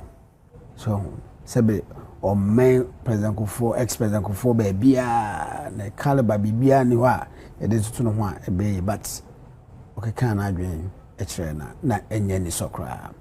What the bar political communicators, political party leaders, MPs, yeah, they do baby are not a 2 abanum power bonse, Obini Casano, a casa, a 2 casa, and our walking. Me a wood near the a womb casanum. And I say, Hena, your casa who in the first place. Apart from that, once again, social media and so a way, no. And also be one of the campaign tools and I'm saying medium of communication, you know.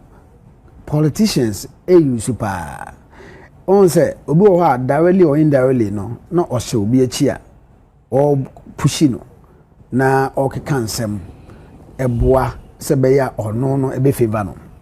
Yen say as we speak, don't we have known figures or mono so cameras see almost what abana omudi atem emebika certain religious bodies obi an kanhwe obi saw camera scene so di atem against certain tribe or tribes obi an kanhwe obi saw camera scene so di atem di a certain political party obi an kanhwe ben fon so see twa yonko a o de office twa dia nti sabe ni twa yonko na ba be twa ho no mu a e ho na bon se na enye dua kekede tuam na mum ya de e de eya enu bi na ye experience na now ye enti ye nyina no mum na ese no babban krom na transe hwe kwan be so na be fa ye de ne o ma betu ye because suban na nye suban pa me gidi se President Mahama e bia ne opeso ye ne se me pese me sia no kwan both sides but who sia no kwan so a one eni kwan se oye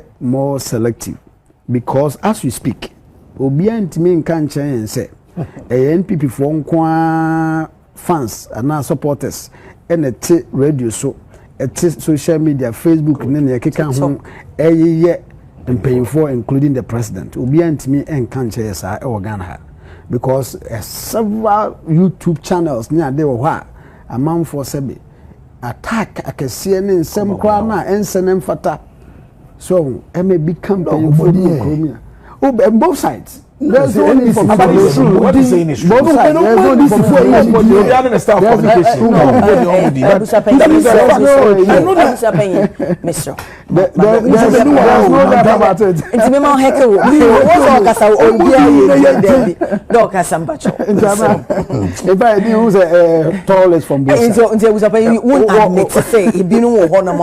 Ntuncha on the video even obi kasetia or NDC ne on kase any campaign so aban baye and say sebi asembi won ma mitimi rentiricha unti bibisa no the time Dr. Time say both sides. Me who here. We are my video. You are my hand. I don't say they make and say suban and yes ma'am. No correct. Nti mama yempe kon abusini nsia no kwan. Na say President Mahama so epese oye bibia. Yes, I say mra de abana santa bibia metimi ato oboabo. Wepra. You have been injured, but on our decision say obi dem be court and answer on family no wo ho on say obi adidi president Mahama tem ibima didi president Akufo ex president tem emra no wo ho by do baby a wo na ayese sebe of fascinating crow no wo emia ebe de ebe tu umia so e ne yante se ofa kwan bi so a obe manage na ha bebre isi democracy na e pese e bo ho ban enti the best any say ye nyina ne hwe enkofo ben na e wo system no ma e ya atendedie threat ne adi no e ye omaduane a omudie omadi yomu ade chine ade sen nyina no e da edie enti e say hwe na afi ne de nhye bi ko akwan mu a ye be say okay at least ye mamu let's say 1 year in the next 12 months yenhwe both sides obia no emra no ho we don't want to activate it now and I say be no selectively and I say haphazardly nti ma window bi January 2027 aircraft wo no ene aye more specific we are the chinchina wo de wo say saa hwa na obegina ne de wo ye NDC wo ye MPP na no na say mra ne de any with you because one here they won't be no sisi e ka say e ba say be measure in terms of governance indicators ye be use one of the variables be use no free speech yes and we pick variables and indicator what is happening and what people are thinking. Of. So if you are not careful, we will have a lower grade in that regards. And I want to say, Obi say Pebu, he is of substance.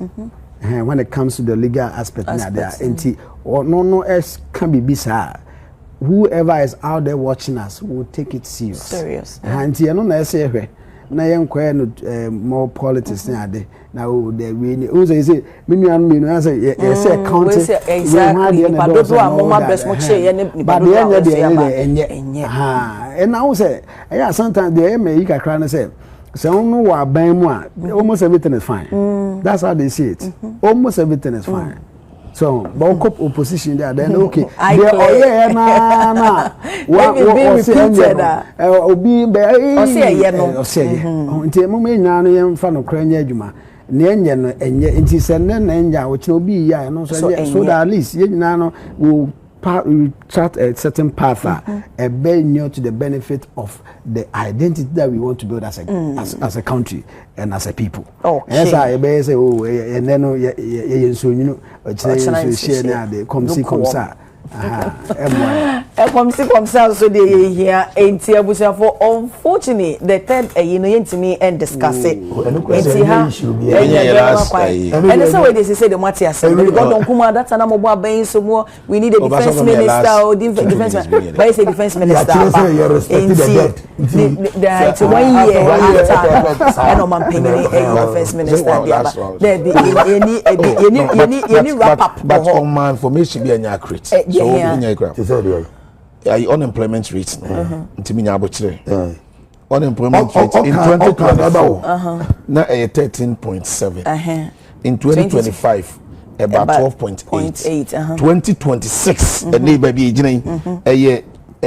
Greater Accra higher 49%. National 32%. 32. That is what Ghana Statistical Service. Yes, 32%. Yeah. National.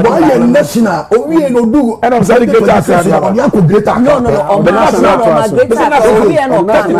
National. Greater Accra here. 49.3%. See what we were.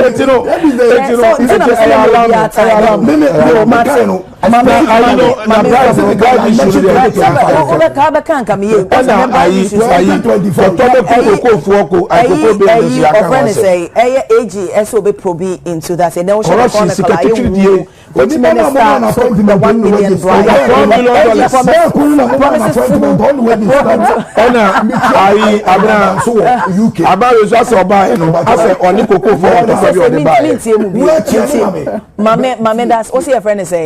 elder dance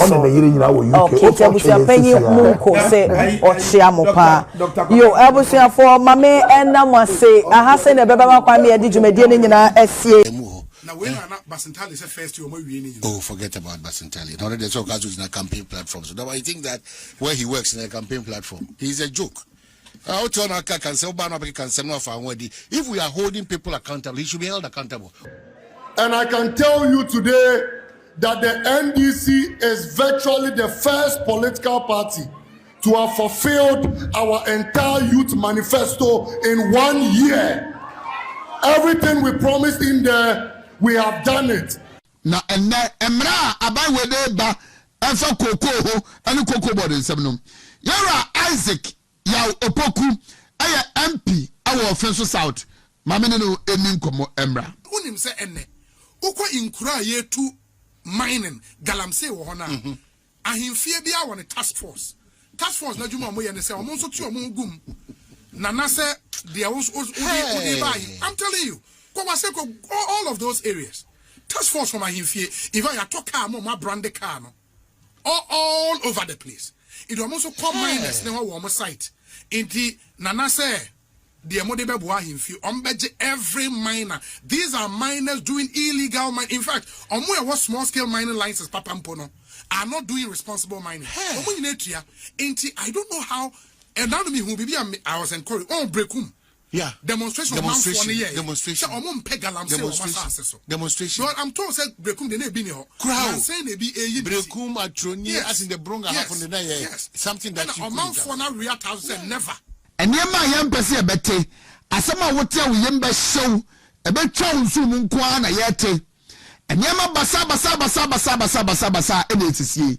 Abusia we de mame enchi a na memo akwa banfa ombra Randy J report so na SMCC o ensem ha pa fri se o my Ghana no ye wo mo no titiru NDC aban afa Ghana for se yenkenkan afa Ghana for se de o mo be ka kire ye no eno na yetie if they say ye bra ye ka koto aba ensem hunu ye se be bosha hodo ye nsuo nyina mu a NDC for e be ka kire Ghana for ma yetie wo mo koto aba ma wo mo no wo mo nim se sa de nda so ye adwuma wo mo nim se kon ye mo fa so wo mo ye campaign poto edigu ye so e ma ne to ye trim to ya so ma ye ko gina so to aba ma wo mo ne wo mbetimi ada so akeka sansem no a ede a kire sesi a me no wo ka se nipa bebre no a e na ede wo no matum fri se nsem ahodo bi e fri NDC aban akachi e ba no nyaade se e so ani kura enipa no ho kirew enso so aban na se sere chese komo dew aban na se hwiri chese woyam ya woyam kaw pa aban na se kona koda na chese ase ya hawo no aye fam o man Ghana mu no aban na nyaade se wahuno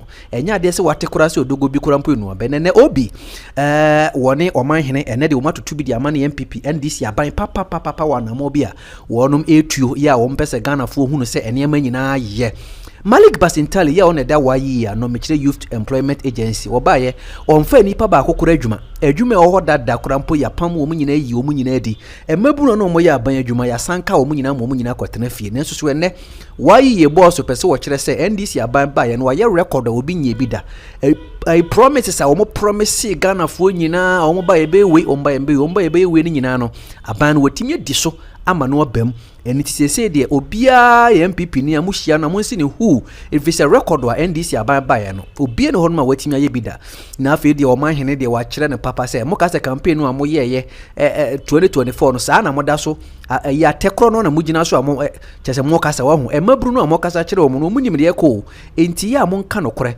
na mo mfa mabru no adwuma nja isa abribia no mo pese mo ye tobe ene nsem bebre no na afi enhwehwemu aba bede di kire se wo hwe afrase edi beya wonmu a omukwa awo so emba omukwa awo so a sebi omu firim ene omumma efirimu ni ade no yesi ye hwiri kosoro papa ya wo bo my Ghana mu akonfo no chia ban ya sabia na sa sentimentemu no wo mu netimi record kese papa firi se wo hwe se de se ni pesi wuo na me se enhyehyeye bia na abandada no ho no mo no de ko ho no mo enne NDC aban ba ye yi sa enhyehyeye ni nyina firi ho no mo enne enhyehyeye ahodo bi no mo de aba no mo che se emmoa ama se de wuo na tiesi konfano chia ban ya sabia ya record a Ministry of Health na kasa e de abeto montene che se de alarming na che se kosoro papa eno da nchia ko kwakuafo nso so ababonten baba be kirem se de aban hyehye no ase wo de aba no de kotombe kuma wo ko kwakuafo ba be wu papa firi se aban na nya na adwene se obeye bibia ama kokofo ho henhan wo mo fi se okwa adwama so na se bibia je twe obape odi ni nyina ba be so kwakuafo ya aban na nya na adwene se odi teku anase mpompo ebe so kwakuafo asene ene mra hodo ben ena kokofo yadi ababe soa wo mo yadi abayire wo no mu komu firi oman mu na se bedwafie mu a NDC aban ede aban hyehye ya hodo ben ena se aba kwakuafo amu ni se kum yɛnya adagye na yɛntie nkɔmmɔtwetwe no akɔ soɔ no bi na yɛn nso so yɛmfa mu aba fa wadwenkyerɛ bra wadaroma like me video no ma me ne share na fa wadwenkyerɛ bra na ansa na mpo sɛ yɛbɛtie nkɔmmɔ no akɔ soɔ no yɛnkɔ 2024 ɛbɔ hyɛ ahodoɔ a His Excellency John Dramani Mahama ne NDC wɔnom de ma Ghanafoɔ bi yɛnkɔ ne yɛnkɔ tie saa bɔhyɛ no kakra yɛba pɛ ne nnɛ nkɔmmɔ a ɛwɔ hɔ nom no yɛtumi aba abɛtoa so afiri ha. Ukraine-Russia war. Now Ukraine-Russia almost kwa efa ya Ghana for efa ya home. Yeah, it's your baby. Ukraine-Russia war. What's not play mu now? Kasa wo call Ukraine na. Ufi Accra 7,000 kilometers and san wakodru. No more kwa montokwa. Then say yesika sem. Na Cote d'Ivoire son kasa. Say Russia Ukraine no more kwa. And so, a few moments later, Ghana is not immune from the shocks of global events.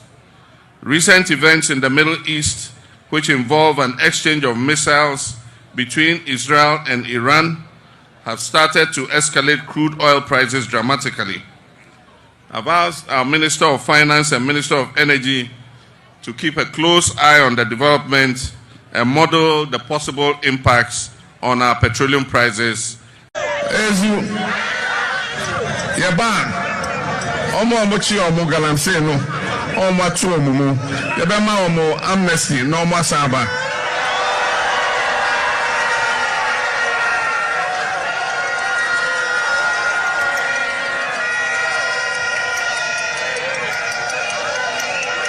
Ezu Mojidi say Emrebia omo fomie omo enu omo ho enti yebe yi omo na yama omo another chance. I can confirm to you that you are going to see a fight that has never been witnessed in this country. President Mahama is going to lead a very ruthless and relentless campaign against Galamsey. He has not minced words at all. We had a brief cabinet meeting earlier today, and the president was very clear. There was no ambiguity that he will be leading a war that we have never seen to deal with this canker, this existential threat, once and for all. Mibusa abai. Mibusa President John Mahama. Enti nanu a wote se wa wo nkrofo ni bi tu Galamsey no wa ye omoden no kure wom ne se ye di kan ka cho se expressway no President John Mahama ontimi wie ansa no afiri so na ne amanyofo ye ka maso odin sa. This is the 24-hour economic clock. One job, 3 shifts, 3 people. 1, 3, 3. One job, 3 shifts, 3 people. Obiabe didi, ezu. Ni anawi ye nurse ni anawi ojuma nipa awi ye ojuma. Yebetimi aboa onu esidan. Na debia bosombia yetua oka, ni ate okakra, Yebenya companies bi. Na omone banks na yejuma. Enti se onim se wonyoma eba, ubekwa ko hu omo. No more bosia. Sabusia no di bechia abanto ni gapo ha ni eto bia ewo ho. Na we container si ya no mo yi e de akoto terminal. One aban ni asembia. We shall reintroduce automatic posting of teachers. And we shall scrap the teacher licensure exams. Afeso ya green say Koko na debia ya de kwa manone na yakoye nwejuma oho ne ya chocolate ne de abrɛ no yes ya abrɛ ya pese factory na ya de ye koko no ya de ba bibia yidua koko no we fo no fifi ye beba betu borehole wo ho ne de polytank esi ho. And I can assure you the price is going to be a very, very, very good price. So those of you who don't have cocoa farms, go and start looking for land. Is that in the first 120 days, we'll provide the seed money up front for the Women's Development Bank. 24-hour economic clock.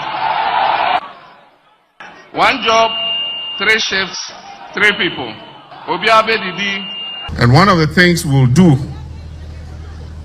when we come back into office is to complete the 200 community day schools that we began. The Agenda 111 hospitals they are building, I'll continue and finish them. Our president is an over-pumped sports kid. What did you say? Our president, Nando Dankwa Akufo-Addo, is an over-pumped sports kid. You're calling, wait. You're calling our president a kid? Oh, he's behaving like one.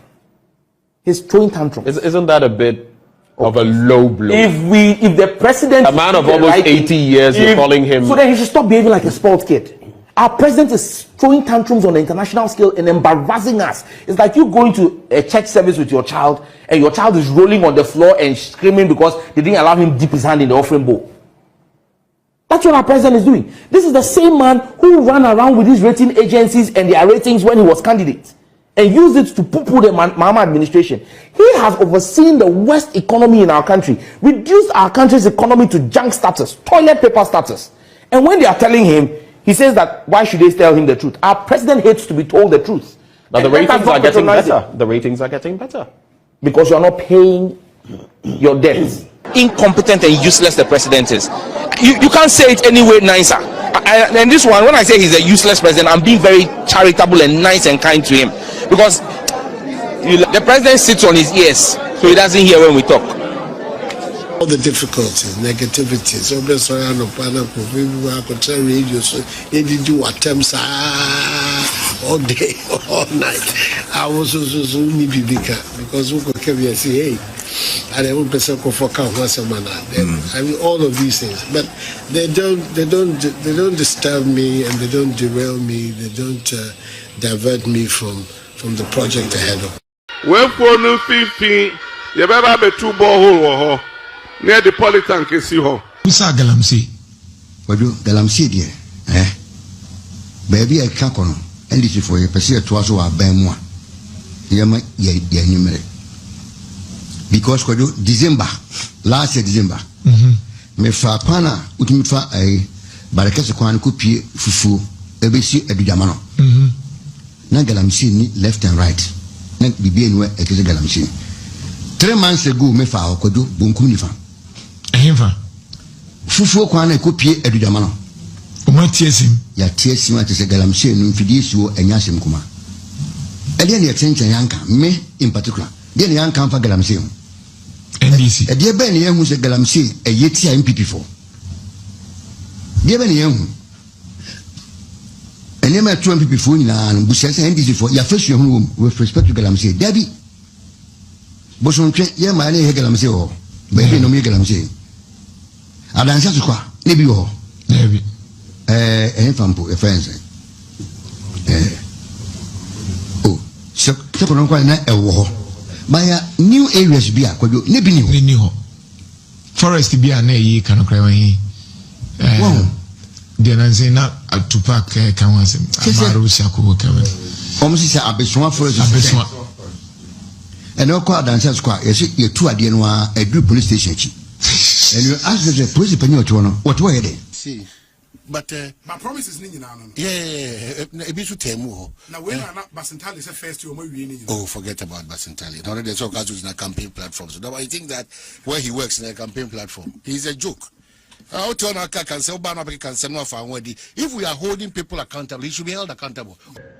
And I can tell you today that the NDC is virtually the first political party to have fulfilled our entire youth manifesto in 1 year. Everything we promised in there, we have done it. Oh, forget about Basentali. Now there's all kinds of campaign platforms. So I think that where he works in a campaign platform, he's a joke. If we are holding people accountable, he should be held accountable. Or the governance is diagro. The standards are falling. What can't find nobody? It's an insult to us. You sit somewhere and just talk all these things to us at our faces. Or the governance is diagro. I just don't want to even call out that name. In Ghana. Any pa any munana wa. Na mo background. cars be the all the di machi come na man pay na mo kwa de no de ba oba apart from the specialized cars they are man so on to sana mo ye hu ana. Some of these chief executives and ministers, they are abusing every opportunity, living as if there is nobody ahead of them. But say Ebion also cars are based on information. What information? Yeah, but that information or the one who they want to view man, I say before let's not allow politicians to be doing this to us. Let's not do that. I know that's what far for Snilla because if you are accountable to Ghanaians, if this is the way the president is behaving now. I said, okay. And because I don't want to call out his name. Officially, told us it's a campaign platform. Politicians, they easily forget themselves. They 2 million now. Now they're big shake up ever. And most chief executives, they will go down. CEOs, of course. As it stands now, ministers of more cabinet of your guarantee of your 3 pay. And of your guarantees on the ratio for bigger one ever 3. 3, I can boldly call out 2. 2 nuclear 1 na medical to ya. Of course. And John Janapo. 2 asa. Obianye. Omo ke bia no omutirikika. O don koson keka keka nsem we nchira manfo nsa ba nko yedwuma. The governors are going to people queue to go and vote for you to continuously propagate falsehood and lies. But what do you call a lie? Or say Abai the first government within 1 year fulfill every promise in their youth manifesto. Mesro be ukura dia na me dia me den say ukura what say enimu mra no ni bibia wo ye de say akochira dia ne aba etimi nyu mbaham so wo ma kenkan akiro da wo tie wo nim say say me kwada na me de ba making country we are also there be yenye also there be yenye no be so the 1 year we na there and I say by the time next year we are done with almost be a new manifesto for the youth. We are first they should just let's get serious on this matter. Because if you tell me that 133 who catch them say it's been done 133 oh see it's been done. Not 24-hour economy, they say there be 24-hour explanation. Every time we are explaining things, 24-hour economy, I bet 24-hour explanation. Is that what they want to tell us now? Obia redefine what the 24-hour meant. Obia redefine. So they should take governance, some of them, they should take governance serious. But can't you say enough of the optics, no, enough. Get down there and work because there's a lot to be done in this country. Nekura obi, what if you have first light problems are now? Not even a respect from the urban roads or highways or wherever to write to Ghanaians and say, Adiana muhu ohonom yes with impunity. Nobody is held accountable for anything. To be found such a major area. City from Hanson carry me memorial edaho ya wadwumakua ehwema saade ye adwuma no obi amfa ho odopa come nobody cares. That's why we have a problem in this country. We are getting into a chaotic scene. They are not seeing it. They are only amassing wealth. That's the best thing they're not doing. They are amassing wealth at the expense of the citizenry. It is a contract now no munyasa oh public office. How and your how Sika Obenya Ninyoma and Sam Fatal Baye and now would actually on this weekend so young Como ID with Chebino. Yeah, I think one thing that also came out, the role of it may sound like a broken record, but the role of Nanano in this fight. Say it's not kind and another time. Say they are approach to fighting illegal money in a top down. It will not work. Unfortunately, the same thing about so by almost air to us. That strategy has not worked. It will not work. This strategy, they be a soldier for one year, family friend kind. Ya team wagum, or China, you see Operation Vanguard, or China Operation Halt, or China Operation Galam Stop, and they say 9 months. It has not worked. It will never work. It has to be a bottom up approach. Aman unim say enne. Uko inkura ye to mining galamsey wo hona ahimfie bia won task force na juma mo ye ne say omo so ti omo gum na na say there was only buy. I'm telling you all of those areas task force from ahimfie even ya talk car mo ma brand car no all over the place it will also come minus ne ho wo site enti nana say the mode be boa ahimfie ombeje every miner. These are miners doing illegal mining. In fact omo small scale mining licenses papampo no are not doing responsible mining. Omo nyina enti I don't know how and now me who be I was encouraged on breakum. Yeah, demonstration. Demonstration. So I'm told said breakum de na be ni ho. I'm saying they be a breakum atroni as in the bronga half on the night. Yes, something that you amount for now react has said never. And I'm hoping so many the necessary support from the nanom to stop this thing from coming. That is the strategy that has worked.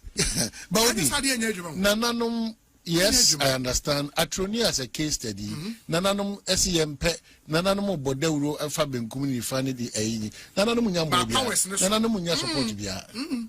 Even where politicians now the Jantuakot man and Nanum say yes, Momoa and Meyanko. Nanum you when him say a Passa Qua, Mon support and Yanko and Soccer Boati bidding. And the Adiana say a pay and pet. And I and I mean sentence and quan the photo one Charlie enquiry on illegal mining in the enquiry because you see the videos we are seeing the impunity is mind boggling. It's mind boggling. I really don't maybe know. We may have to heed to the advice of the Archbishop that Sunday no bonfire say Galamsey ni nyina nsuo nani empty. Maybe how na do sisi. We may need divine intervention. Mercy on the so playing the Edinburgh chair for now. Our Brasima. Already the Namitimi ye a bony padre in yes. I know they are tuja. But back to the preachings be a more practical wisdom. The idea one can be to make you know, you don't task. I say Pentecost for your new be. Yeah. The nipen to me anye. The above for end to me anye. Say yes to Bemwa. Wadaroma. Ebrebi by ye na ye ko board dumpim e wo ye kwaya ahodo masofo ahodo ahodo na e ko bomb pa ye wo honum obi but they who can dey na me say say me refer to the and can say matters of the spirit there you are unable to contend with it.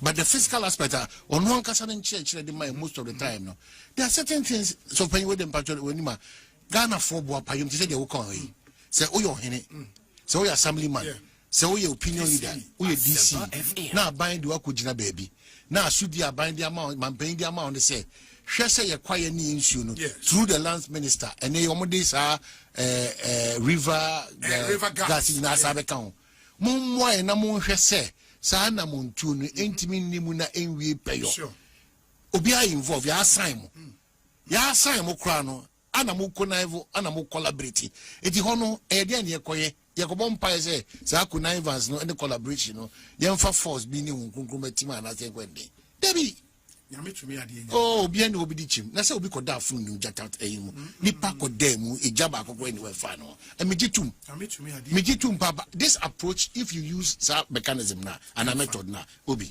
Nasebi, Obia the fa excavator. Nitrim pony has or the kutu from a goodie.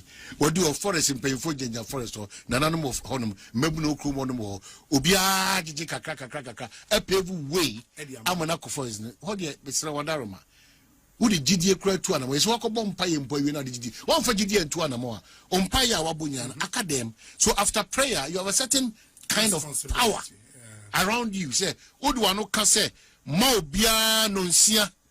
And Cosa acquiring and I am Cosa Shunima. Will be clearly. And never seen there. Ebia na so di ene asobra chentino. Can you see a crum? Yes, a brother be a yankwafu. It was respected without effortlessly. And there was a reason why. Reason for that. No, it made the Debia Dameka. A man yourself na yen say no. We have to be extremely careful. Mrs. Ubim. That is why I keep reminding the NDC that you still have the opportunity to reset this country. Most of the traits that I'm exhibiting, it has nothing to do with resetting. Most of the traits that I'm exhibiting, it has absolutely nothing to do with resetting. You can't reset while Galamsey is still on. You can't reset while you go to public office and people don't even have places to sit. You can't reset when nyoma mo batu ya no complain say enye papa no sa nyoma na muguso amoye emu ho na we na Basintali say first you we ni. Oh, forget about Basintali. Now there's all guys who's in a campaign platform. So I think that where he works in a campaign platform, he's a joke. If we are holding people accountable, he should be held accountable. And I can tell you today that the NDC is virtually the first political party to have fulfilled our entire youth manifesto in 1 year. Everything we promised in there, we have done it. Na emra abai wede ba enfa koko ho ene koko board nsem yara Isaac ya opoku aye MP awo Offenso South mame no enim komo emra Unim se enne ukwa inkura yetu mining galamsey wo hona ahemfie bia won task force na juma mo ye ne se omo so tu omo gum na na se there was I'm telling you all of those areas task force from ahemfie if I talk car mo ma brand car no all over the place it almost come miners ne wo site enti na na se the modebe boa himfi ombeje every miner. These are miners doing illegal mining. In fact, what small scale mining licenses papampono are not doing responsible mining. I don't know how and now me who be I was encouraged breakum. Yeah. Demonstration. So I'm told said breakum the name be crowd saying they be a breakum atroni as in the bronga happen in there. Something that you for now react never.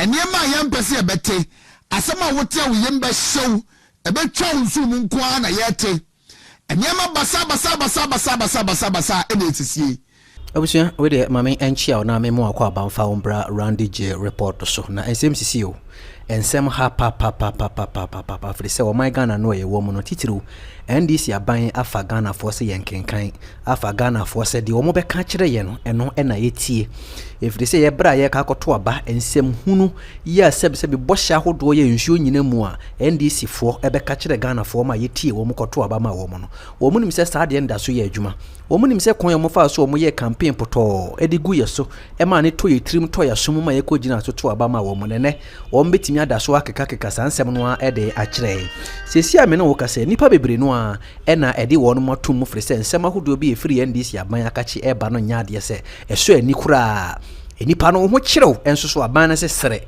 chese komo dew aban na se hwirihwiri chese woyam ya woyam kawo pa aban na se kona koda na chese ase ya hawo no aye fam o my Ghana mu no aban na nyaade se wahunu nyaade se wate kura se odogo bi kura mpo no aben ne obi woni oman hene ene de womatotu bi di amane MPP NDC aban papa wana mo bi a wonum etuo ya wo mpese Ghana fo hunu se ene ma nyina ye Malik Basintali ya one da wayi ya no mechire Youth Employment Agency obaye onfa nipa ba akokora adwuma eho dada korampo ya pam wo munyina yi wo munyina di emaburu no mo ya aban adwuma ya sanka wo munyina mo munyina kwatena fie ne nso so ene wayi ye boss pese wo kire se NDC aban ba ye no waye record obi nye bi da I promise sa wo mo promise Ghana fo nyina wo mo ba ye be we wo ba ye be we ni nyina no aban wotimi di so ama no obam eni tisese de obia ye MPP ni amuhia na monsi ni hu if it's a record wa NDC aban ba ya no obia ne honma watimi aye bida na afi de o man hene de wa kire ne papa se mo ka se campaign no amoye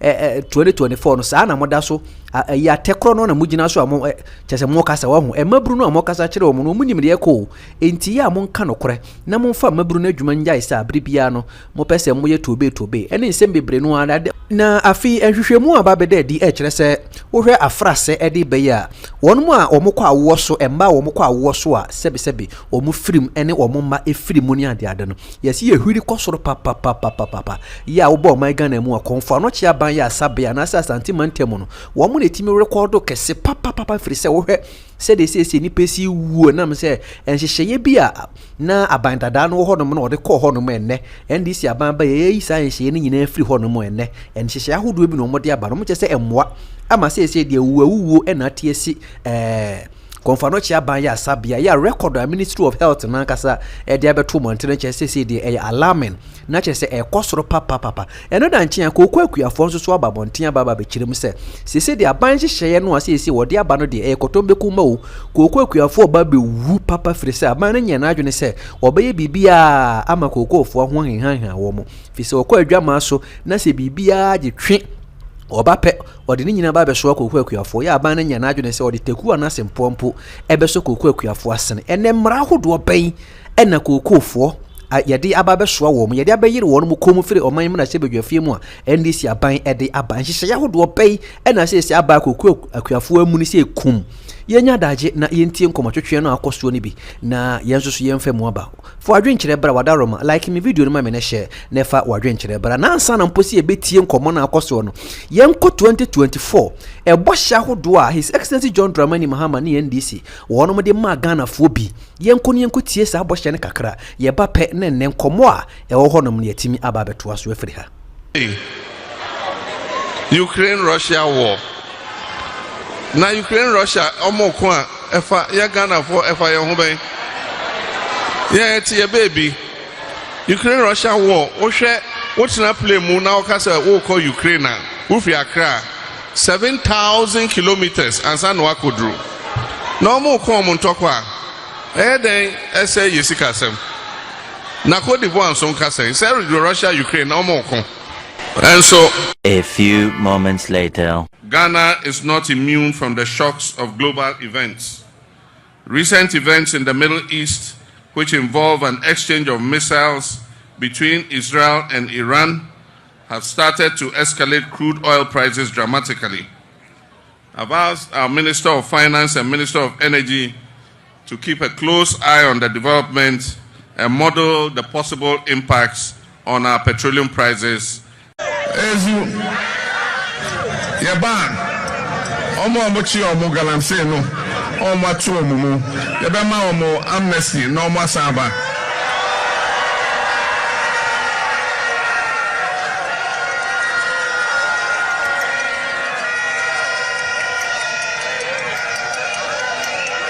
Ezu Yojidi se Emrebia omo fomye omo enu omo ho enti yebe yi omo na yama omo another chance. I can confirm to you that you are going to see a fight that has never been witnessed in this country.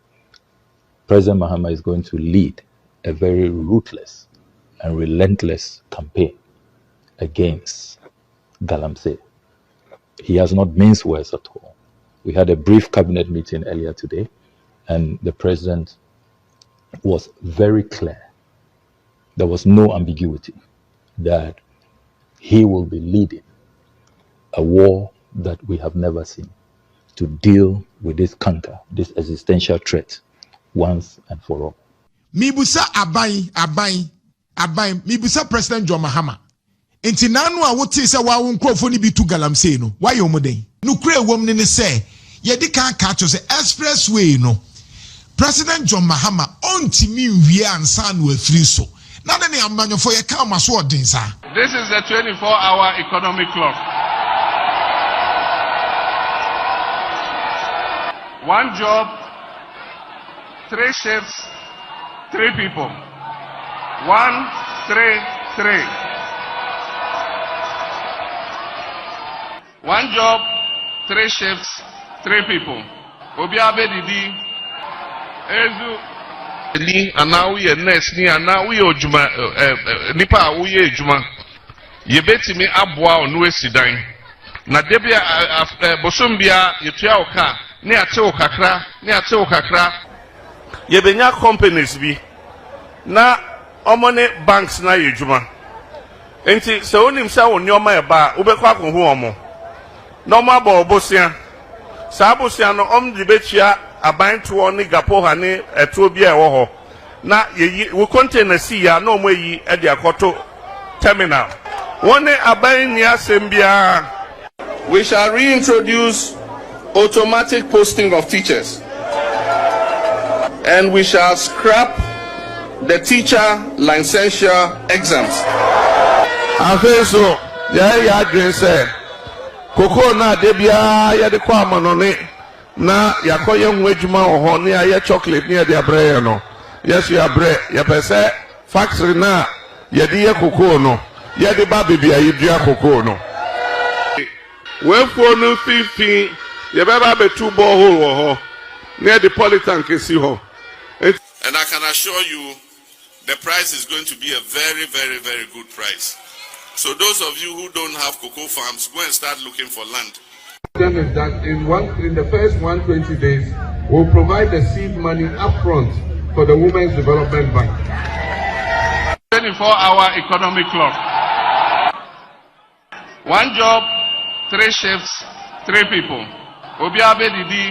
And one of the things we'll do when we come back into office is to complete the 200 community day schools that we began. The Agenda 111 hospitals they are building, I'll continue and finish them. Our president is an over-pumped sports kid. What did you say? Our president, Nando Dankwa Akufo-Addo, is an over-pumped sports kid. You're calling, wait. You're calling our president a kid? Oh, he's behaving like one. He's throwing tantrums. Isn't that a bit of a low blow? If the president, a man of almost 80 years, you're calling him. So then he should stop behaving like a sports kid. Our president is throwing tantrums on the international scale and embarrassing us. It's like you going to a church service with your child and your child is rolling on the floor and screaming because they didn't allow him dip his hand in the offering bowl. That's what our president is doing. This is the same man who ran around with these rating agencies and their ratings when he was candidate and used it to poo-poo the Mahama administration. He has overseen the worst economy in our country, reduced our country's economy to junk status, toilet paper status. And when they are telling him, he says that why should they tell him the truth? Our president hates to be told the truth. Now the ratings are getting better. The ratings are getting better. Because you are not paying your debts. Incompetent and useless the president is. You can't say it any way nicer. And this one, when I say he's a useless president, I'm being very charitable and nice and kind to him. Because the president sits on his ears, so he doesn't hear when we talk. All the difficulties, negativities, obviously, I know, I could tell radio, so they did do attempts all day, all night. I was also maybe because we could say, hey, and I won't for once a man. I mean, all of these things, but they don't disturb me and they don't derail me. They don't divert me from the project ahead of. When for no 50, you better have a 2 borehole near the polytank kesi ho. Usa galamsey. Wadu galamsey there. Baby I can't kono. NDC for you pese to aso aban mu a. Yema ye numere. Because kwadu December, last year December. Me fa kwana utimi fa barakese kwana ko pie fufu ebesi adudama no. Na galamsey ni left and right. Na bibi enu ekese galamsey. 3 months ago me fa okodo bonkum ni fa. Ehimfa. Fufu kwana ko pie adudama no. Oma tiesim. Ya tiesim atese galamsey no mfidi suo anyasem kuma. Ede ne yetenchen yanka me in particular. De ne yanka fa galamsey. NDC. Ede be ne yehu se galamsey eyeti MPP for. De be ne yehu. Ene ma 2 MPP for nyina no busia se NDC for ya fasu yehu with respect to galamsey. Dabi. Bosontwe ye ma ne he galamsey ho. Be no me galamsey. Adansa so kwa ne bi ho. Dabi. Fampo e friends. Oh, so no kwa na ewo ho. Maya new areas bia kwajo ne bi ni ho. Forest bia na yi kanokra wan yi. Wow. De na nze na atupak kan wasem. Amaru siako kawen. Omo si abeswa forest. Abeswa. And no kwa dansa so kwa ye tu ade no a edu police station chi. And you ask the police penny oto no. What were they? See. But my promise is ninja now. Yeah, a bit to temu. Now when Basentali said first you will oh, forget about Basentali. Now there's all guys in a campaign platform. So I think that where he works in a campaign platform, he's a joke. If we are holding people accountable, he should be held accountable. And I can tell you today that the NDC is virtually the first political party to have fulfilled our entire youth manifesto in 1 year. Everything we promised in there, we have done it. Oh, forget about Basintali. Now there's all guys in a campaign platform. So now I think that where he works in a campaign platform, he's a joke. If we are holding people accountable, he should be held accountable. Or the governance is diagro. Or the governance is diagro. The standards are falling. What can't find nobody? It's an insult to us. You sit somewhere and just talk all these things to us at our faces. Or the governance is diagro. I just don't want to even call out that name. Hey, Obi anymore in Ghana. Any pa any munana wa. Na na mo background. Cars bed you already did much cover. I'm paying them work on the back. Or bar apart from the specialized cars, they are man is one for 2 Sanamo. Some of these chief executives and ministers, they are abusing every opportunity, living as if there is nobody ahead of them. But say also cars are based on information. What information? That information or the one who they want to be man. I say before maybe. Let's not allow politicians to be doing this to us. Let's not do that. I know that's what far for Snilla because if you are accountable to Ghanaians, if this is the way the president is behaving now, I said, okay, and because I don't want to call out his name. Officially, that's in a campaign platform. Politicians, they easily forget themselves. They 2 million now. Now big shake up ever, and most chief executives they will go down. CEOs, of course. As it stands now, ministers of more cabinet of guarantee of 3 pay. And of guarantees on the ratio for bigger one ever. 3. 3. I can boldly call out 2. 2 nuclear 1 na medical to ya. Of course. And John Janapo. 2. Asa. Obianye. Omo ke biano omutrikika. O don koson kika kika nsem we nchira manfo sa ba nko yedwuma. The governors are going to people queue to go and vote for you to continuously propagate falsehood and lies. But what do you call a lie? Or say Abai the first government within 1 year not fulfill every promise in their youth manifesto.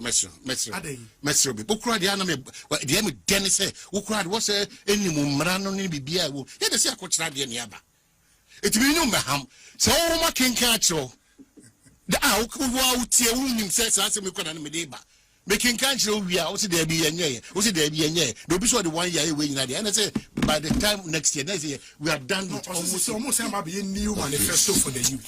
The first way they should just let's get serious on this matter, because if you tell me that 133 who catch them say it's been done 133 oh see it's been done.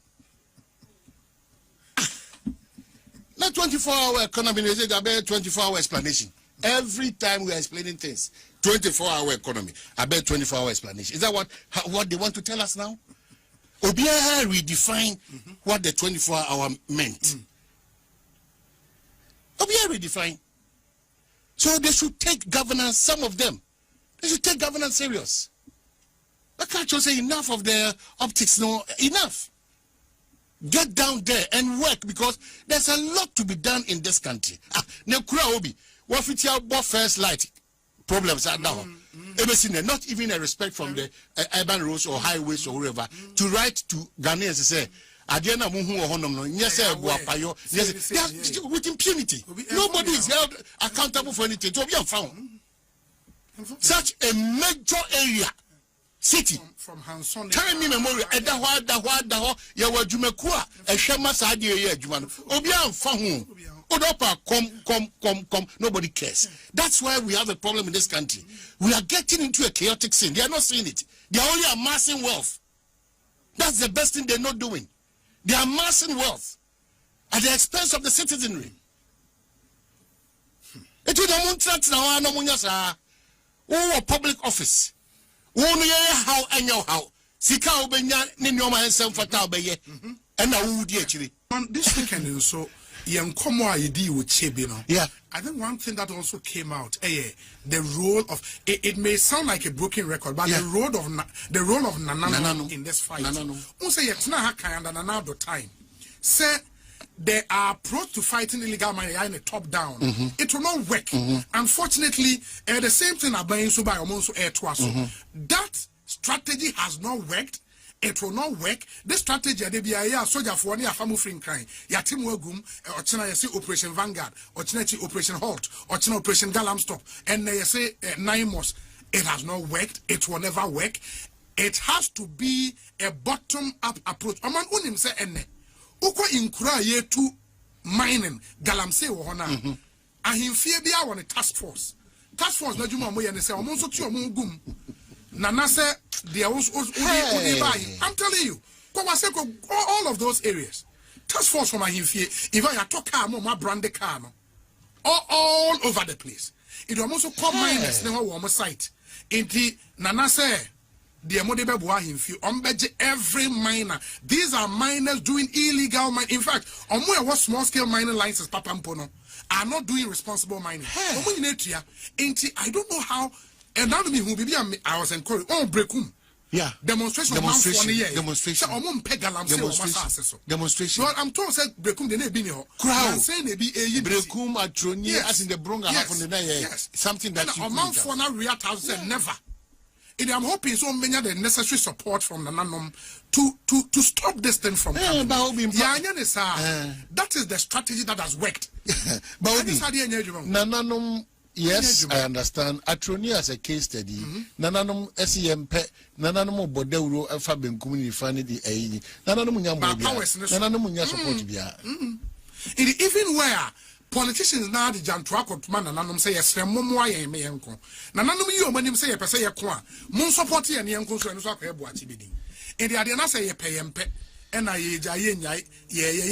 and I mean settings and quan the photo one ye just Charlie and on illegal mining in the inquiry. Because you see the videos we are seeing, the impunity is mind-boggling. It's mind-boggling. I really don't. Maybe know. We may have to heed to the advice of the Archbishop. That so, and Sunday no bonfire say galamse ni nyai na nsu na ni empty. Maybe a honey do sisi. We may need divine intervention. Messi on the so playing the Edinburgh chair for now. Our Brasima. Although the dynamite me a bony padre in yes. I know they are too. But back to the preachings, a more practical wisdom. The idea one casa will be to me. You know, you don't task. I say, Pentecost or your new be. The nipen to me anye. The above for end to me anye. Say yes to Bemwa. What Ebebi by ye na ye ko board dumpim e wo ye kwaya ahodo masofo ahodo ahodo ina e ko bomb pa ye wo honum obi but dey who kan dey say say refer to the and can say matters of the spirit here you are unable to contend with it. But the physical aspect on one kasa in church the most of the time no there are certain things so when you them patrol when ma Ghana for bo apayom say dey wo kan yi say o yo hene say o ya assemblyman so we opinion leader, we DC. Now bind the Wakujina baby. Now should be a bind the amount, man paying the amount. They say, shall say a quiet name through the lands minister, and they almost are river gas in Asabekon. Mumwa and Namon say, Sana Montun, intimate Nimuna, and we pay. Obia involved, ya Simon. Ya Simon Crano, Anamu Connivo, Anamu collaborate. Eti hono, Edian Yakoye. Yakobon Pise, Saku Nivans, no any collaboration, no, Yamfa force being in Kunkumetima and I think when they. Debbie, oh, bien will be the chim. That's how we could have food you jack out a Nipako demu, a jabako anywhere final. And Mijitum, Papa. This approach, if you use that mechanism now, and a method now, Obi, Nasebi, Obia the fa excavator. Nitrim pony has already go to from a goodie.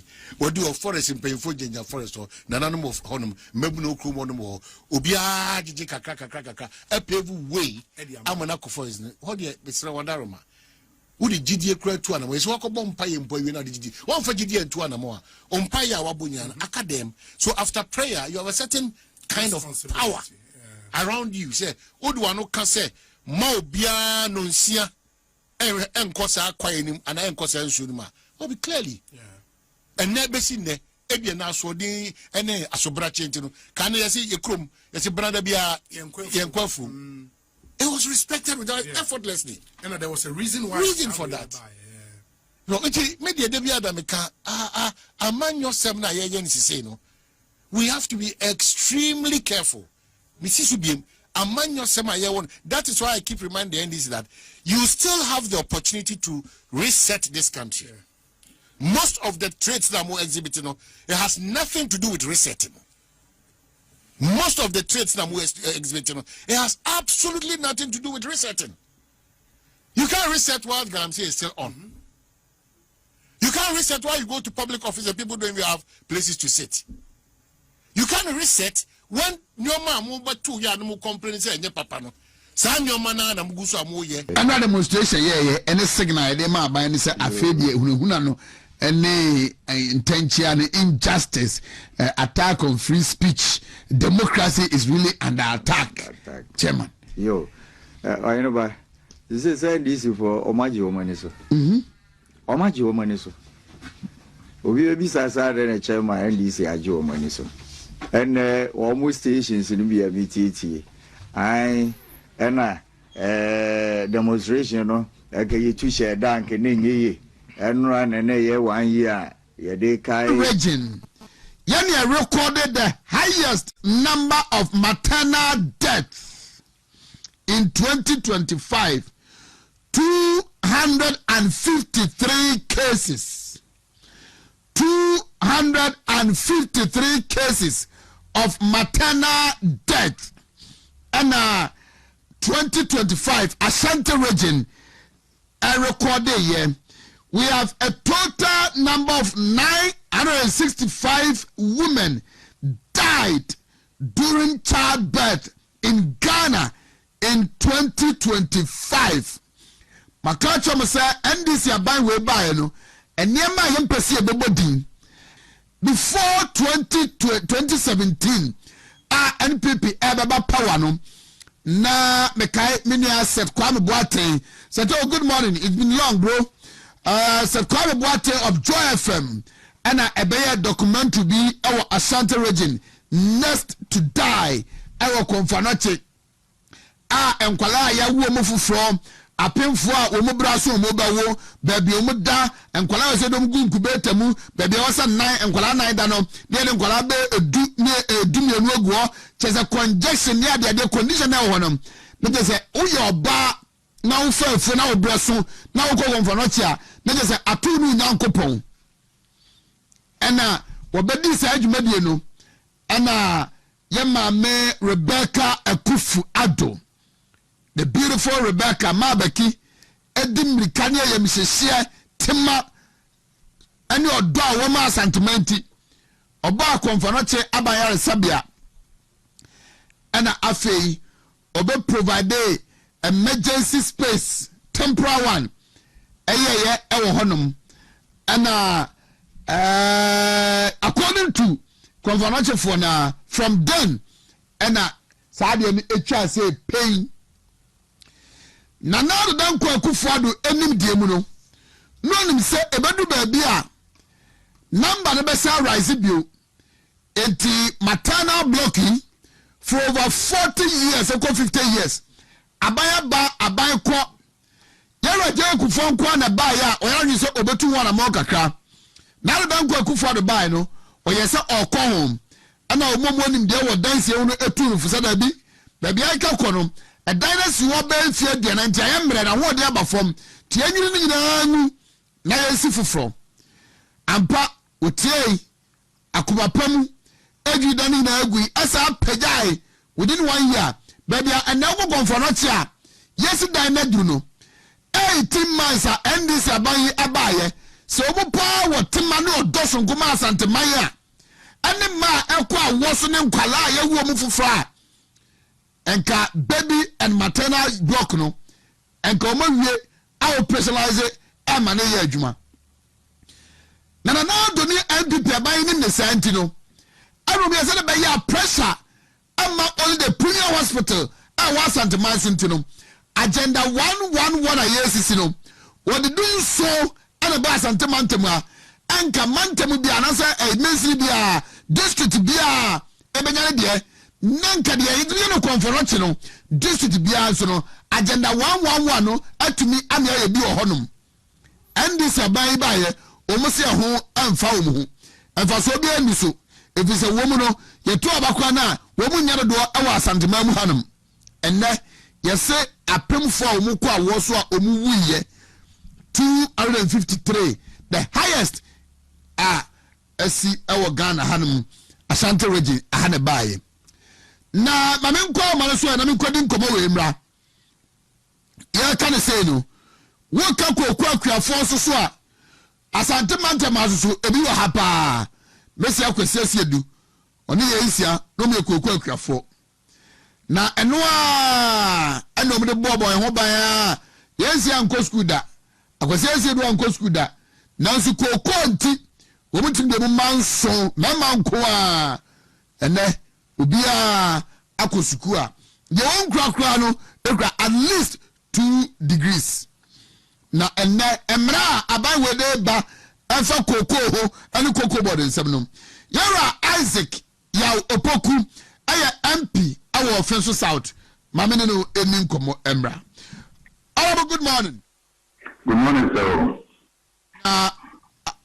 Apom ya de nyame adom ne mpa boy ho ye pa me se oso ono atie for mo so mo ye yenso ye ho ye wadarma anopai fa kosuku kakra koko board emra fofo matintim no emra no esesei mahu sa onensa dwafo di nkoma a wutu abayefo se ohwe menu na ngaba akra ka wontwensan na parliament mo san trase eni ho nkomo bio ade yo nyame das such reality for me that is so friends they can emra ye de government cocoa board and of course ache and I had disjointed the degree and to say coming now boom na ya shemra fofra ya ne aman ayaje dan so we shemra ama cocoa kuafo and stakeholders are cocoa baluchi ni na mwa as I say unya da je na unya toboase cocoa baby ye fan ho titi pa edikan ye kuafo one kuafo ono mo anwina mo ye to so mi no omo hia omo bi mu pa ni license buying companies no omo to cocoa ema Ghana ban one fair omo de omo consensus kukrata so e de brain consensus makoma nan no de brain yan shakra omo chikoko mayen eye holiest koko no omo na kofa free class here na de abaport omo yan fair omo mo de brain na baye mo de brain na baye mo say yan pass bill no under certificate of agency let us say jasu oh na aba nti mo pese drill mo pass na jasu o mo say the person make your 70% ne di kan e to so yenu pese local processors no ya ma wo mo 50% na o mo process wo Ghana ya so and you say na so pese wo make your 70% and e dey na e si kwan una wa ban ndi o beso mo 70% o beti na ma wo mo no to bo ase ni a hye mrai o beso mo local processor 60% a se sie kra ye ka sai you local processor now person will talk cocoa 90% of cocoa you producing na the beer si kwan the beer ni we si kwan enti mo to mo bo ase ni hye emra no mo si baby under certificate of agency the buy within 1 week we are pass emra na wi ya consult to be na edikan ye to so mi o hwe emra no ma sise na mu a abadie ni nti ebia yentumi enkani na entumi ni beye nyensa bi na menka ehwasem ni kan obekaya kamia na NDC fowa abamu no omo se mrase enka oye private company now per se uton kokoa especially licensed buying companies, you know, we cocoa our beton, we bet me export to 30%. So, let's say, so see, I can say the cocoa board from Kwa and a cocoa, Omunkwan, a ton cocoa. Yeah, your friend exports and external marketing of cocoa, no, cocoa board from Kwan, the 2 area. And the anunci, Amagana, your cocoa, your quality media, the whole world no be anyone in the tree. You see a tree of bosses, every film, so cocoa and a young summer, I did your call Amanone. So, you were a conform, Yamiabuka 2021, so more we need elections now, and come implement this idea. New York for by a woman yet, and we share more. You see, I was doing more media addition, external marketing. Export and external marketing of cocoa, the addition say private sector and between participate. Let's just say cocoa near the liberalize near cocoa board from Kwa and the beton. And the country of mines are close to a new view a big deal of mine to not be in the supreme interest of the nation at all until we are close in film. A dear mo also Ukraine na ukoko no obese twedi abako pekra ukoko no se sabro na achi no na obese yi free no ukoko no so obese yi prunyo nimina wuntumi me edese akodi tumi afri aban wansa ani ya kafe na so wonim se ni bi okoko pa na se yi kokoko a anka samrai kunshe ebise kwani a daily routine okona from no hu se Ebian I have to I assume you should not damage your cocoa. Who can so better damage you know? In campaign crown at them who cha over damage you know. And a cocoa no more back again. After joining your bomano about Abu Boka cracker. And the Abu Bohono, no using a man so dead. We need to miss out the yes, I just say, what could do to me is free. Cocoa board and now buying what and watching out there. And as you can't enforce it. One to me. If you say, and now Crawford, a do na also crown for timelines, the armor. Look across the subject, and pass every day, one coast school that is no cocoa. Now, say, now, what your application, the cocoa board of force, the cocoa in the same chicken, the cocoa in Grand Prime, but on the same chicken, the cocoa in the for some blood, and it's not the free one. It is Amram when you view a for you say, Omodia, and so on. Want to meet cry a man license to say, Onfa and conquer legal mining. Now or no sublet you chat for the now will be say, or Franco sees you crown or no, yan charging say, Sabi, why illegal mine you, so a sublet or the Nasa Sinabina or 20 years. And since we've been for someone. Now you can in the bush here, and one so called report to say, and who say, I put a chat, the cocoa be a film near about the church.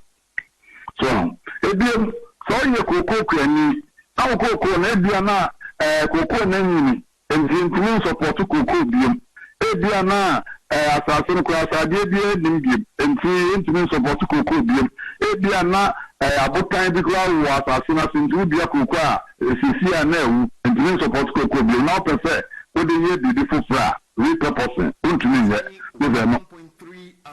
this are no okaje to me at the free abayo. We are no free wa. We say, so you cocoa can na register wa. Into me, cocoa to me pom. We cocoa can let's register wa, cocoa to me pom. So registration, yeah. But before you cocoa phone na and you register woman na no almost when the cashier ni baby a one na na no dan kwa for the new rubber umya ban and a shaft 2019 ebe pum me fie sunye enti register kwa phone now so ndo we sembra na o se ni jaso say we are register on won to me nkan wo cocoa bia let's just say enyamra wo betimi I am force so if you say me kwa ni nyam na me ko register me ho and so cocoa board now be register me. Now you register me, also the cocoa no internet phone. Sunday, yes, and war, Crodenso. I say, almost say, Yabama, a 70% of gross FOB. almost some almost country on draft in the mono. Yeah, energy home say on the microphone 70% of the world market price. Yes, you and they are some papa. After the idea question, you almost daddy and your world market price. Now your price cocoa board for no be achieve. Yes, the price of cocoa board for no be achieve. Monk be achieve there. A better than it's maybe a near the actually. It is a world market price there, and now Google phones now Google. We don't know where market price. And most 70% now the money. Say as some papa. Now the was some say. Now bet me and Yano, and then I'll be the trigger. Normally 70%. So, and then you can say. Price a cocoa board phone one the bit me calculating it there idea and no be harding and to say or you pay me idea and maybe I know PPRC for no about the snazzy now more now so producer price now or me you call me and some or more to me aye ebiem almost say on the local processors no 50% cocoa is producing na you see, your capacity, and so, processes are we are only to need the processing, local processes. So, it's processing, and you won't want to say, you cocoa, you will move out of your light crop bean, and your main crop bean. Main crop being pet and the common on it, a cotton, and the collier external contract. Do this, cotton cocoa, bridge, cotton go bridge, and your main crop being the pen a cotton. The farm main crop being a cotton. And I'm saying your cocoa, your papension, your qua, your born, it means a boy was. Every ton beer, your beton beer, you additional between $150 and $300 at the count. Every time we are cocoa quality in the unity. And after so, I could devour for as I above negotiations. Say, any produce cocoa can see a pa. Say, your cocoa major swap, it's me chocolate beer. You say, if we are forming and now more my baswa, finally the do baby, or more abandoned. And to some Tobia, you better be our abortion. Mamma, we have found a living income differential of $400 per ton. The cocoa ever told you, and apart from price, now you won't want to say Jasono. You have premium of between $150 and $300. I can't add no. Every ton be ever found ton be, and you have additional $400 a living income differential at the count. And only main crop no. So, and then you have say, cocoa now you do my local processes, no. All that ton of senior. Your tongue of Mammonino and if you say I'm playing there, a live crop bean and yet the mawam. Live crop bean, yet the mawam, and I'm sorry, bonus son into yet tissue, yet discount the minimum 20% and yet the mawam. And this year the main crop bean being a come because live crop bean only about 30% pay. So the additional 20% of the main crop no the come there. Maybe say and run a so man. Clear, no be at no was it. I could afford to and no local processes who at you and was say, the better soon the amount of money at Tisso Dia, not just say, yes, he car, as a thank you, as well as he can find a befa. A cocoa board of phone, a befa, come on, and I fear the best one of food, and I bet it will be like a cracker, let the cushion, local processes, and I say, 70% na ekwa phone one and suzu movie and the betty at the free one. So and to many and run near my base and you highlighted a cocoa board journal and your passing of parliament with the last week of July. Na we have been fast and cry in free. I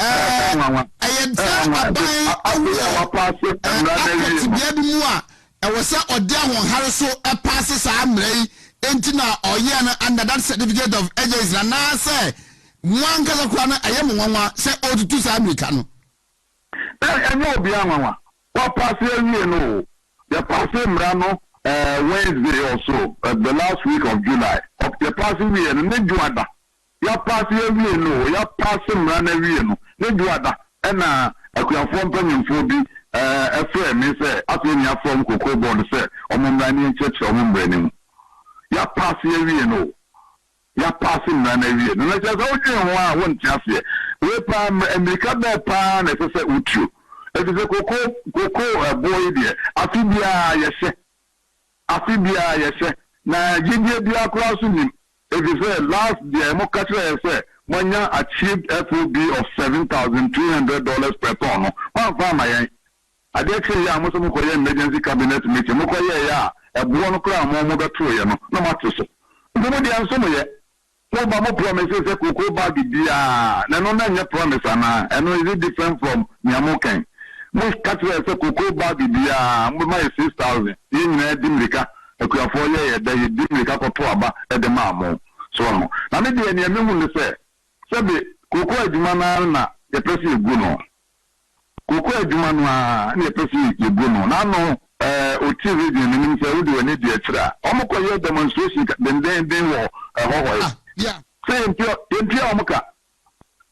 omoka nso da bia wo na ban release kata ye tia koko kwani bi aka ye tia koko kwani bi aka empio omoka so license buying company see omo consent omo de buy legitimate.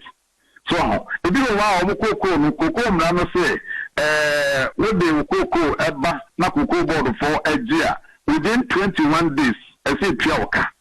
License buying companies say you chow mo adapaya bo omo subueni na no. Omo ane kwaji omo busia de koto cocoa. Omo ane kwaji omo busia de koto cocoa. Na auto cocoa no na o de ba na cocoa board for due cocoa no within 21 days no. Na as I say you piawka. The difference is what $100. Now they are break cocoa board for $900 no a piawka. No one's had their hot over for. No one's had the about piawka within 21 days. So within 21 days, no more say so you ya interest is saying necessary generate. So I'm say you na class so I say license buying companies na yes so you put cocoa on behalf of government no ya yes so your brain enka emeya mo sisi ya you be make for 70% no yes so percentage saying and am dey mind so I think any na yes say ni na no bia to no so o ye adwuma na che say ahoden abem so the license buying companies akoko no a ye share ya ye maye eboa ye maye 3,625 ye ti so ba 2,587 no koko akrati for no bibiri atonwam bibiri atonwam ebiza samwe no o moto koko awu akuafo ho o motua o moka o motua o moka 3,625 no ye ti so ade ti ya ye ti so no o mo say e border da no no betua biza men ye koko krati ni no cocoa by $100. Every bag diano they lose over 1,000 cities. Yeah, just $100. I said we compare 100,000 na medical. They do not to buy 1,000 bags. So they are to them. So until I buy cocoa no no say oguno. Na nya san ka be ka chere say me me yekuani. Ya me de mefu. Dem be so ni trade ye bia me bo amani ansa. Me can cocoa mo me bo amani ansa. Ade a routine. That dia no na eye. So, when you say a cocoa, no one says some says crano, and I buying Tiasa and answer there might be other reasons in their way. I know, but yeah, none in a say near the Galamsey when you're good. If you don't send any baby, a win you know your gold board. Then any one you know your gold board. Gold board, no quan, as they didn't any. So, you know, my son, and I know your call Nancy. They do bono bed, you know, you the purpose is your phone be blame. Cocoa come when you're near Craphone, crackers yourself, and more the purpose is in what you have a good or so, intermediate, a man who pan a man of cocoa, Najuman and Fanamo. A very good, a good year. Son as not Akkodam pine near the Nina, the Yagalamsey. Then the Galamsey, a fine pan, and the Galamsey. And they forest away hanging won't you more forest back power forest radio a virgin forest. There's no forest in Ghana, young my new and now quite you goose and anonymity ready one of your radio stations. summer boy no say na mo se dey ntin mo te ntumi se galam se ho asem ntin na mo te ntumi bia ene mo mra se summer boy ha ade mo ba nka no ma ye be ti obia e se galam se obia yebi enso so sabe ntumi pe na bi anya si so obia yebi so no nti ye forest ni na ya se ni na ntumi de ni say aban no prefer cocoa industry no collapse no na oni na say ya na ni na no ya dia mine gold ya dia mine na ya nya gold ndo na kwa koton amoka ye a mosusu ama aban say on chinchan so kakrai aban antia what next oh sa butuni ni de ni na wa aban no tumi ndi ni na wa aban no ntin wa de ye say ya no say ya man tani na davoma say onyamfa na nsan shasia na yekin efre no ontie na sotom ebise wo semra me a wo semra e fa na ho pa me kua ni ho amfre me amoma manye we wie na nsa na abechechire mu eze ni wa dwuntire bia na me ka abere na akomoma enko krata so me a me ye license buying company me de ma de se de be to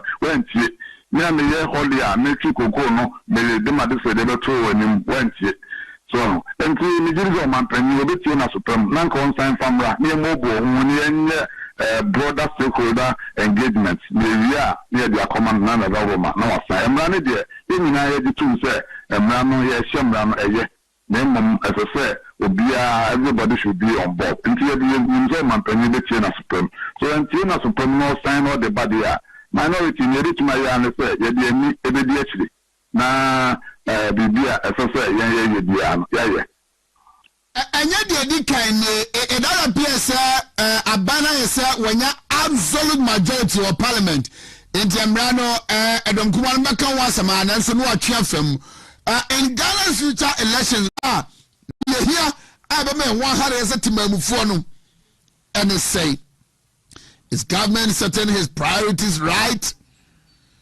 The question no answer no de mo am wo fia mutima no pay mo hwa me no minim se mwambe ya no ediafa and so in a central region 253 maternal deaths apemfo a omoko awo so akwowo aba 253 2025 nko na adai ene nipa aka manu atum ekrom ha entina nanom amwa santemamo monte madise ewi muhui asofu amwa ekrom hanom monte muhui abaina dan kwaku fado abraso ade biara it was a suitable topic for your pulpit.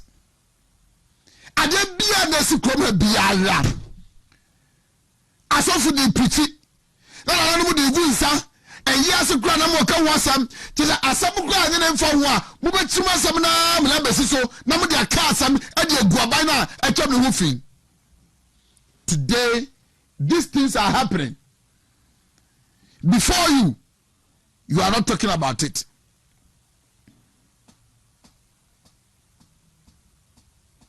Enti yeyina ya nu yeyina ya sense ansa na mosoro samba kasa you had a voice talking about everything that happens our Hanum under another government. Today your silence is becoming too loud, too loud.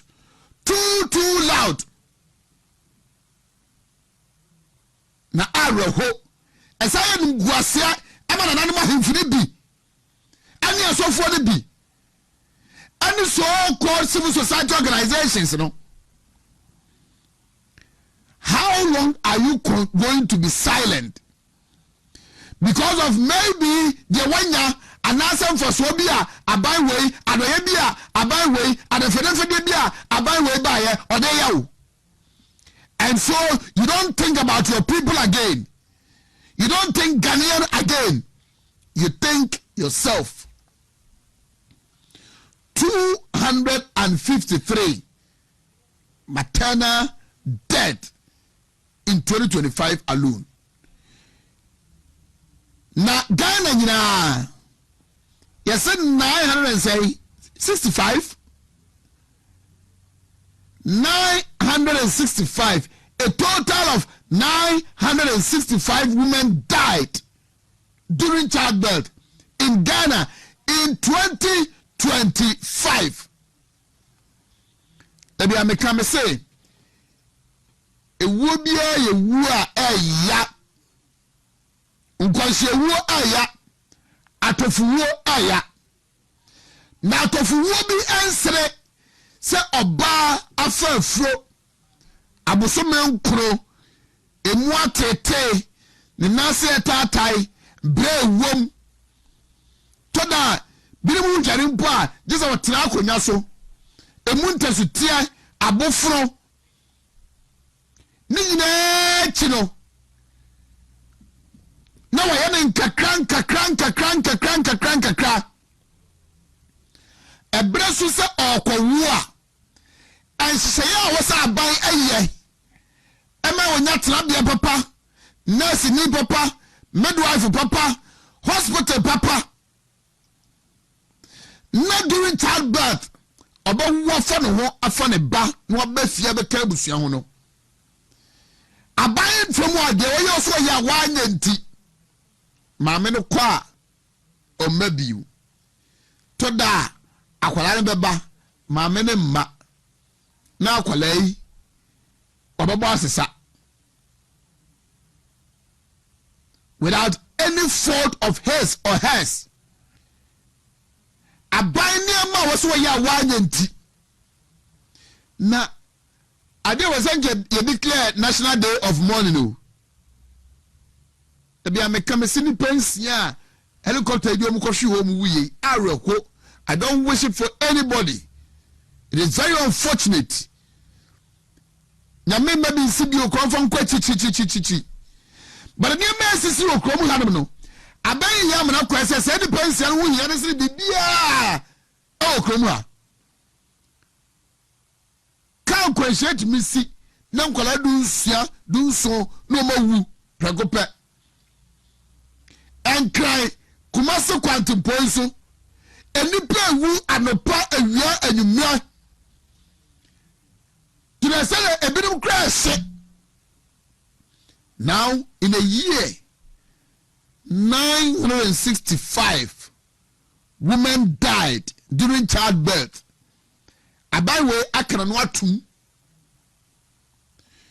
Osha so aforo kwa no kan wasam na asare ne kwa emfa no ho she just reported it. What is your dear Biafra? If it's a ban way free say Ghana for to about their momo, absolute majority. It's Ghana no ya trauma womu, ya wele at their chemu. Then rather Jumedi be a so our English abechimemu. Mampaina da je kufo ego kasa ohonum. Ana ochre aban we say abayi entiase say Ghana for to obama ne bebebe ni nchese Ghana ne ataw de amalo anasa Ghana ne ne dia o Ghana no nyina ye dia na ewo mu a Ghana for busa akuntabuo e de afiri ne ho na do mama kwa de nka wo se ni uye sa de mekura ye kosi e de nka Ghana for huru de ye koso wa bre so. If it's a Ghana new word in the year, Ghana show, Ghana boy worker, Ghana yo papa, from assemblyman, parliamentary candidate, MP, deputy minister, running mate, vice president, caretaker president, former president, presidential candidate, and then today a president of the Republic of Ghana again. Your Excellency. Sa woman na Ghana na tia ka ba ho kasa amonya mo foso sa enye wase da also the Ghana foni. This should not be you. ye ka obi anko so nyanti ase nim dear experience our memuma your excellency respectfully and can say what now the oye idea I say Ghana for your papa and I would boni to ayeka na me nim the Ghana for ayo me nim boni pa Ghana for your excellency John Dramani Mahama a ketia wei and I would dey my Ukro ya che say eya kwa say ye Rajab Mahama na NDC de emma minim de Ghana for ma de ayemo fi say na no da man pani kufo abreso okofa free maternal care eba ye awo bu ko wo mu fu free mo ba ye na mo de health insurance one time premium capitation fayin kosia na no mo ye ne basa o ana nkakran kenya me ya aduma MPP aban bai no eno musa be share san hye no kina nano ye koto abai with the women's bank ana Ghana for to abama ya to aba ma abosumi dun watwinie women's bank no se beba ne se beba china se beba bosumi ye wieye obi anim to the Ghana for my dia grossa dada umusa NDC for Ghana for my modey na nan wada adwadefo a wo mo brete ahasuo mo wa ban mu eja se second man to ase hen na maslok ache sika de ko ba wo mu a na ba besia sika no agofa no so by the dad de court to my buano foa moba ye moses dina tamakulu oh e man aye boniti e mama de say emfa wo ho enti omfa no hunkodi respectfully NDC for Ghana ma yemodai ye be bone pa na Ghana ma e de ayemu mo ankasa mo hoi amanyoku a anaze eku a na ho a ebe wo NDC mo founder Jerry John Rollins yeni do dey ma wo krom ha wo keyetia ma obo ma de ja etwa mu mpre yenim mokosa ba bia wu da mo ba se NDC a amma ekwa wu free na o munya ya free maternal care no mo ba ye asantema mu nko a na fe de aboro so how so 1 year now, baby, and head minister and resign. Minister for Women, Children and Gender Protection. Was also you did that. You sat unconcerned. You watched on for 965 women to die in a year. Childbirth. 253 die in one region in a year. Wow. Nti asofo na my madwen say the aban ye efa agenda 111 ho mon kasa no mon sore ma e na ewu no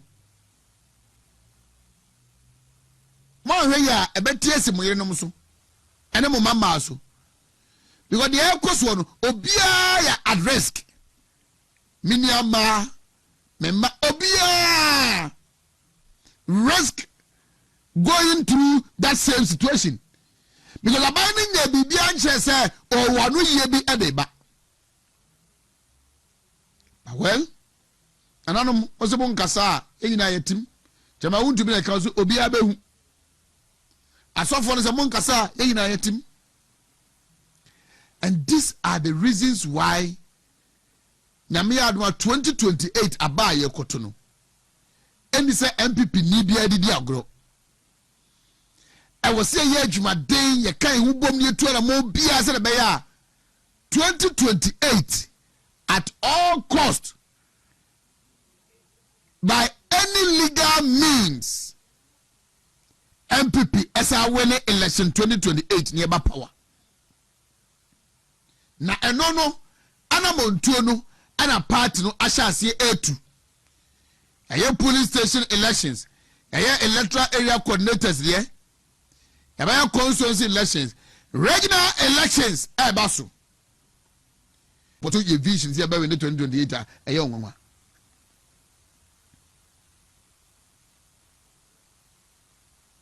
And there are people who sat on boards. Our board need taking decision. I'm not ending in Yedman or tell how do you want campaign. I don't know who could appear and then we campaign. And as our friends said, John for cry, Cassette 7 near my Bonia NDC for you. Region. You should be a voice. You should lead the conversation. You should be lead the narrative. Now, when you criticize NDC, when you change the Tabaumi and Swadinum, the MPP are buying by the last 8 years, when you be more who they wrote. Now, conversation conversation sorry Metwaba. How can you be the regional chairman? How can you be the regional chairman? Okoboy regional chairman Eddie you are crazy.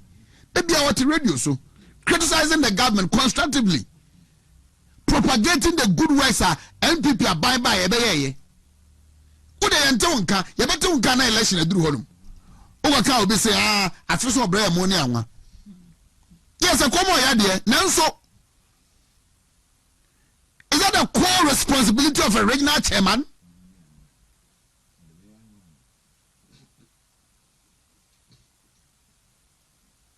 Debut. Hey, na entino say ya to a bell lose yan people for dia. Then you give your space to NDC for say omufa mayor party Thanksgiving service and for me ye. No, I got on Facebook. Say want to meet TV. He said the Adani moving Kwani ye. And I'll go and put my camera could delete it. Come on, go Puliaba. Miss what didn't want to ECG board so 8 years. And the board took a decision that what can become one of Mukoma Edu Tamakulu. Fan as ECG lawyer. Na NPP lawyer JB Nom George Pong, Kwabri East Num Adma Piamon and Amahadum. The same person do election of catch a party and say, or do you know to Abamano, no bar. Obapu Yedi. William Kusimina. You sat on ECG board 8 years. And this is one amount of my it's a number of Musama be. And you want to trust this person? Near region, there's a Ashanti region. Maybe I'm coming say in politics, when competence meet, look out for loyalty. And this is what I said the entire John Mahama MPC as national chairman. Some of the problems are them. What problems I said don't get John Mahama. Abani Kotono Memendano, Obia catches a Dr. Baumeni interest Umwa Obwa. Obia catches up about many interest in who becomes who in all the 16 regions are Obwa. I was here to Abama Obia that about me da Niyamun Shisheno. Na and now crocro enchino. Somebody who has absolute confidence in Dr. Baumia's vision. None of this was doing as of I am penny. Sign panel and I was able to Abama in all the 16 regions. And for we say presidential primaries no Kennedy, no Duchum, no Kwabena Japan, no Brian Champon, no Baumia. So who is now what day then this was doing and say Obama Dr. Baumia president 2029 Montuamano. And you won't believe in his vision.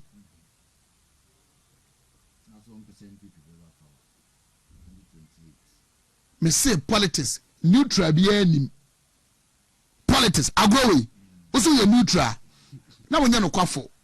It is either you are with the right side or you belong to the left side. Neutral be any.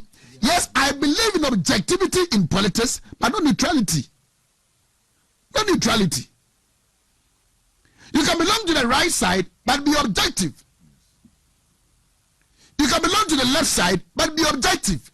But also you're neutral politics. neutral bi anim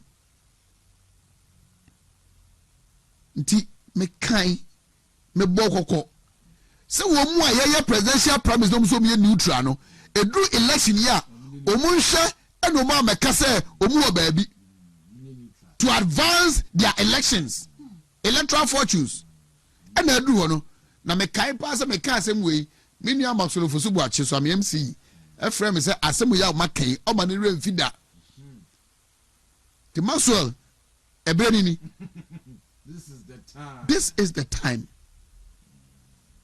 and I wouldn't say Dr. Baumia so oni obia on kaso support obia hey and Dr. Baumia onye ready so person president ye koto ba usi uni interest do ba we ne emfa wo ho na minim ni pa Dr. Baumia no obadi nkomo wo wo man no ediro odi nkomo a wonte no omu pose say wo mo ban no omo boa this week Wednesday, Thursday, Friday there are meetings because of Kruma.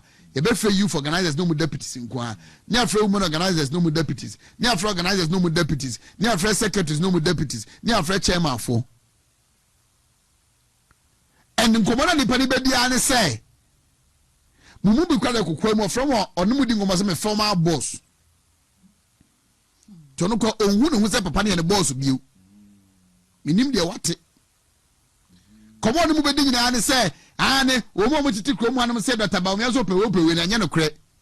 But ono wi a o de beta ato say ono de opewe ni we na wo kra mpo so we interest. Say Dr. Baumia ni interest. And the meeting the beauty queen e bi ko so ho. Crystal Rose e be hye bi ho because ono so prepare ne ho.